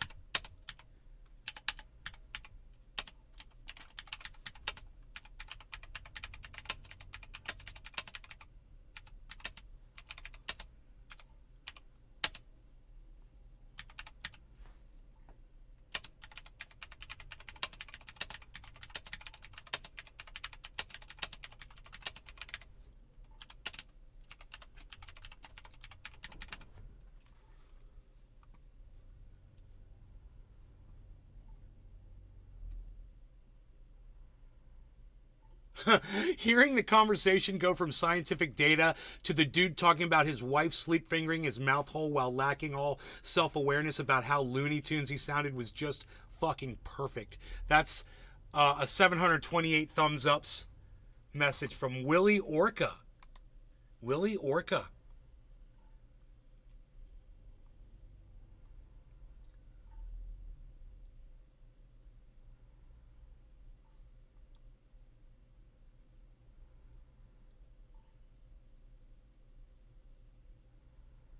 It's nice to not see him debate other streamers or social media personalities. I agree. I agree. More IRL people, please. These podcasters he shacks up with, bro. Some of them just aren't worth his time, you know? Well, I'm glad he got into that. I enjoyed it. I hope you guys did too. How do I want to deal with that? Oh, I'm on the scene here. I see what I'm doing. Get on the scene. Whoa, that's weird. Look at that. Oh, that's kind of cool. Yeah, that works for me. Hell yeah. Oh, yeah, that works for me. That's great. Oh, my God. Reconfiguration for the win. Loving it. Now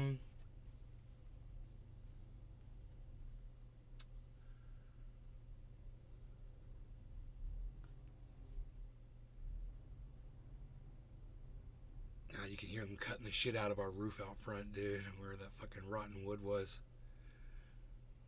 Big old goddamn sawzall out there.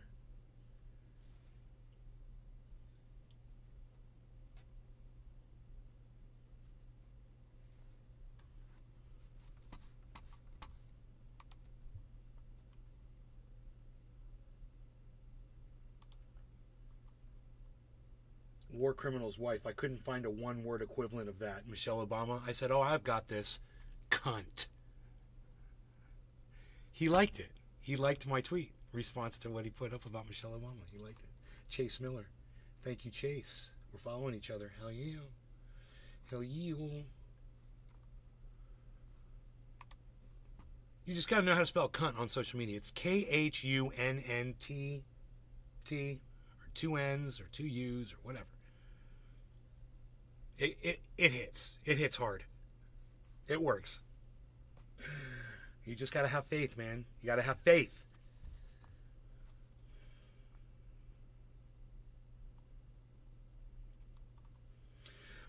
Nick, Brant Robinson is flying around that Ukrainian flag a little bit, so we might have to educate him on Nick Brown.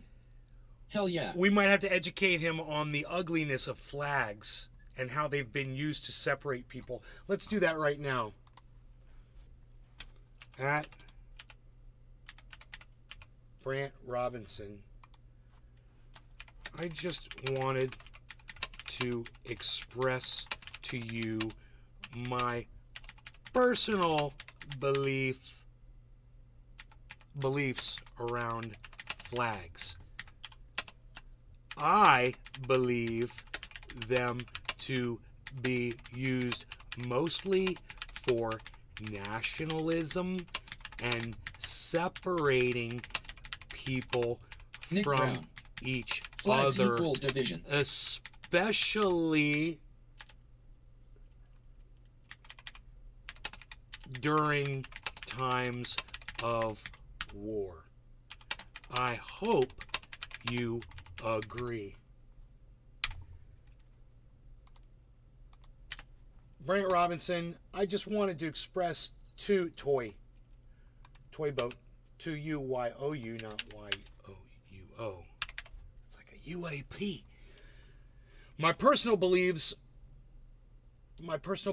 around flags, or is it my personal belief about flags? See, he's an English teacher, well, a history teacher. I just want to make sure, he's a teacher. I want to make sure that I dot all my I's and cross all my T's. I spelled separating wrong.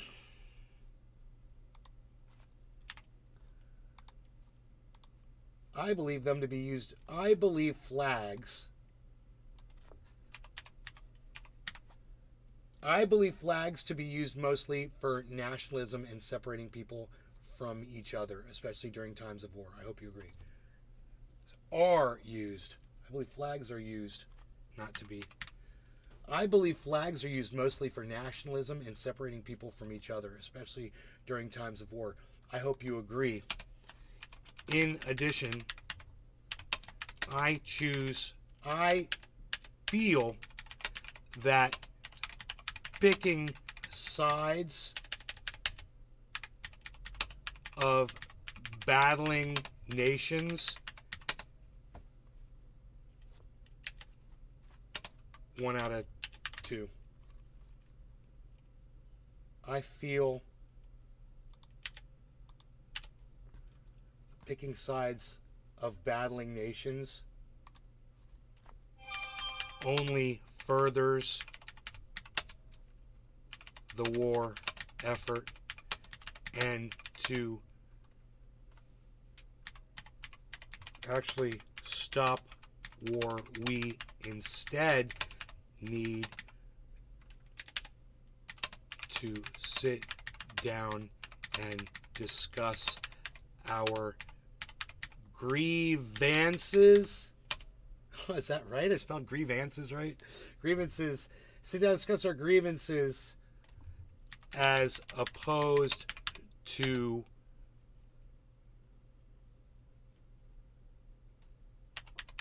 pointing fingers and placing the blame on our perceived enemy. Perceived, I before E, except after C. Let's call this one 2 out of 2. Brant, I just wanted to express to you my personal belief about flags. I believe flags are used mostly for nationalism and separating people from each other, especially during times of war. I hope you agree. In addition, I feel that picking sides of battling nations, 1 out of 2, only furthers the war effort, and to actually stop war, we instead need to sit down and discuss our grievances as opposed to pointing fingers and placing the blame on our perceived enemy.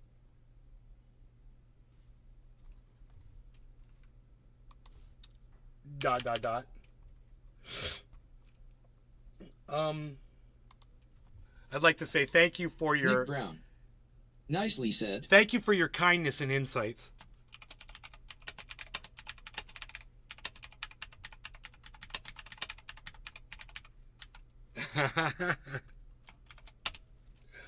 Thank you for your kindness and insights.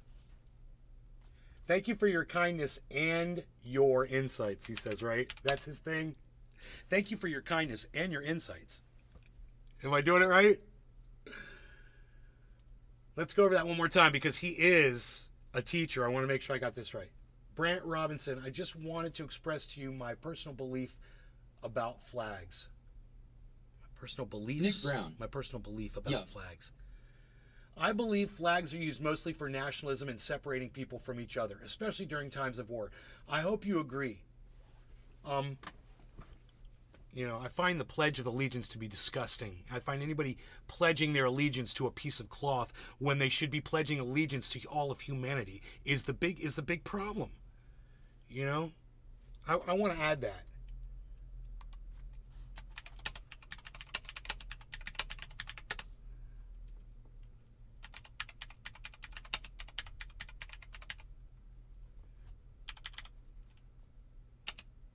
Two out of 3. 1 out of 3. Next one. Dot, dot, dot.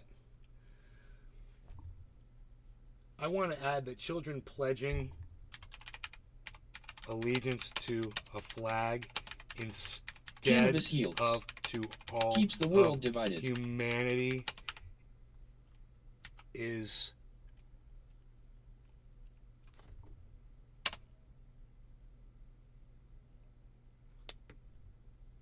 Nick Brown.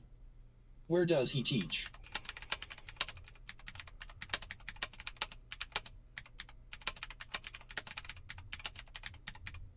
here in Florida. I spelled allegiance wrong.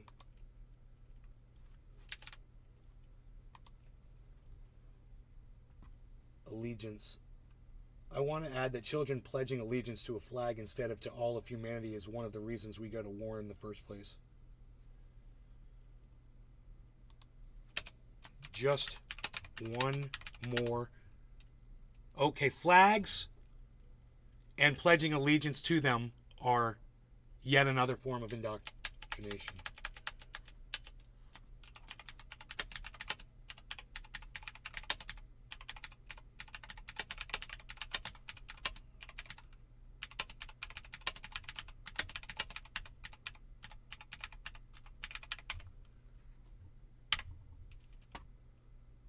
I spelled allegiance wrong twice. I don't know how to spell allegiance. Is it one L? No. Is it I-E? How do you spell allegiance? A-L-I-G-E-N-C-E? A-L-I-G-E-N-C-E? Anyone? Okay, Google. Allegiance definition. A-L-L-E-G. Here's the definition of allegiance. Loyalty or commitment of a subordinate to a superior or of an individual to a group or cause. E-G-I-A. God, I totally had this all wrong. That is a spelling bee word right there. A-L-L. Bonsai house. E. That panel felt like I had to sit on a strange dude's dirty couch. I-A.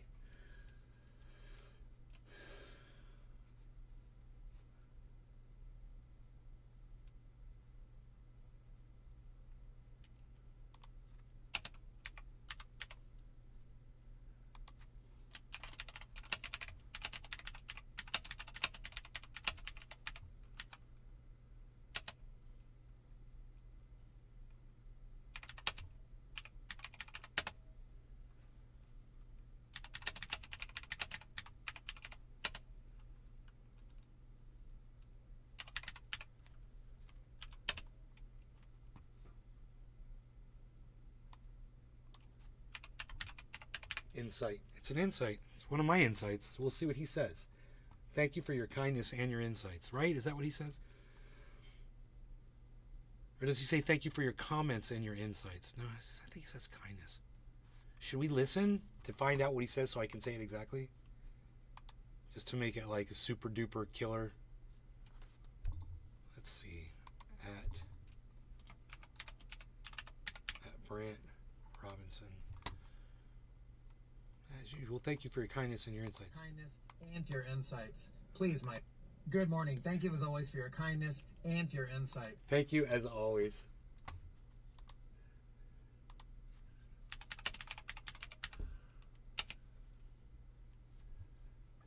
I'm going to put that at the end.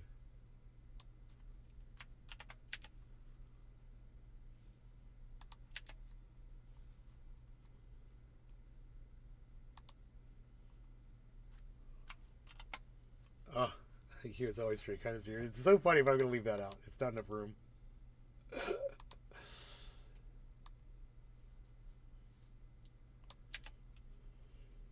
Okay. I'm going to read through this one more time. Brant Robinson, I just wanted to express to you my personal belief about flags. I believe flags are used mostly for nationalism and separating people from each other, especially during times of war. I hope you agree. In addition, I feel that picking sides of battling nations only furthers the war effort, and to actually stop war, we instead only furthers the war effort, comma, and to actually stop war, Trendy Nick. we instead... Nice final touch, LOL. And to actually stop war, we instead need to sit down and discuss our grievances as opposed... Grievances, comma, as opposed to pointing fingers and placing the blame on our perceived enemy.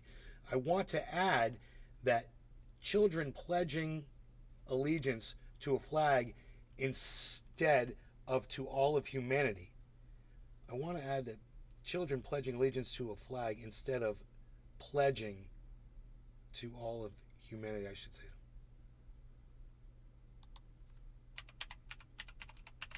Bonsai House. Is one of the Sign reasons off by we go to saying war go in the first Bears. place. Flags and pledging allegiance to them are just more forms of indoctrination. Love your posts and hope this is taken as a good faith insight. Long live Jambi. Be funny if I finished it with long live Jambi.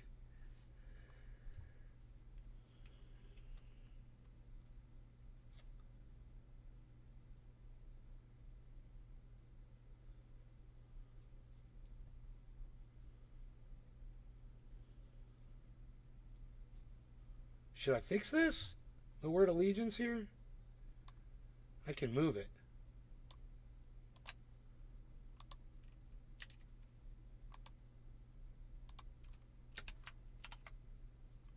Yeah.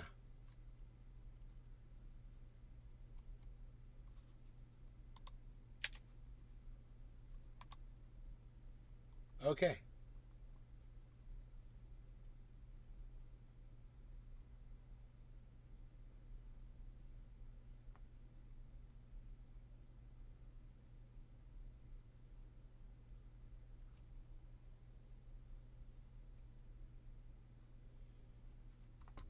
Okay, let's do it.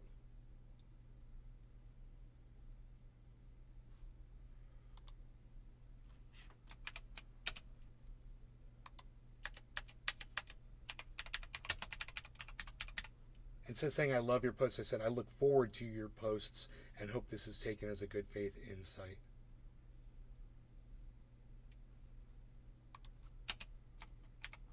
All flags are bad.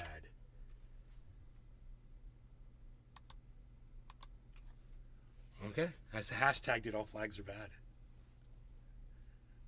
Look at how proud of myself I am right now. Like Leonardo DiCaprio when he sends off that. See how you think about that. He sends off that tweet and don't look up. Oh, it's a good one, right? What's going on here?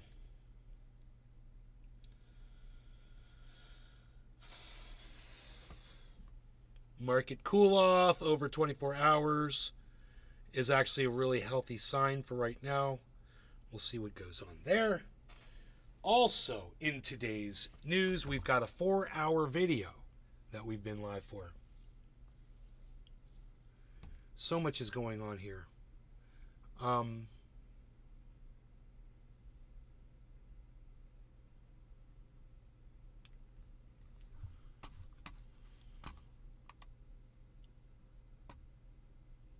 Nick, thank you for the retweet. I'm retweeting your retweet of my retweet. What?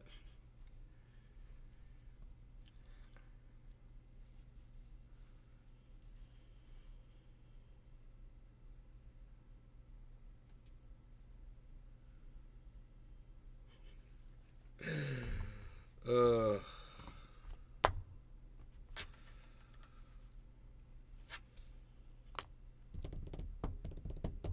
Bonsai House. Another way to tell aliens are BS is that all the craziest things that are uploaded to the internet end up on crazychit.com. There's lots of war videos, but no Martians. Not even the Tic Tac. Of course not.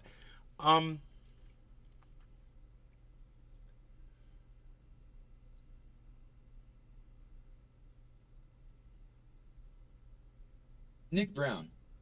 He's pretty quick to respond. He didn't respond already, did he? No. He is quick to respond, bro. He's on Twitter, bro. Like he's got notifications turned on.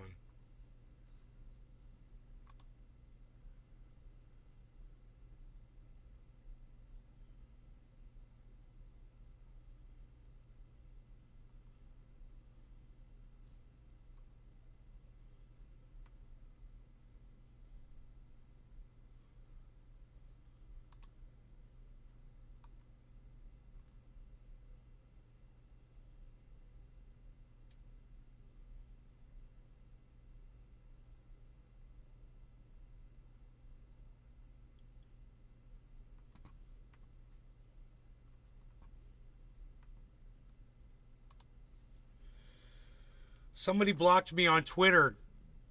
Nick, who do you think it was?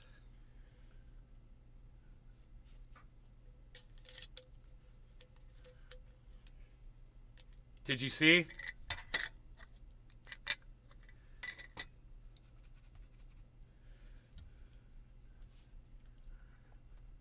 And just because they blocked me doesn't mean I can't tweet at them still, and people will still see those tweets.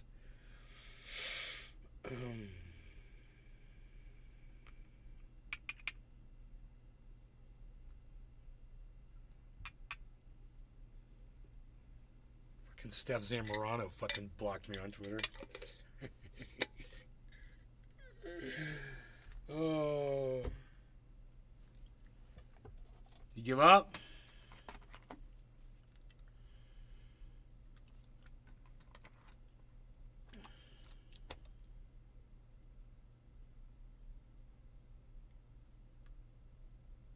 Do we lose Nick?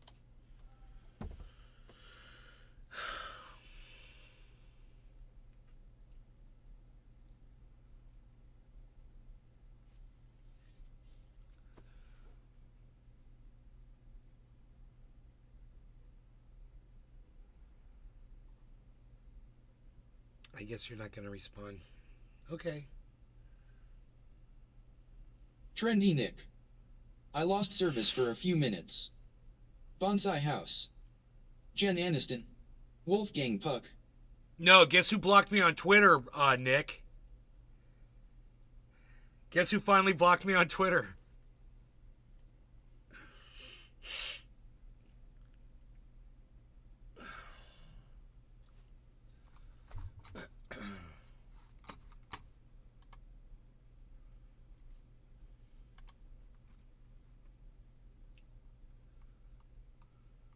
Bonsai House.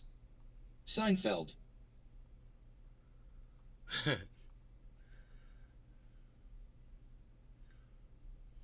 Trendy Nick. Steph. I caught that.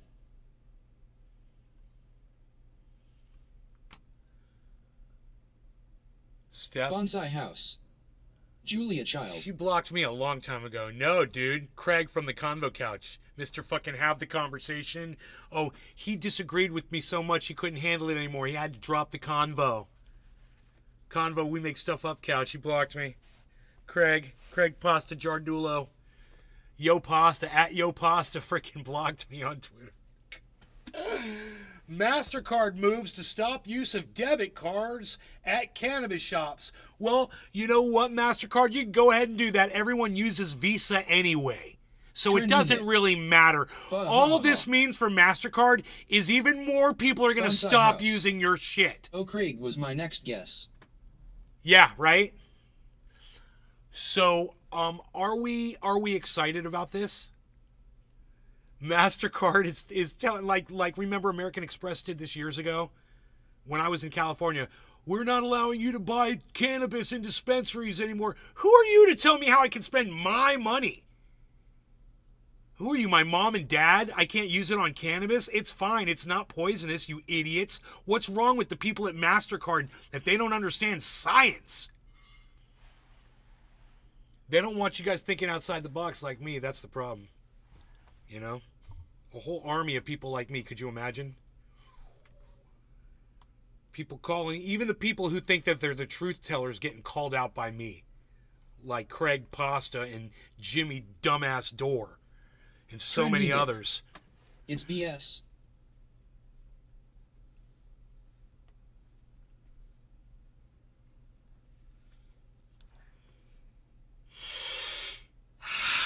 Anyway.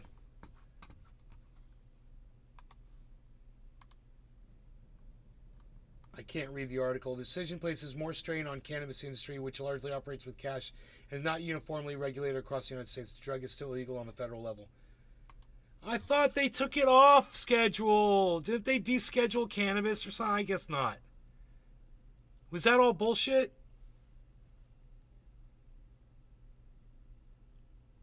Okay, Google.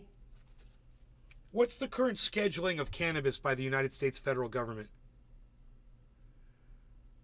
According to DIA.gov, marijuana is a Schedule 1 substance under the Controlled Substances Yeah, because you're calling it marijuana. It has a high potential Idiot. for abuse. No currently accepted medical Let's abuse it right now, folks. Concentrated, giant dab.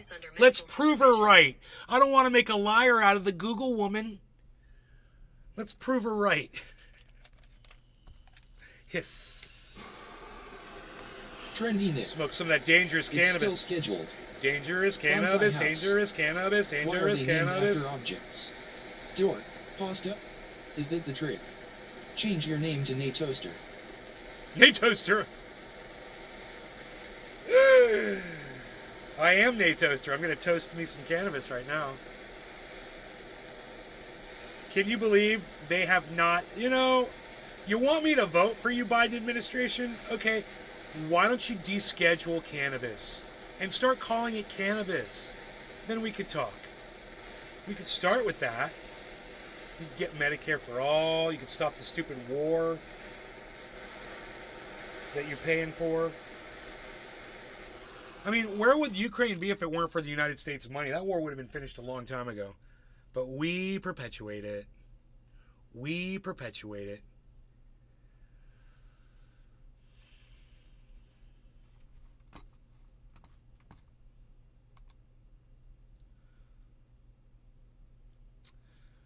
No law regarding cannabis. It's almost 420. Look at that.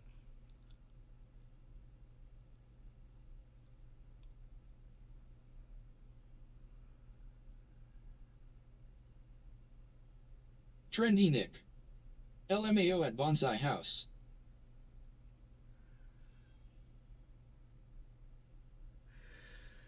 Cheers, everybody.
Bonsai House. ChatGPT gave me your new name. Natoaster Maraschino.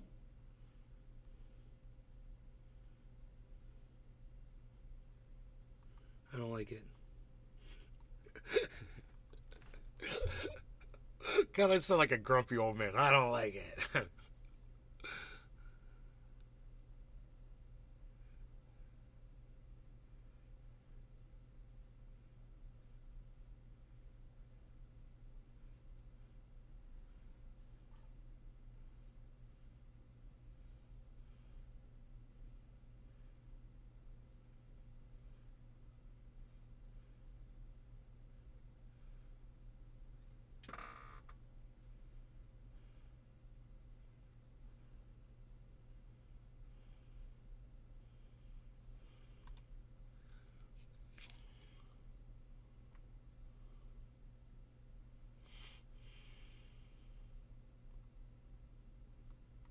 Trendy Nick.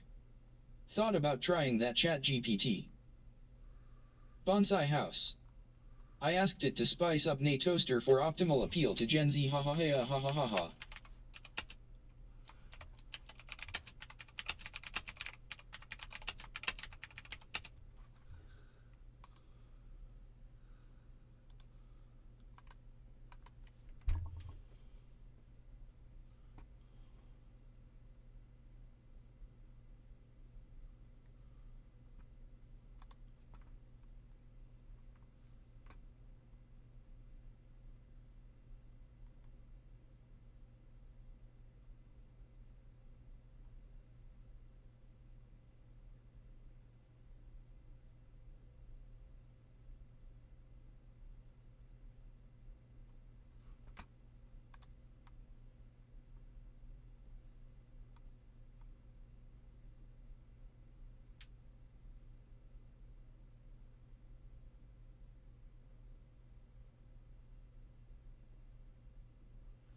Dude, Kim Iverson is such a freak.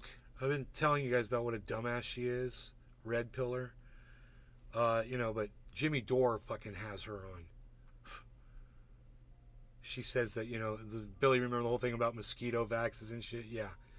They're really talking about that. She's really taking that seriously.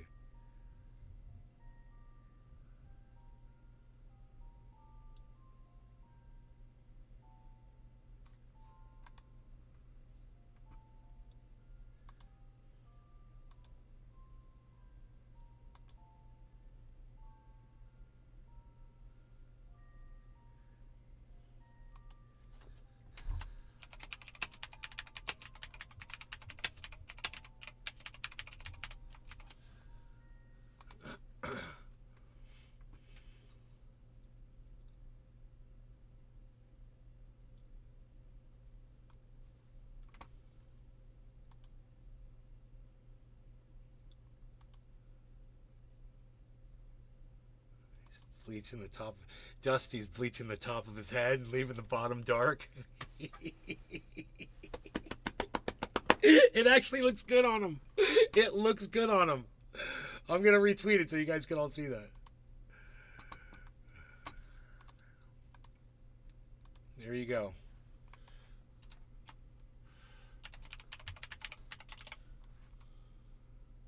Put that out there for your comments. Let's listen to this misinformant Kim Iverson. This study involved 200 mosquitoes biting humans.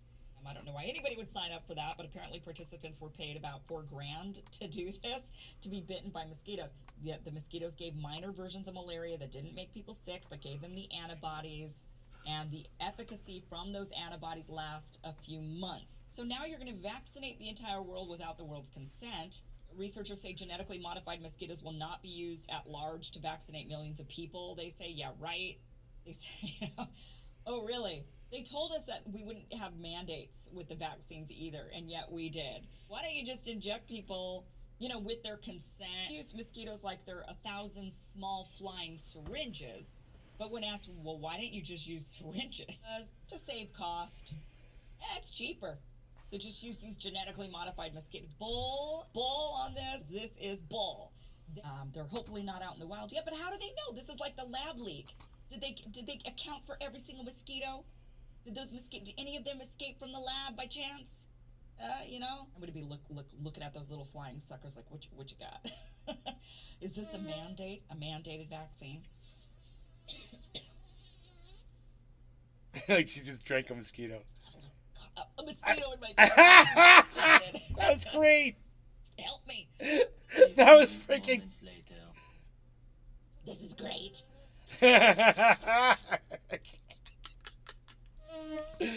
That's good. That's a good video, bro. Oh my god. Fucking laugh my ass off.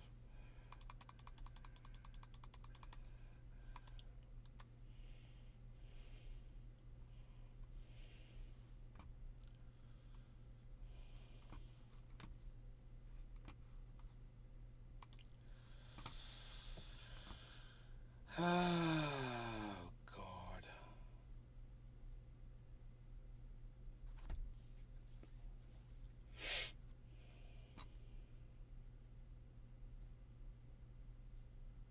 Trendy Nick.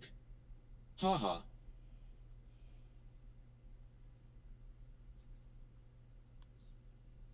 For gas and oil exploration across 23 different states. Under my administration, America is producing more oil today than at any time in the last 8 years. That's important to know.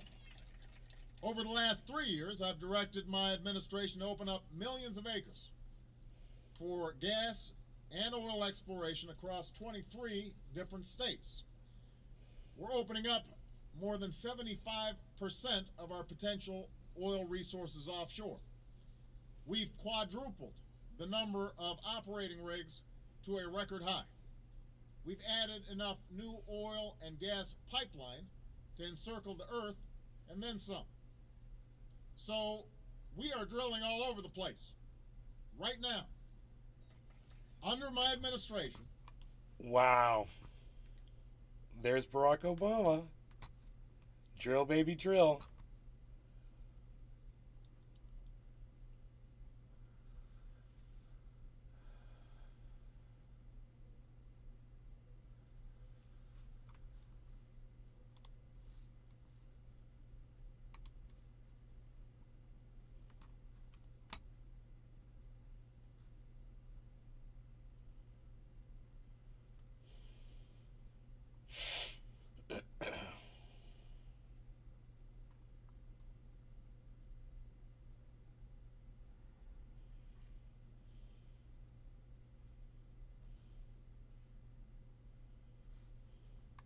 Ad.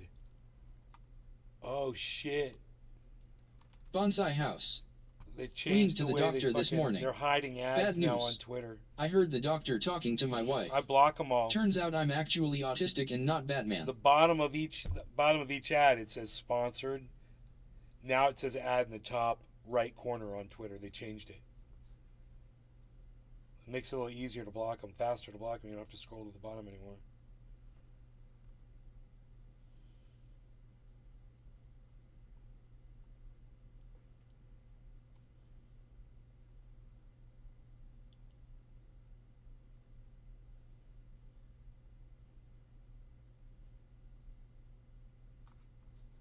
Conspiracy to defraud the United States by using dishonesty, fraud, and deceit to impair.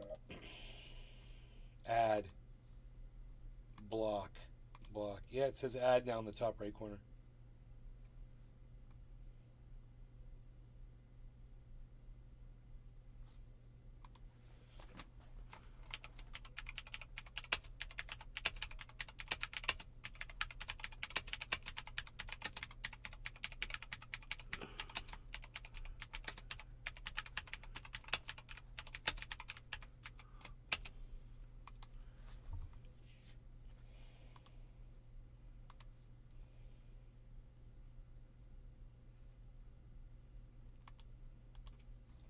Bonsai House.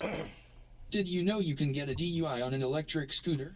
Yes, absolutely. You can get a DUI walking down the street. They call it fucking public intoxication. Basically, it's a DUI while you're walking. you know?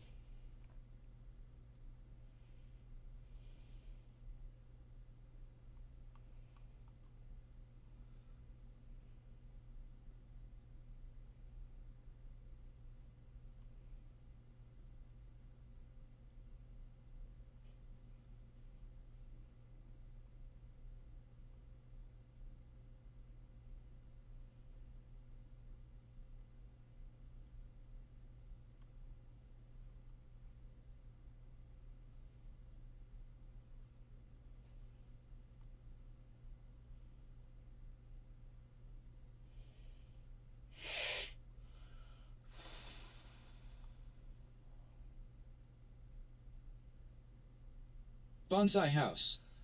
So my city put the electric scooter stands in front of the bars. Bait and switch.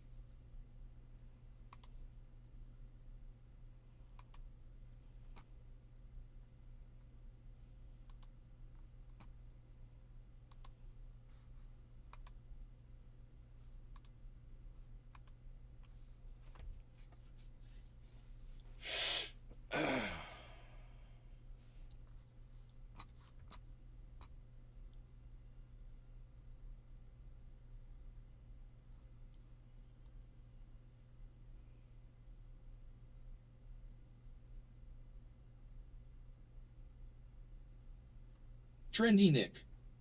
Can get one on any moving object. Motor, bikes, etc.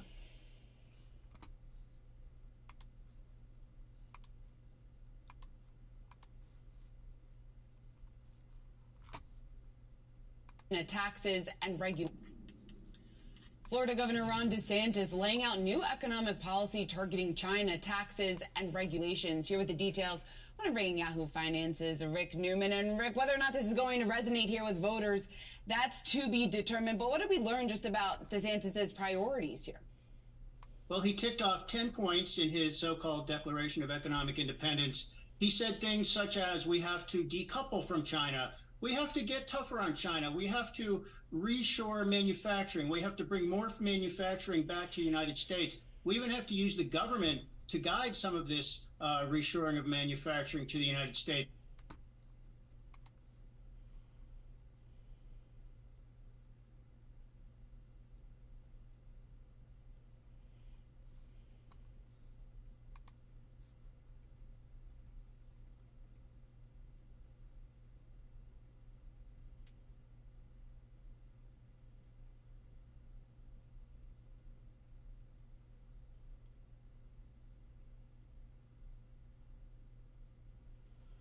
So you can't read this one out loud, huh? There's no out loud reading feature. There is on the other one, but not on this one. Bonsai house. Yes. It has to have an engine. Even electric. Busa boards, one wheels, etc. Like to see them catch me on a drift trike.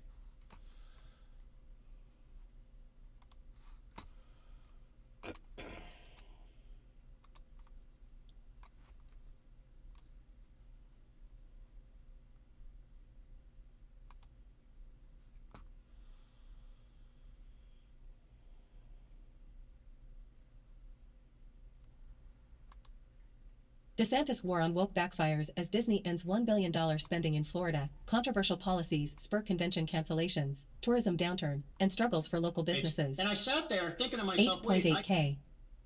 DeSantis lays out economic agenda, takes aim at China. We have to decouple from China. Janine Mancini. Tuesday, August 1st, 2023 at 1:03 p.m. EDT. Florida Governor Ron DeSantis' war against the Walt Disney Company has impacted the state's biggest tourism attraction and is leading to a broader backlash that could seriously hurt the state's economy. Great job, Ron. DeSantis, a right-wing candidate for the Republican presidential nomination, singled out Disney because of its LGBTQ+ values and inclusivity, which he disagrees with. In response, California Governor Gavin Newsom has seized the opportunity to embrace Disney for its diversity, making his state a more attractive option for Disney's future investments. Don't miss. Billionaires are making their money in the private markets, and this startup is revolutionizing health. Former Disney CEO Bob Chapek opposed DeSantis' so-called Don't Say Gay legislation, triggering the clash between the company and the governor. Although Florida is home to other left-leaning companies, they have not explicitly targeted DeSantis. As part of his War on Woke campaign, DeSantis took control of the Reedy Creek Improvement District, the special taxing district for the Disney Resort's land, resulting in legal battles and strained relations with the entertainment giant. In May, Disney made headlines when it canceled a $1 billion project to construct an office campus and transfer 2,000 employees to Orlando. The company also pulled the plug on a promising Star Wars hotel that had only been operational at Disney World for a short time. These actions were followed by pointed remarks from Disney CEO Bob Iger, who criticized DeSantis, branding him as anti-business and anti-Florida. Disney has turned its focus to a new endeavor known as Disneyland Forward. The program is aimed at rejuvenating its 2 theme parks in Anaheim, California. The company envisions Disneyland Forward as a catalyst for significant growth, projecting an annual revenue of $253 million and the creation of more than 2,200 new jobs. Florida misses all of that. The consequences of DeSantis' actions are not limited to the Disney dispute. Florida's political climate, characterized by controversial policies concerning LGBTQ rights and race, has led to a growing number of conventions and conferences avoiding the state altogether. At least 5 groups have canceled or moved their events out of Orange County and Fort Lauderdale over concerns about the state's policies.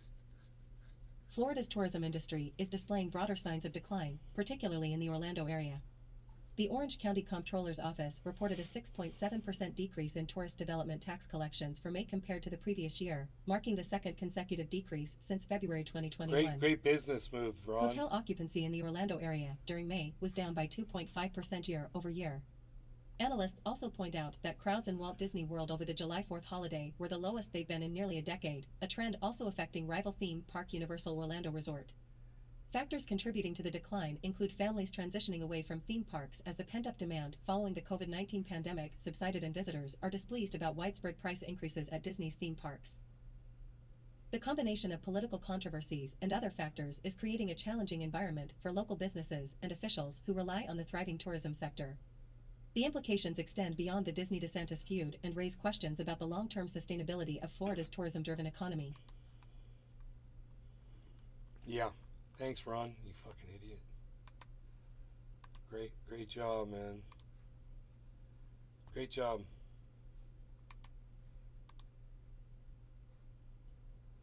Great job, man. We've been live for 4.5 hours. You kids are crazy. What do you want to do, kids? Check the crypto. It's down right now, but there looks like there's a little tick up, so that's good. It's coming from a low spot, though. Don't really want to talk about that, just because nobody's really interested in it.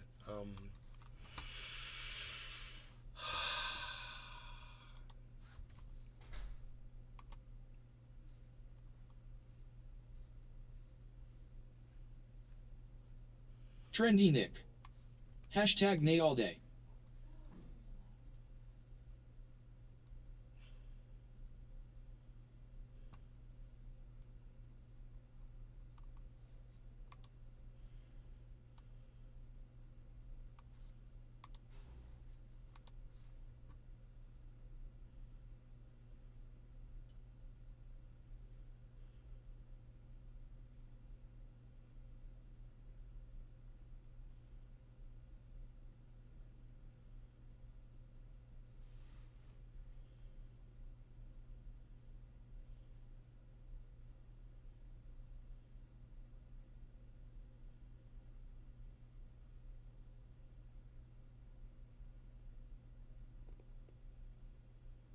Security's not even chasing after him. That's fucking funny.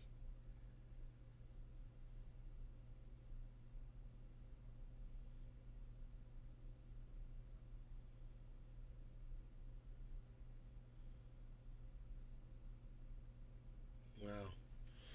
This guy's breaking into a store, stealing Gucci stuff. Add. Block.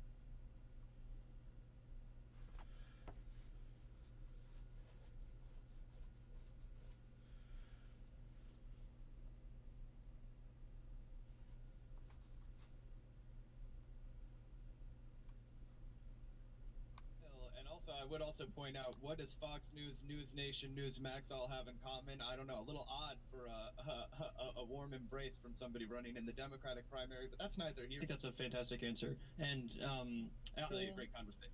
Thank you, guys. Much love to you. Thank you. Candidate for President of the United States, Marianne Williamson. Super excited to chat with Miss Williamson once again on the show. We've had her on a couple times before. Always have a really good discussion, and we're super excited today to continue talking about Marianne's vision for America. She's scared. I don't know if maybe you can't say it, but I will. And also, I would also point out, what does Fox News, News Nation, Newsmax all have in common? I don't know, a little odd for a warm embrace from somebody running in the Democratic primary, but that's neither here. I think that's a fantastic answer. And really a great conversation. Thank you, guys. Much love to you. Thank you. Thank you so much, Marianne. We'll see you next time. Thanks. Best of luck in South Carolina.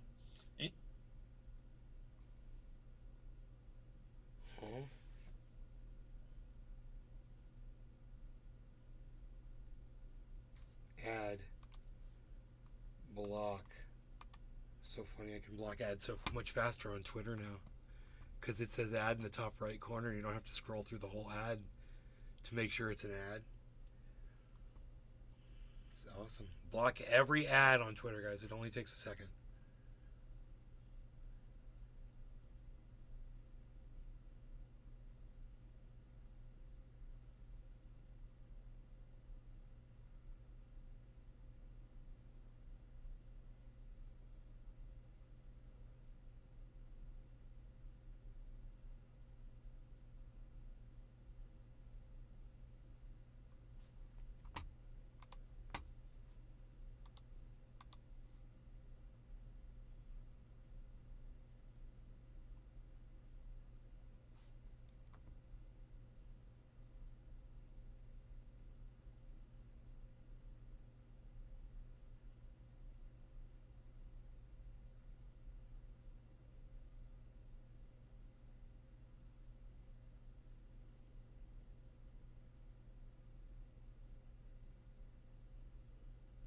Stealing content? I want to see this. And he's a 250,000 subs.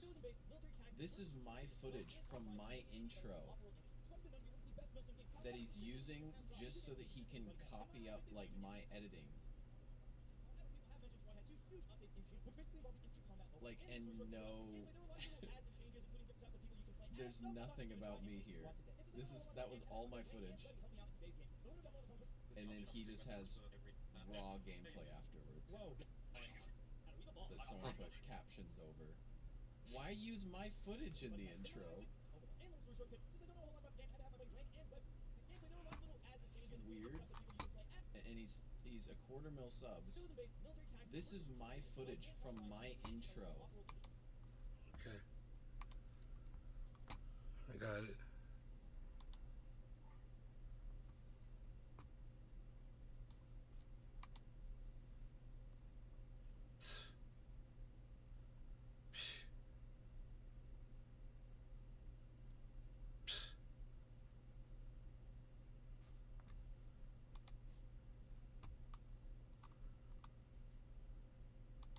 UFO shit was crazy. A disc-shaped craft hovering over. There was apparently 1 or 2 photographs taken of that. It was from somewhere else, and not that doesn't mean that it's not some government craft or something, but like this meme that is going around like, oh, we would have footage, or like.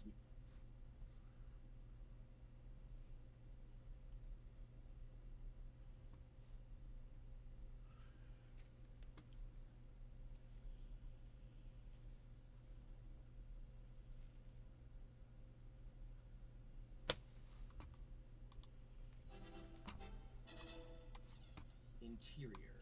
Precinct 9 interrogation room. Night. Lieutenant Mazzelli. 40s. Muscular, but grizzled. Gazes across the cold steel table. A cigarette dangling from his muscular, but grizzled lips. Locking eyes with silk-suited and also grizzled Polly Lorenzo. Grizzled. Mazzelli. You didn't think those bodies would ever be found, did you? Well, Chipotle just bought half of Battery Park to plant cilantro fields, and look who they found. Johnny No Flasso. He's getting autopsied by the medical examiner right now, but I think they can skip the autopsy, Polly. Because I'll bet dollars to dickholes the thing that killed Johnny was the 17 bullets in his brain. So how about it? Those your bullets? Polly, you better hope you keep your nuts clean, Lieutenant. My lawyer's gonna have so much fun shredding your badge. You'll think he's Tony Hawk at a badge factory. Damn it. Okay, I really thought I knew where I was going there. Hey, all, just doing another pass on Precinct 9, The Whiskey Sour Chronicles, which has interest from several Tribeca-adjacent producers. No, not that one. That's the one! The bread company. But they have a lot of bread influence. A lot of dough, so to speak, and have attended the other Tribeca, I think. Or was it Triscuit? It was a try word. I wasn't really paying attention on the call. Anyway, just doing another pass and a bit more research, specifically into modern policing. Because here's some news. I think that may have changed recently. Maybe?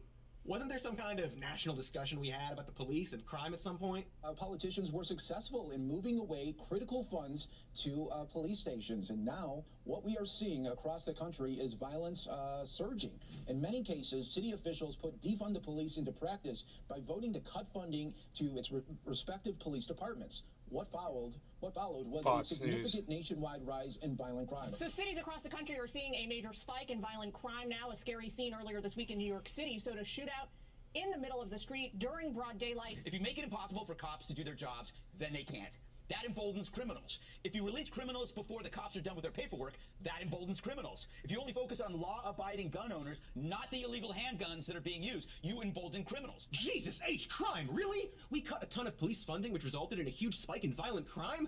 Seems like something I'd remember, but I don't remember it. But, in fairness, I have been squarely balls deep in those Whiskey Sour Chronicles. So I guess we really screwed the pooch, specifically McGruff the crime dog, who has sadly died from exposure to fentanyl.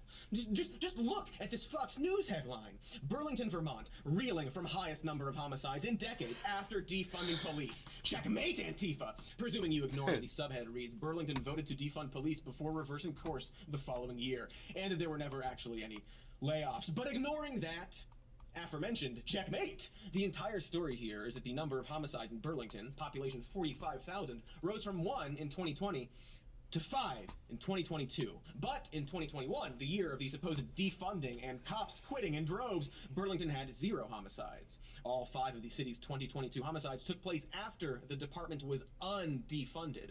So strange how this article cites data suggesting the opposite of its thesis. Odd. Oh, so odd. Maybe this one example is indicative of an entire narrative we have been fed over the last 3 years, which might be as fictitious as the gritty, sex-fueled adventures of Lieutenant Hieronymus Mazzelli. Come, detective. Maybe the idea that big liberal cities cut police funding, leading to catastrophic increases in violent crime, cities burning down, and offended cops fleeing the profession with pearls clenched in their meaty fists, wasn't true. If only there was a way to confirm this theory, perhaps through the magic of storytelling. What's really been going on with cops? Interior, studio. Cody, muscular but grizzled, sits in a way to obscure his lack of pants. We will now journey through the recent history of police in America, the narrative of defunding and lawlessness, and perhaps what has actually happened in the years until today. And to see how this narrative developed, we have to go back in time at least 30 years. For a second night, demonstrations broke out over the death of George Floyd, and again there was violence. Amid the chaos, one man was shot dead. This afternoon, the National Guard was activated to respond to the unrest. We just had to run about a block as police moved in. We've been fired at with rubber bullets. My cameraman has been hit. We've also seen tear gas being used. Here we go, they're moving through again. This is exactly what it looks like. Exactly what it looks like. We're just safely. Oh, sorry, I meant 30 today years, where every year feels like a decade. Remember those days? Remember summer of 2020? My goodness, Trump hadn't even had COVID yet. But months before what would become known as the one fun day, there were a whole lot of not so fun days. In May 2020, the nation was stunned by footage depicting a Minneapolis police officer kneeling on the neck of George Floyd for nearly 10 minutes, ultimately killing him. This resulted in a months-long protest movement, arguably the largest in U.S. history, with demands to rethink policing entirely. Specifically, there were conversations around what police are there for, what amount of physical force they should be allowed to use, and how policing could be changed to stop them from terrorizing communities and leaving people, disproportionately Black and Latino people, dead. Policy proposals to reallocate funding from police departments back to community services were grouped under the banner Defund the Police. And advocates made a pretty compelling argument. Police are unquestionably biased against Black people regardless of the race of the officers themselves, and cities spend an absurd amount of money on police, a collective $100 billion a year and $80 billion more on incarceration. Research has shown that crime in a community is largely a product of poverty, and that adding more cops doesn't really do anything to reduce it. In fact, the best way to reduce crime, research suggests, is giving people health care, access to drug treatment facilities, education, and after-school programs. You know, basic standard of living type stuff. Now, we could just give people these things anyway, independent of police budgets, given the fact that Dear Slayer, are you still there on Rumble? Hey, man. Nation's 45th president, Donald John You guys. Trump. Great point, Comrade Trump. But if we are pretending... I never get Rumble chat. And today there's a whole bunch of different people chatted in Rumble chat, which should be on screen, but it's not for some reason.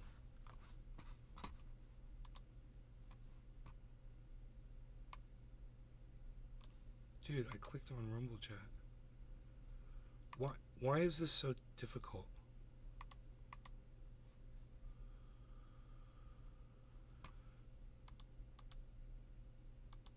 Dude, I am losing my mind here, guys.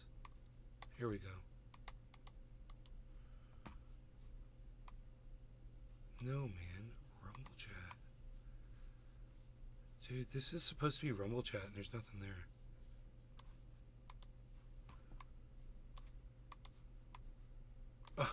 I click on it and then there's nothing there. This is so weird.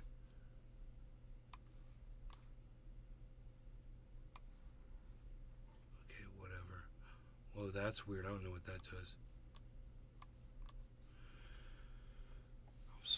Dear Slayer. Are you still there, Dear Slayer? Yeah. You are. Cool. Dear Slayer's still here. Cool. Give me a second, buddy. Hold on. I'm glad you're still here. Hold on, buddy. Let's get Cody Oscar. We don't need. I was just clicked on this to see what he was talking about. I don't need to watch that. Let me get rid of that here. Give me a second. I'm having issues. I want to bring the Rumble chat on screen, and I had it, and it's gone. Oh, I see what happened.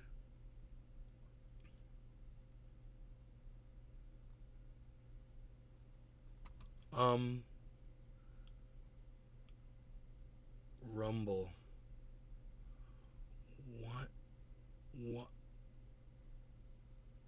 I enjoy making the podcast. The horrifying results.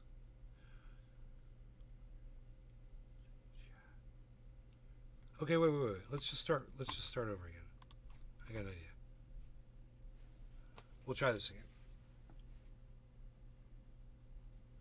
I'm just not thinking clearly right now, guys. Oh, hold on. Click on this. Okay, then go. Window capture. Okay. And there it is. Now we just go like this. Live chat.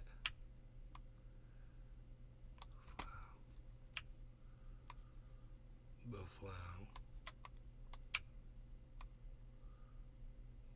And you live in Iowa?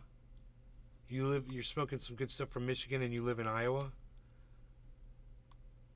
Hell yeah. Okay, now let's see if we can get that transparency setting on there.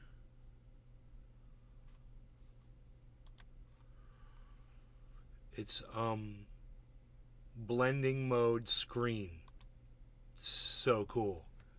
So cool. Used to live on Singer Island. I could probably make the text bigger.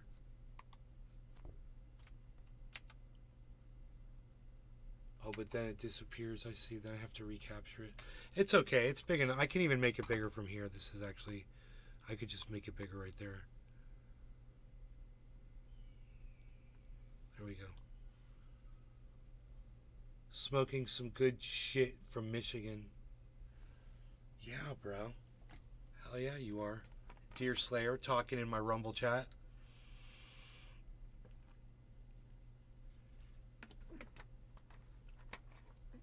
This needs a sign. This needs a sign that says "Be nice to your audience." Yeah, I need to be nice to my audience. Because I'm mean. I'm a mean guy. I lash out. And I need a constant reminder to be nice. Next question from Rumble. You are nothing but a burnout pothead. Wow, somebody's using the word pot in a negative way. You see how that works, guys? Thanks for proving my point again. This person says I'm crap. Okay, thanks for the view and the comment. And I want to say thank you to all of you on Rumble that came in and said something. I do appreciate that. Most people don't say anything on Rumble chat. I will put the Rumble chat up here on screen. I just, for some reason, forgot. But feel free to, like Deer Slayer, feel free to type. Got some oil stuff too. If we put this on a black background, do you no longer see it? Oh, it looks, I like that. Look at that, it makes it even more prominent. See that? Let me do it like this. I like that. Then it really makes your chat, the latest chat, really pops out there. And then we can work on this one right here as well.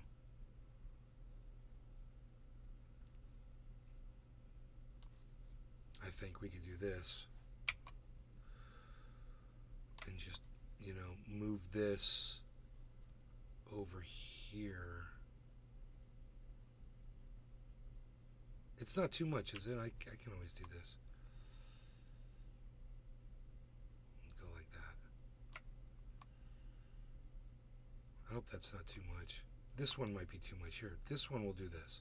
Deer Slayer has helped advance the chat to the point where I can do this now. Deer Slayer, thank you for all of the chatting. Nick the Stick, howdy Nick. Look at this. We can really do this nice now.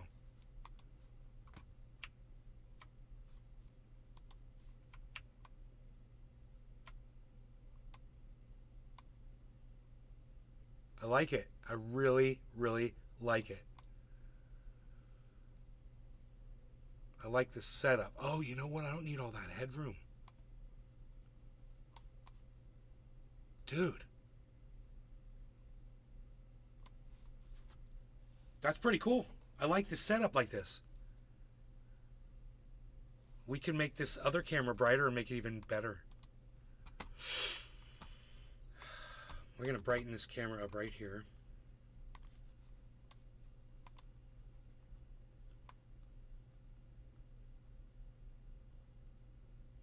That's nice, isn't it? Great. Great, man.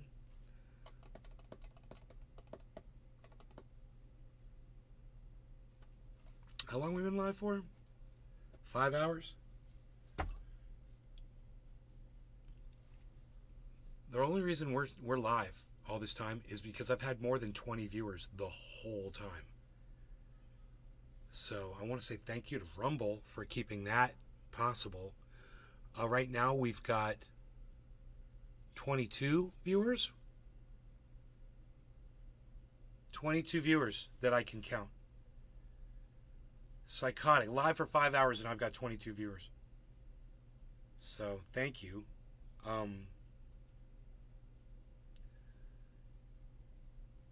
Did you guys want to cover anything or do anything? I mean, bong rip maybe? Bong rip?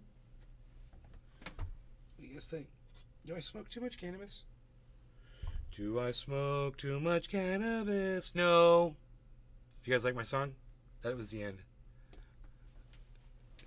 That was the whole song. Let's put in a little bit more. A little bit more. Am I gonna put a little bit more? No stem. We try to get as much stem out of here as we can. We don't want to smoke that. We don't want to smoke that stem. We want to make sure there's no seeds in this bud because the Gorilla Glue comes with seeds. Oh, well, I got one. Ba-dow! It's a premature looking seed too, but I got one. Good for me, man. I won't be smoking that seed. Hopefully there's no more husks in that bud.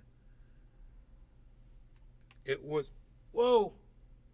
Dude, was that another seed? Everybody just calm down.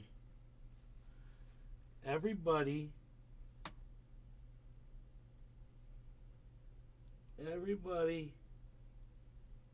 I'm gonna need light. Stat.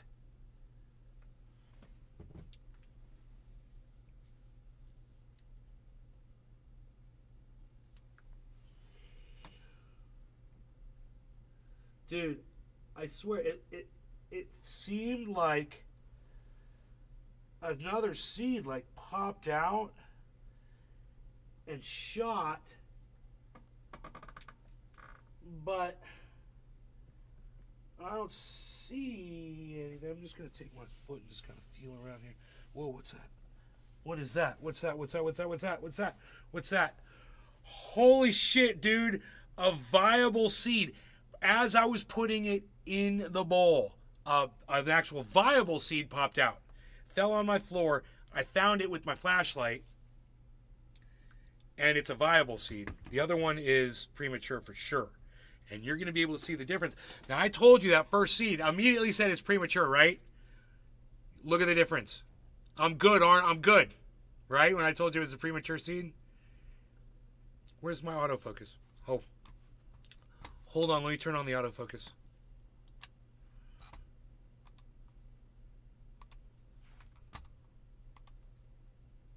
Here we go.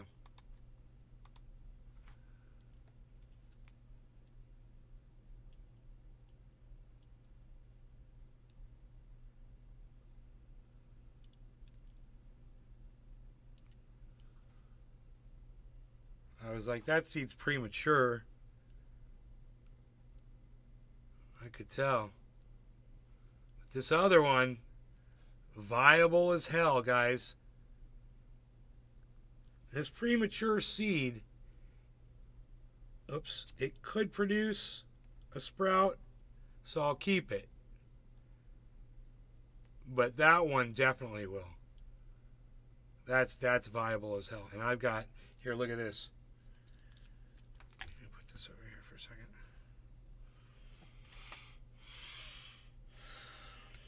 I got all of these.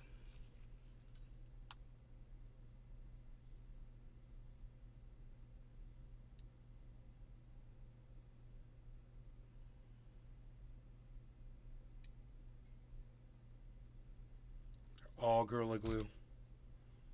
1, 2.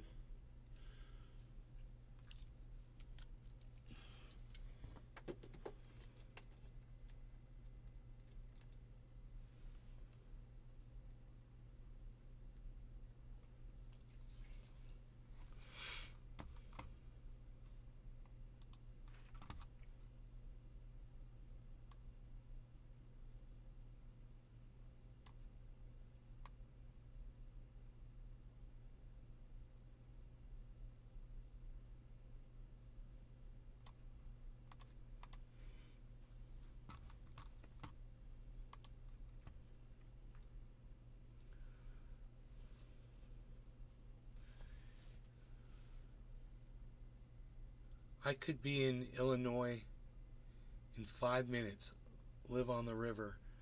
My pal goes to Michigan and brings back ton of goodies, and my age is truly 64. It's the taxes. What happened to the tree you planted, Orange? One's on the table. Look.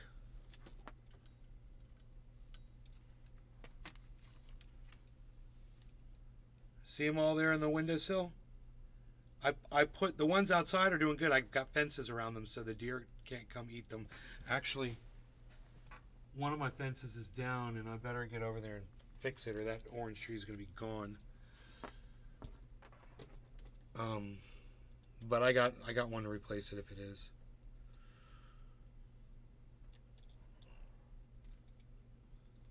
You guys ready for a bong ripperino?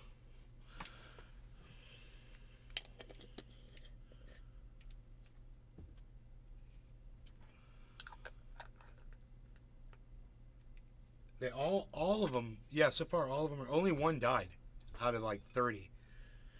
Like 2 died. Well, the one died in the cup, you know. The one died outside. Look. Trendy Nick. Cheers. Cheers, Nick. No law regarding cannabis. Cheers, everybody in the chats. That's everybody on Rumble. There's, wow, guys. Really? Do you guys, what's happening with Rumble, man? You guys, thank you so much. I don't know what to say. There's so many of you now on Rumble and a whole bunch of you on, just, you know, feel free to talk to me and feel free to follow the channel, guys. And, you know, if I could do anything to make your podcasting experience better, let me know. You know, I want to see if I can just bring the number up here so my audience members can see.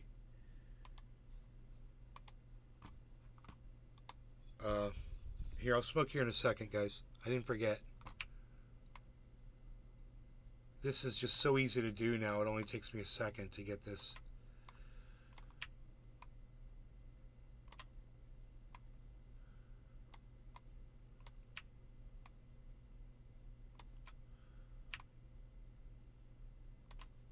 Not bad, right?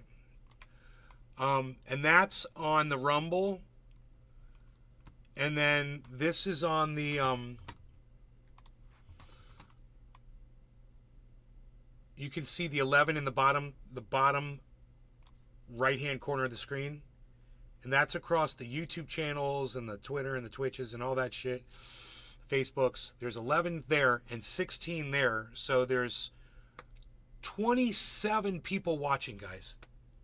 So thank you, Rumble. Look, man, you guys on Rumble, I just want to say thank you and feel free to engage in the chat, man. I know you guys, you know, disagree. I think a lot of you are coming in here and are diehard Trump supporters. You know, we can talk about why you guys are the biggest losers. You know, it's not, I'm not calling you a loser. I mean, you're losing in the political sense. You know, you're going to lose an election, kind of. That's why you're the biggest losers. You guys are in complete denial about it. You know, we need to talk about your undying passion for this guy who just keeps getting deeper and deeper into evidence to prove that you guys are indoctrinated and that you're in a cult. That doesn't make you a loser. That makes you a human being. I'm reaching out to you and I can offer you some help, some understanding. You can still go to the voting booth and vote for Trump. That's not what this is about. I don't care who you vote for. It's about you coming clean with yourselves, man. That's all. Being honest with yourselves. And if you are a die-hard Trump supporter, I want to talk to you. So don't be scared of me. I'm not here to shame you. Okay? I'm not here to trick you. Engage me in conversation. Let's see how far we can get. I'm not trying to prove any points. Okay? I want to help you. I want to help you. I want to tell you how you can vote for Donald Trump and still keep all of your friends.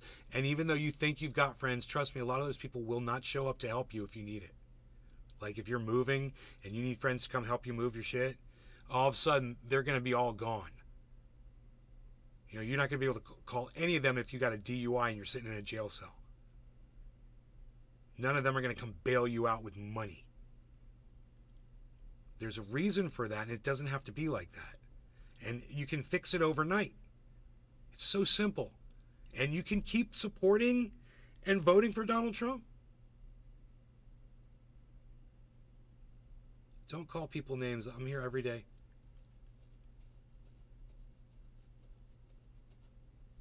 Yeah, we don't have to call anybody names.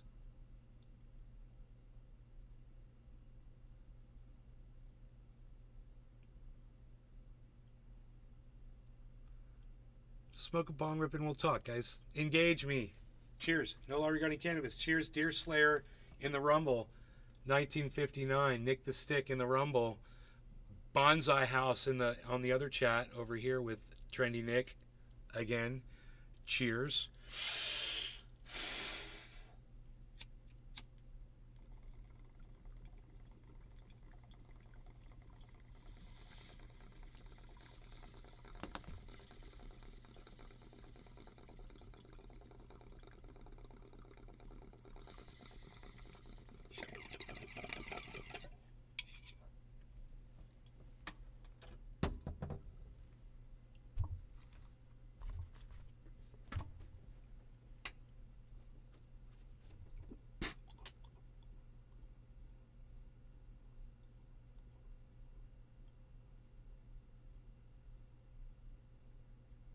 Trendy Nick.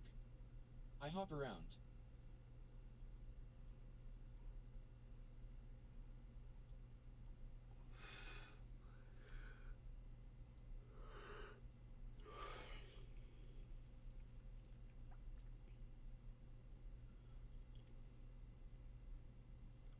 All right, well, if no one's going to engage me, I'm just going to lay it out there for you really quick. It's not complicated. It's really simple.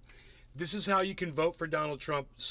Vocally support Donald Trump and still keep all your friends, even your liberal friends. The ones that'll look out for your children if they turn out to be LGBTQ children. You know? You ready for this? It's good. It's really simple. All you have to do is admit his criminality. Just admit that he broke the law, he did some bad shit. Admit it. You can still support him. You can still be a Trump supporter. You can still go vote for him. I'll love you like a brother. If you can just admit that the guy has broken the law, he's a horrible liar, you can still support him all you want. And you should be able to justify that because you are justifying that. You're denying these facts doesn't change facts, and that's what you're having a problem with here. So if you can admit that he's guilty of criminal acts, not innocent until proven guilty. Guilty, it's proven. You saw what he said. You heard him say, we're going to march to the Capitol. You saw he didn't do anything for 4 hours or 2 hours or however long it was while this was going on. Watching it on monitors. He didn't do his job. Dereliction of duty. I'm surprised they didn't charge him with that, but you know, as President of the United States, he had a job to do, and he failed that day. You should be able to just admit that. You know, and then maybe you could get him to admit it. And we all grow as people. You don't have to hate me. You know, you guys, when I call you losers, I just want you to realize I don't mean like loser. I mean, you're the biggest losers. You're losing out on your friends. You're losing out on your relationships. You're losing out on what could be a happier life for everybody, you and everybody around you. Because, you know, it's like somebody who thinks that there's aliens, you know, or some diehard person that thinks they're having a conversation with Jesus Christ and that Jesus talks to them. You know, and you have to kind of like, with that person, you have to just kind of be accepting and be like, okay. But maybe a person who says the earth is flat and you just sympathize with them because you've known them your whole life or whatever. They're a friendly person. They do anything for you. At the same time, would you do anything for them, or do you trust them? Would you trust them with your children? Someone who thinks the earth is flat, would you trust them with your children? Someone who's at that level of deniability? You know, they didn't molest your kids. The earth's flat. Right? What's the difference? So that's a personal question, man. It's something that you should face. Go look yourselves in the mirror and see if you can stand yourself. Well, we all know, you know, the emperor wears no clothes, man. And you're one of his court, you know, you're on the king's court.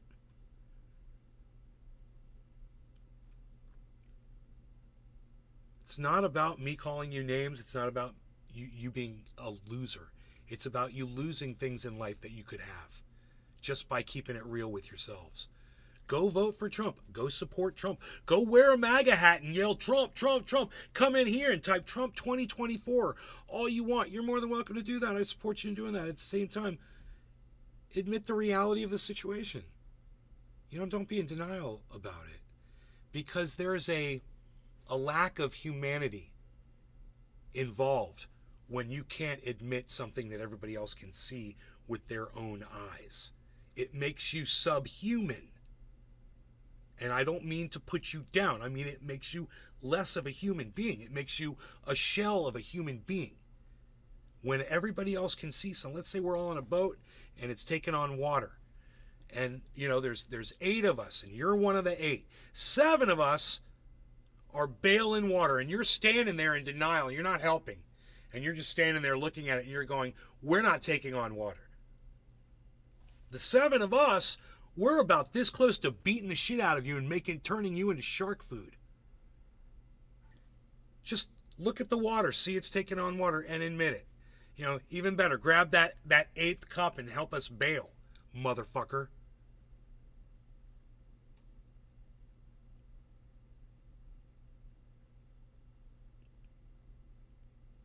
I don't hate you guys.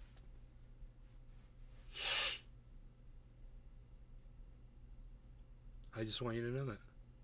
I know some of you come in here with hatred in your heart. You see this title, and you know what? It was a poor choice of words because I have to explain it, and I shouldn't have to explain a title to my audience. They should get that. But I can see how that's totally going to be misperceived as, dude, you're fucking calling us names. I'm a Trump supporter. You're calling me a fucking loser. No, I'm not. I don't mean loser in the derogatory sense. I mean loser in the literal sense. You're losing out on something. You're losing out on the most important thing in your life. That's relationships with other people. And relationship with yourself, keeping it real. So I apologize to all the people that came in here yelling at me based on the title. I apologize. I didn't put enough thought into it, and that's a mistake that I made. It had the opposite effect. I'm glad it brought some of you in. At the same time, I didn't want to bring you in here so you could say something nasty and then immediately leave, which so many people have done already. Man, when this show's over, I'm going to go see how many views it had. I'm going to have a feeling that it had a lot of in and out views, you know, because Rumble's pretty good at tracking that shit.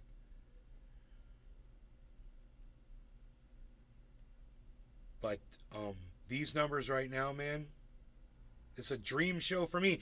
I'm live 5 hours, man. 5 hours and 20 minutes, and I feel like we're just getting started because I see all these people here. Biden sniffs and feels up kids. Plenty of video.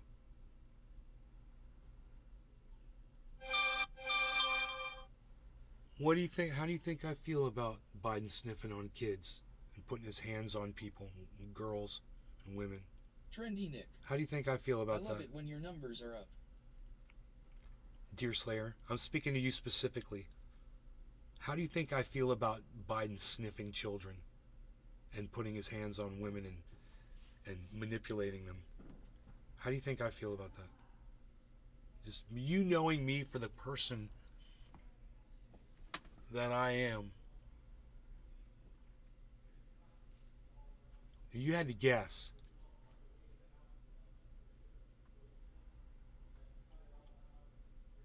You do not have the right to not be offended. That is a double negative if I've ever heard one. I'm confused. I'm confused. I hope you don't like it. You hope I don't like it. You hope I do. What do you think?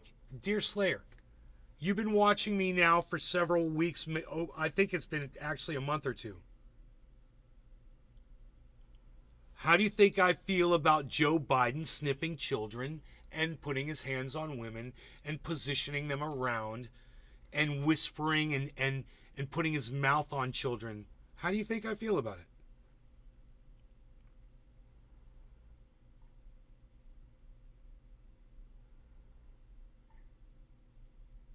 Well, you and I are basically in real time right now.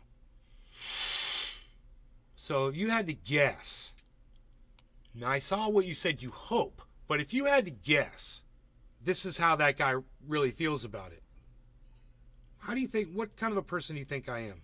If you had to judge me.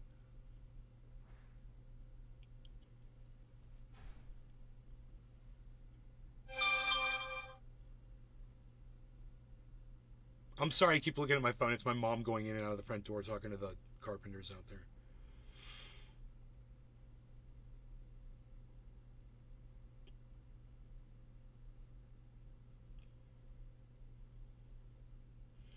Dude, I wish I had kafefe right now. I don't know how many cups of coffee I've had on this show already. Dear Slayer, you didn't answer me. Because I don't think that you and I are communicating completely right now. Now, all of a sudden you said, I wish I had your crypto smarts. Okay. Dear Slayer 1959, this is what I'm going to tell you. Okay? What Joe Biden does to children and women repulses me. Okay? I have a lot of criticism for Joe Biden. And it's not just about the way he sniffs kids. I think that's vulgar, and I think it's pedophilia. That's what I think that is. Okay, I think that's Joe Biden molesting children and molesting women. That's what he does. It's vulgar and it's disgusting, and he in no way should be the president of the United States. Now, isn't that what you wanted to hear from me? Think about it. And I'm going to tell you why the answer to that is no. Because you think I'm liberal. You think I lean left. And you would think that someone that leans left would be blind to the leadership. Because maybe from the opposite direction, somebody might be a little oblivious to the things that Donald Trump is guilty of. Completely guilty of. Inciting a riot, almost ending up in the deaths of Nancy Pelosi and Mike Pence. His vice president, Moo Cyber. What's up, bro? I'm sorry I'm not in the chat. There we go. Hey, I'm sorry I wasn't in there, bro. No problem. I'm used to it. Are you there? Yeah, I'm here. You don't hear? So why aren't I hearing that? Hold on. Discord. I've got it turned all the way up. Oh, because it's the wrong speaker. Here, I got it. I got this. I'll hear you now. Well, Jack, I'm kind of used to it. Even you're not in Discord, else you have me muted, so no problem, bro. Hey, bro, this is the world's tiniest violin playing My Heart Bleeds for You. You ready to smoke, man? No, I'm eating. This is good, bro. I bet you're putting on some weight. No, I always eat at this time. I've been doing that for the last fucking, I don't know how long. Okay. I usually wake up around 2 hours ago, 3 hours ago, and take a shower, go out and do my groceries and make my hash. And then I make food. And usually I play a little video game so I can get and smoke a little so I can get my hunger going. Nice. Well, I was actually really hungry today. So what's up? So I grabbed a little bud before and I was checking it for seeds because it was Gorilla Glue like this stuff is. It's got seeds in it. And I found a little seed that hadn't fully developed. It was, just a half of a seed basically. It might sprout, it might not. It's really small and it was in the husk.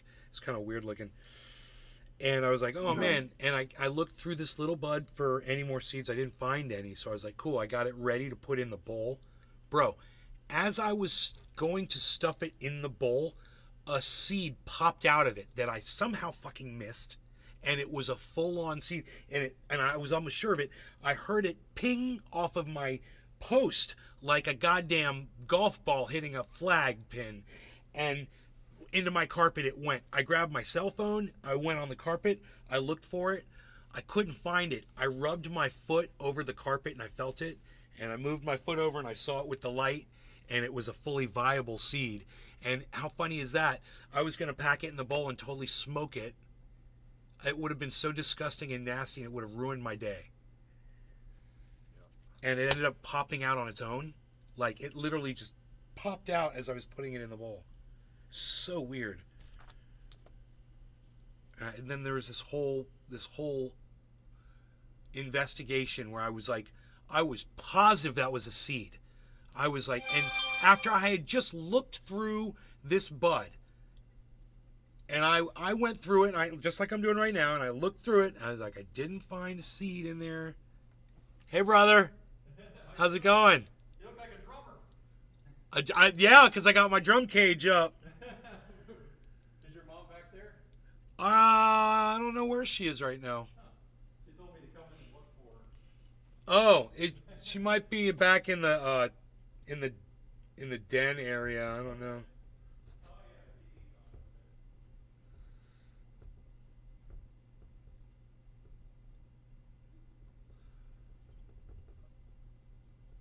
I go searching around my house for my mom, the carpenter.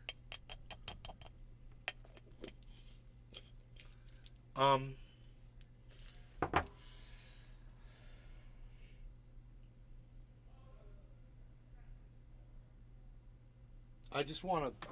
want to just say, you guys,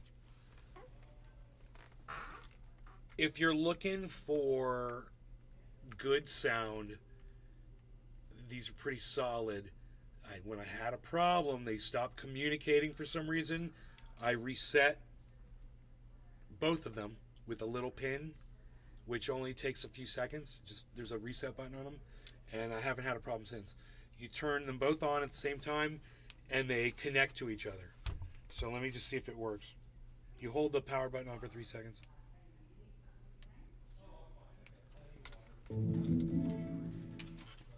Total stereo. So this is the master right here, and it sounds like it's just connected to my phone, and then you just go into your playlists. Go into your playlists.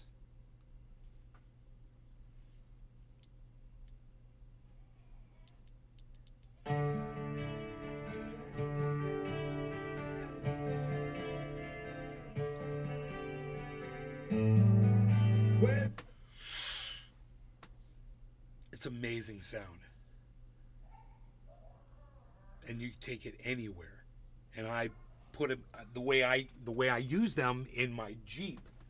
I put them on the floor in front of both, like this. I put them in front of each seat in the front, and this thing wedges against the seat bottom perfectly, and the speakers aim out, and it just fills the whole cabin with music. It's amazing. I don't know how long the batteries last for, but this is only the first time I've charged them because the lights went down 1 level out of 3. It was on 2, and I was like, no, I'll just charge them up again. It says it's a 7.5 recharge time or something on a completely dead battery, I guess. Cyber, bon appetit, bro. Thank you. What is it that you're eating? I'm kind of curious what you're eating. Sweet.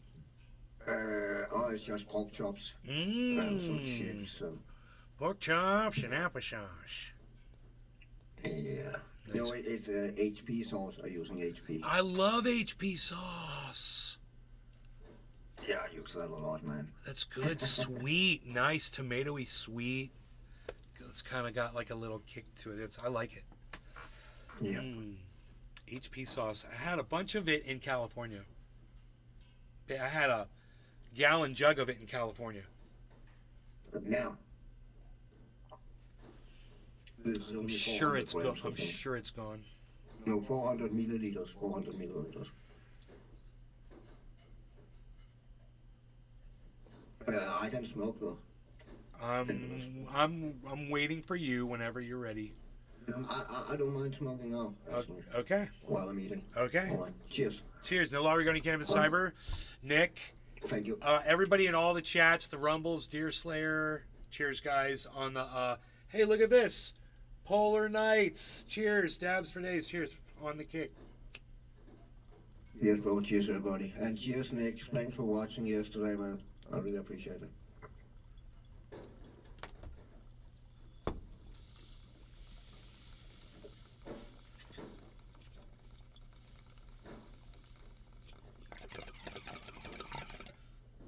Yeah, Cyber Reload has a gaming channel, you guys.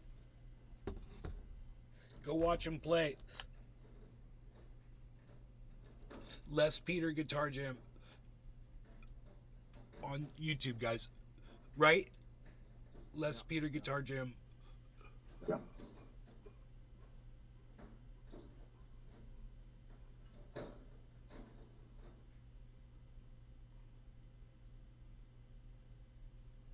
He's keeping it real.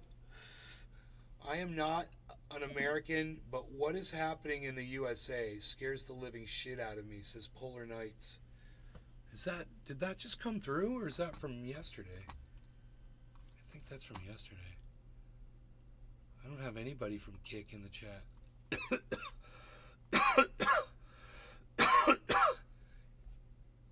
A squared plus B squared equals C squared. That's their slogan. That's Dabs for Days. That's the last thing he said in the Kick chat. It was a long time ago. Okay, my bad.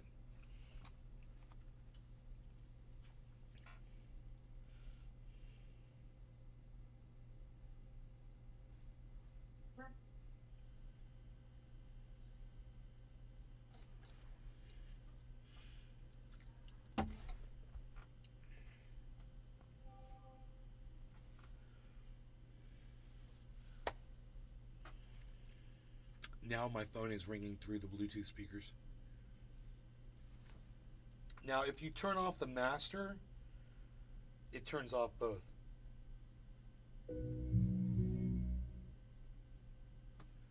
But if you turn on the master, it doesn't turn on the other one. You have to turn both of them on simultaneously. Well, that's the way it works for me. Is those speakers a mono by itself or the stereo by itself? So if you buy one unit, it's stereo or mono? I don't know. It's got two speakers on the front, but I don't know if it'll give you a stereo output. It is probably stereo then. Or at least fake stereo. But it says when you get two of them, it says true stereo. Trendy Nick. Okay. Okay. Yeah, then it's probably a simulated stereo when you have one unit, even though two speakers. It's just delayed by a fucking millisecond or something like that to give the stereo effect. And the other, and when you have two units, it's probably two stereo. Oh, I don't know.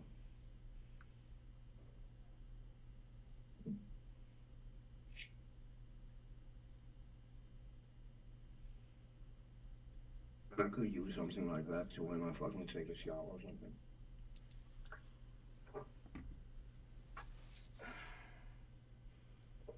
Oh, Nick, thanks. You're fucking awesome. You're the great. Nick the Great. 20 Nick the Great.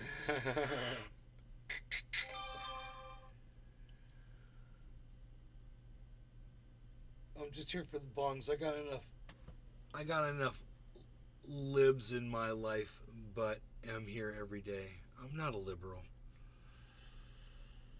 Everybody should be like me and be independent. Just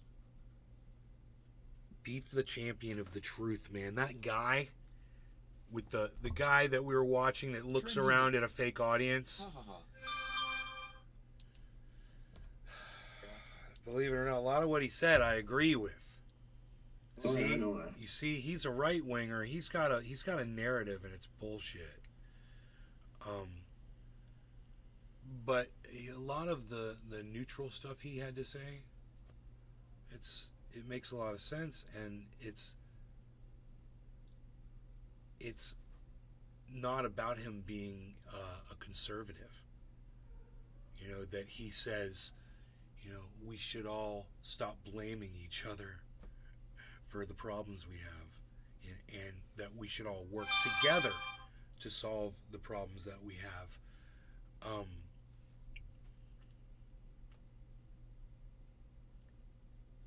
Of course, but you know, like Cyber said, I said, we all said. I mean, that's just the song Imagine, right? It was Imagine from John Lennon, right? It's just just imagine if we all got along, if we all joined together, if we all stopped,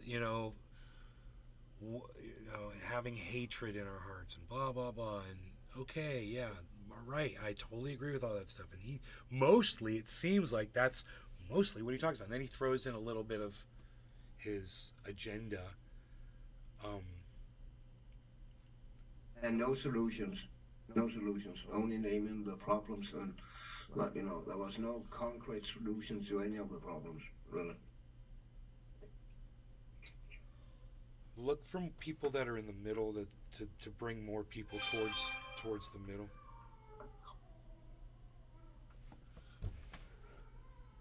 Yeah, but that's easy to say, you know. And that's what we have to do. But that you have to fucking name the mechanism who will make that happen. You cannot just, that's like, oh, I really want to build a fucking airplane, you know. I have no money, I will never fucking build an airplane. So I cannot fucking name a fucking mechanism to do that, you know. You have to fucking, you know what I mean? Yeah. You cannot just fucking say it, you know. Right. Then it's become pointless, in my opinion, at least. Rogan is at the door crying. Aww. He wants to go outside because they're out there working and he likes to be around people working. Jesus Christ, you have been alive for 5 hours? Holy fuck, dude. Yeah, I've been live for 5 hours and 37 minutes. I haven't taken him out. I saw that. He's a little tank. My mom's coming back in through the But door. that's fucking weird because you have not. I'm always looking on YouTube when I'm making my hair and shit. There was no notification popping up for you. The only reason I know you were live right now was because I was refreshing the front page a few times to find something I wanted to look at. At some point you popped up with your live. Huh. But I didn't got a notification. The last notification I got from you is 17 hours ago or something like that. Yeah, 17 hours ago.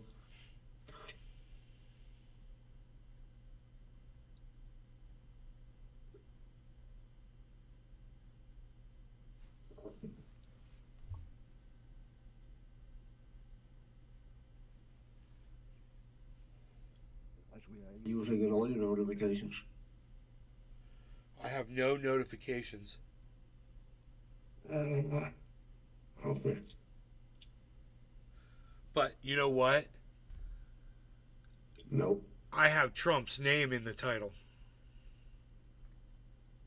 Will that do it?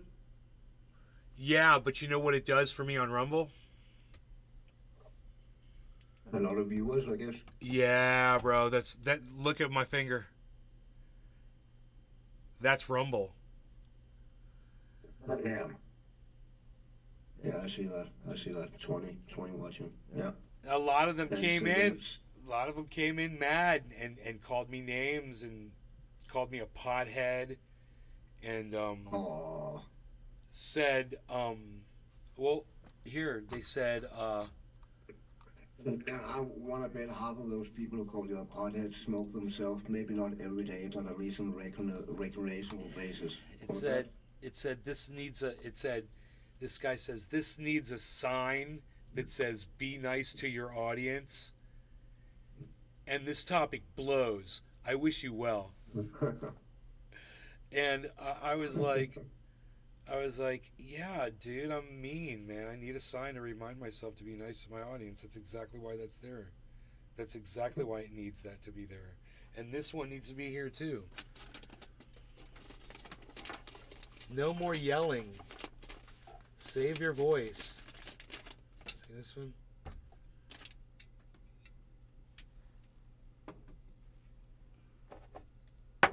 See, no more yelling. Save your voice.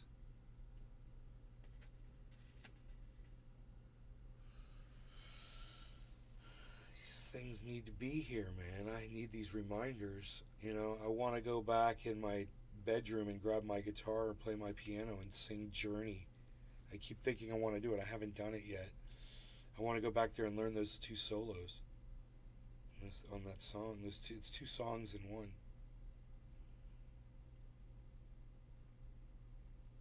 I like the tone of his guitar too, and I want to figure out what that is. It's a really quick reverb. He's almost like it's in a bathroom type shower reverb, you know? like a slap back delay or something. Yeah, almost. It's so fast you can barely perceive it, but it just gives it like a thickness. Talking about good sound, remember yesterday I told you I was listening a lot to Manowar the last few days? That is not great sound. Holy fuck. That tone they have is so fucking bad. It's offensive. It's great, but it's offensive tone. Yeah, it's really fucking bad compared to when you listen to music today, you know, and I don't remember it sounded so horrible, but it's really fucking a piercing, annoying fucking distortion. But the music is great.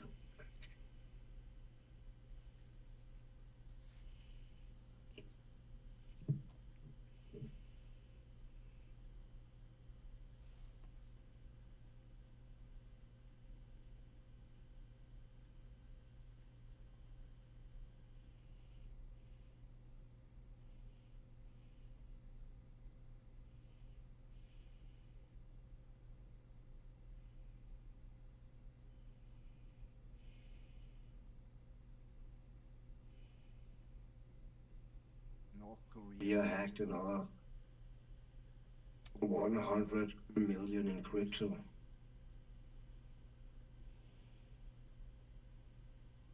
Hold on. What did you just say about 100 million in crypto?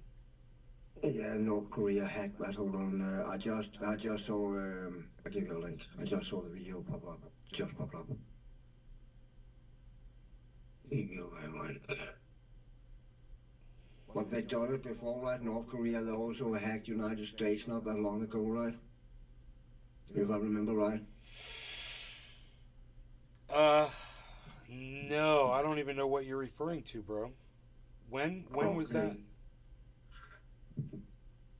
A year ago or something like that, right? Some crypto got stolen and got traced back to North Korea. No, I wonder. Oh wait, do you wouldn't happen to know what kind of crypto it was? Was it Bitcoin? I cannot remember, bro. I don't know. But I think I remember because this dude I linked you with, he made kind of a lot of those videos, and I'm pretty. Hold on, let me go through his catalog. I'm pretty sure it happened before. Let me search his channel.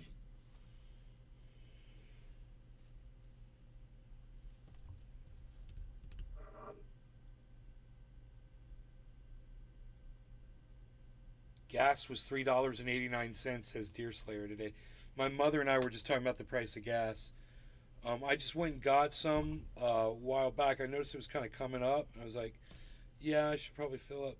I got to let my Cadillac drop to half a tank to put this gas treatment in it. So I'm going to end up paying a ton for gas.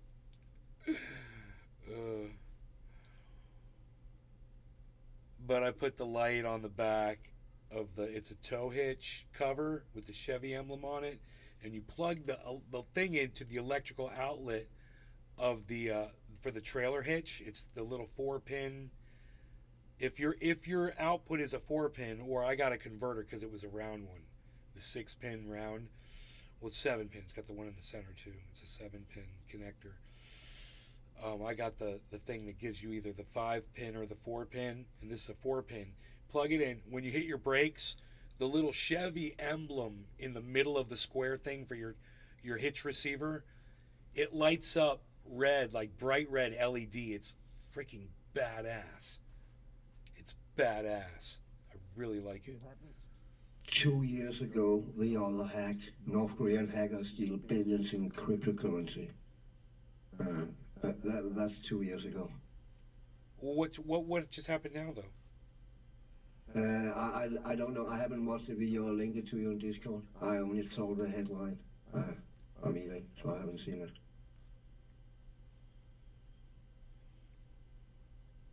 I just thought you would be interested.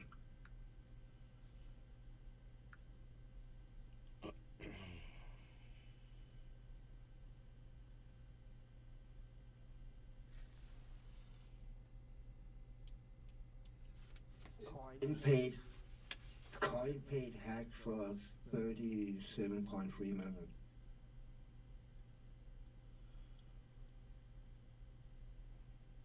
It's been looking like it's going to rain all freaking day here, and Crazy.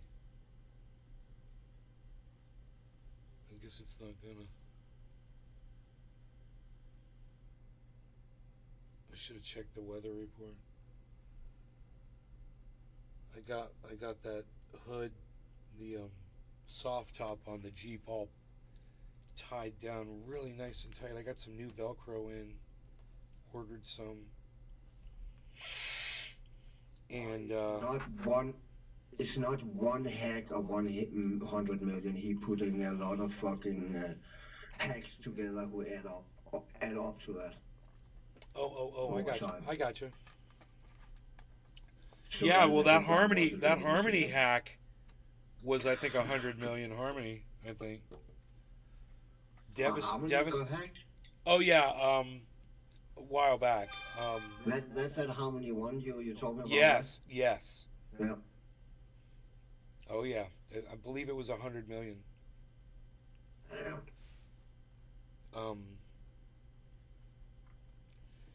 Yeah, it's bad, man, and that was one of the reasons why, you know, they had to work to improve their security and make their network stronger, and supposedly it's all addressed now, and if that's true, and they're able to prove that, it should mean good things for them, you know, because they've got a whole team. It's not a meme coin with nobody behind it. They've got a company, and they've got like 30 employees that are all working together to fucking improve the technology and implement what they've promised. It's promising, man. I'm hoping it does really good. I'm just glad it's a thing and not just a meme. Yeah, yeah. Talking about employers, one thing I was thinking about the other day. Twitter have a lot, or X, whatever you want to call it, have a lot of people employed, right? What the fuck do they do except those people who are coders? What do they do? I mean, it's not like sure, there's gonna be some maintenance or shit like that, but how many people need to be fucking employed to keep a site up where it is fucking a user just type something in, you know? That's I was thinking about last night. What the fuck do they do? I mean, remember Elon Musk, all those people he fired, they have to fucking work overtime and shit. What was they doing? Do you know? I could assume that they were writing code and trying to work on projects that were places of improvement where they were like, hey man, we want to do something like this, and let's see if we can get a team of you together to write the software that's going to achieve that, or monitoring for security reasons because, you know, they're facing lawsuits. Security, that's probably a big thing, security, yeah, you're right about that. I don't know. But there was so many thousand people employed, right? You don't fucking need 1,000 people to write code to fucking Twitter. It's not a fucking video game who keep fucking evolving over time, you know? Well, I think that was the whole point, though, was so that it would keep evolving, was to be competitive in the, you know, social media. I mean, Twitter doesn't have Twitter Shorts. They don't have little 15-second clip videos, like a section. They probably should. Okay. You know, they could work on something like that. They need competitive. I think they need to stay competitive, man. I don't know. I don't know. I'm totally just guessing.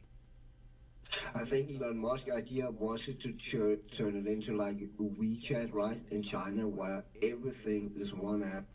All your payments is through WeChat. All your communications is through WeChat. Everything is fucking through WeChat. He want that to happen, I think, and that's a fucking bad thing. Yeah, that's bad. That's bad. That's real bad. That's a fucking disaster. Yeah, that is a fucking disaster. That's really bad. We know when we're just watching it, it's like a train wreck, and you want to say a train wreck in slow motion. No, it's not a train wreck in slow motion, and it's not a train wreck in regular time. It's a train wreck, like Oh, all it's sped up, really super fast, yeah, bro. accelerating, man. Yeah. Big time. Oh man, it's happening so fast. This train wreck's happening really fast. And we're on the train. Yeah. How's that for an analogy? Holding on for dear life like those two black dudes in that cab we on. We're in the front of the train. Ugh. Watching it all happen.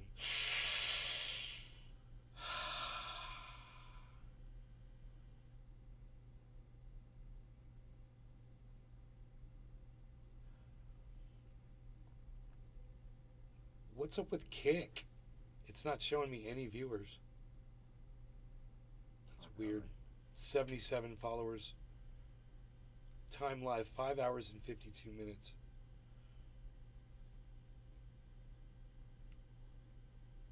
Rumble 215 followers.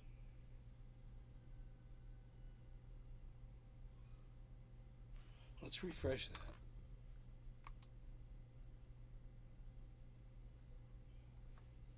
Nothing changed. 6 thumbs ups. Whoa, how'd that happen? 4 thumbs downs. Having 4 thumbs downs on Rumble. More thumbs ups, please, on Rumble. I'd appreciate it. Thanks, guys. Let's combat those 4 thumbs downs. Oh my god, dude. It's telling me 280 people have watched that Rumble video. Oh, nice.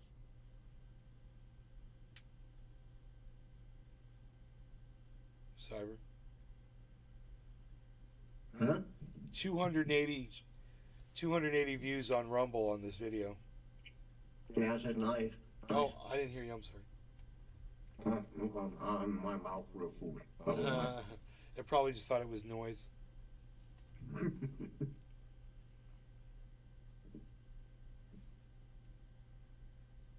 Well, this cushion allows me to sit here. That's my superpower. I want a nice seat cushion.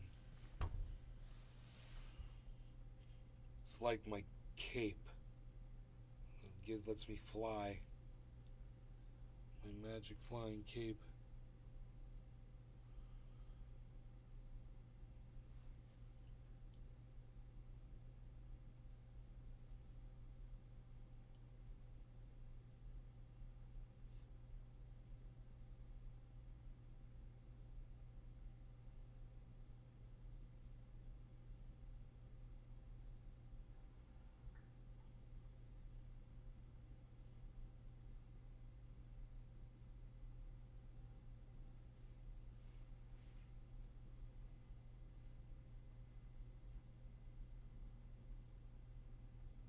Deer Slayer's gotta go.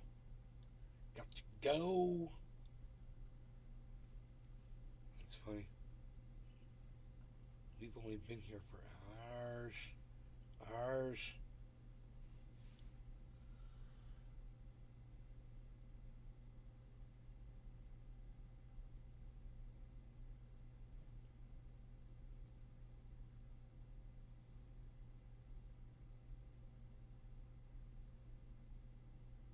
Ryan, you want some R's? Hey, Ryan, you want some R's? Ryan, you want some R's? All right, my people and my friends, 24 of you watching. I don't know what to say. You guys rock. I don't know what you have to say. Say what? You guys rock. Oh, you guys rock. Yes. Yeah. Follow Les Peter Guitar Jam on YouTube. You guys. Cyber Reloads channel. It's LES. Les Peter Guitar Jam. Les Peter Guitar Jam. It's all one word. Make that a thing. Right now I'm playing some Remnant 2, if anyone's interested in that. It's like really good. Remnant 2. Yeah, like Dark Souls, just with guns. Really good. Go.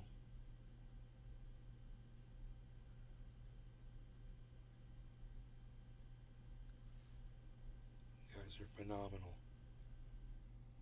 I will see you on the next show. Make sure you give me thumbs ups. Appreciate those. And subscribe to the main channel on YouTube. It's got 25,000 subscribers. Make sure you subscribe to that one. And then, of course, the Kick in the Rumble and A's Garden.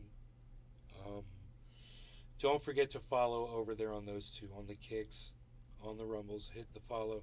Turn on notifications on all of it, on your phone, whatever, email, so you get notified when I go live next. This is a long show, man, 6 hours. I don't know when I'm going to go live again, so maybe I'll tweet something at you guys from @Nays Garden and let you know what's up. All right? Thanks for watching, We guys. no more your ex. Will have to exit. I'll have to exit. Not exit, but you have to exit. No, nobody doesn't even know. We don't even know what we're saying anymore. I got to exit, guys. I'll exit. It's so And everyone's like, fucking I know. foul, man. Oh my god. He's such a moron, dude. No one, bro, there's a long time ago when I first started telling people that Elon Musk is an idiot. And they're like, people were getting mad at me and they stopped following me. I could tell you one person in particular, I got really upset. They stopped watching my show because I said bad things about Elon Musk, right? And what I said was he's an evil person because he redesigned the charging port on his Tesla cars so that you couldn't charge them at all the other charging stations that were already out there. And that all the other cars couldn't charge at his station. You would need a special adapter. Wow. That's kind of like Apple with their fucking clocks and shit. Jesus fucking Christ, that is so off consumer friendly as you can fucking be. That's it. The one contribution he made, his invention, was he redesigned the charging port. So there you go, idiot. He's a fucking prick. Jesus Christ. Now there's 27 of you crazy people, and okay, it's going away now. All right, good. People left. It's all right. 25 people. This is unheard of numbers. I'm going to put Trump in the title on every time I go live on Rumble from now on. The biggest losers are the diehard Trump supporters who play dumb and blind. Yeah. Don't play dumb and blind, guys. That's all we're saying. Just, you can vote for him and support him. Don't play dumb and blind. Just be honest. He broke the law. He incited a riot. He supported it after he incited it. People got killed. Other people could have gotten killed. It could have been much worse.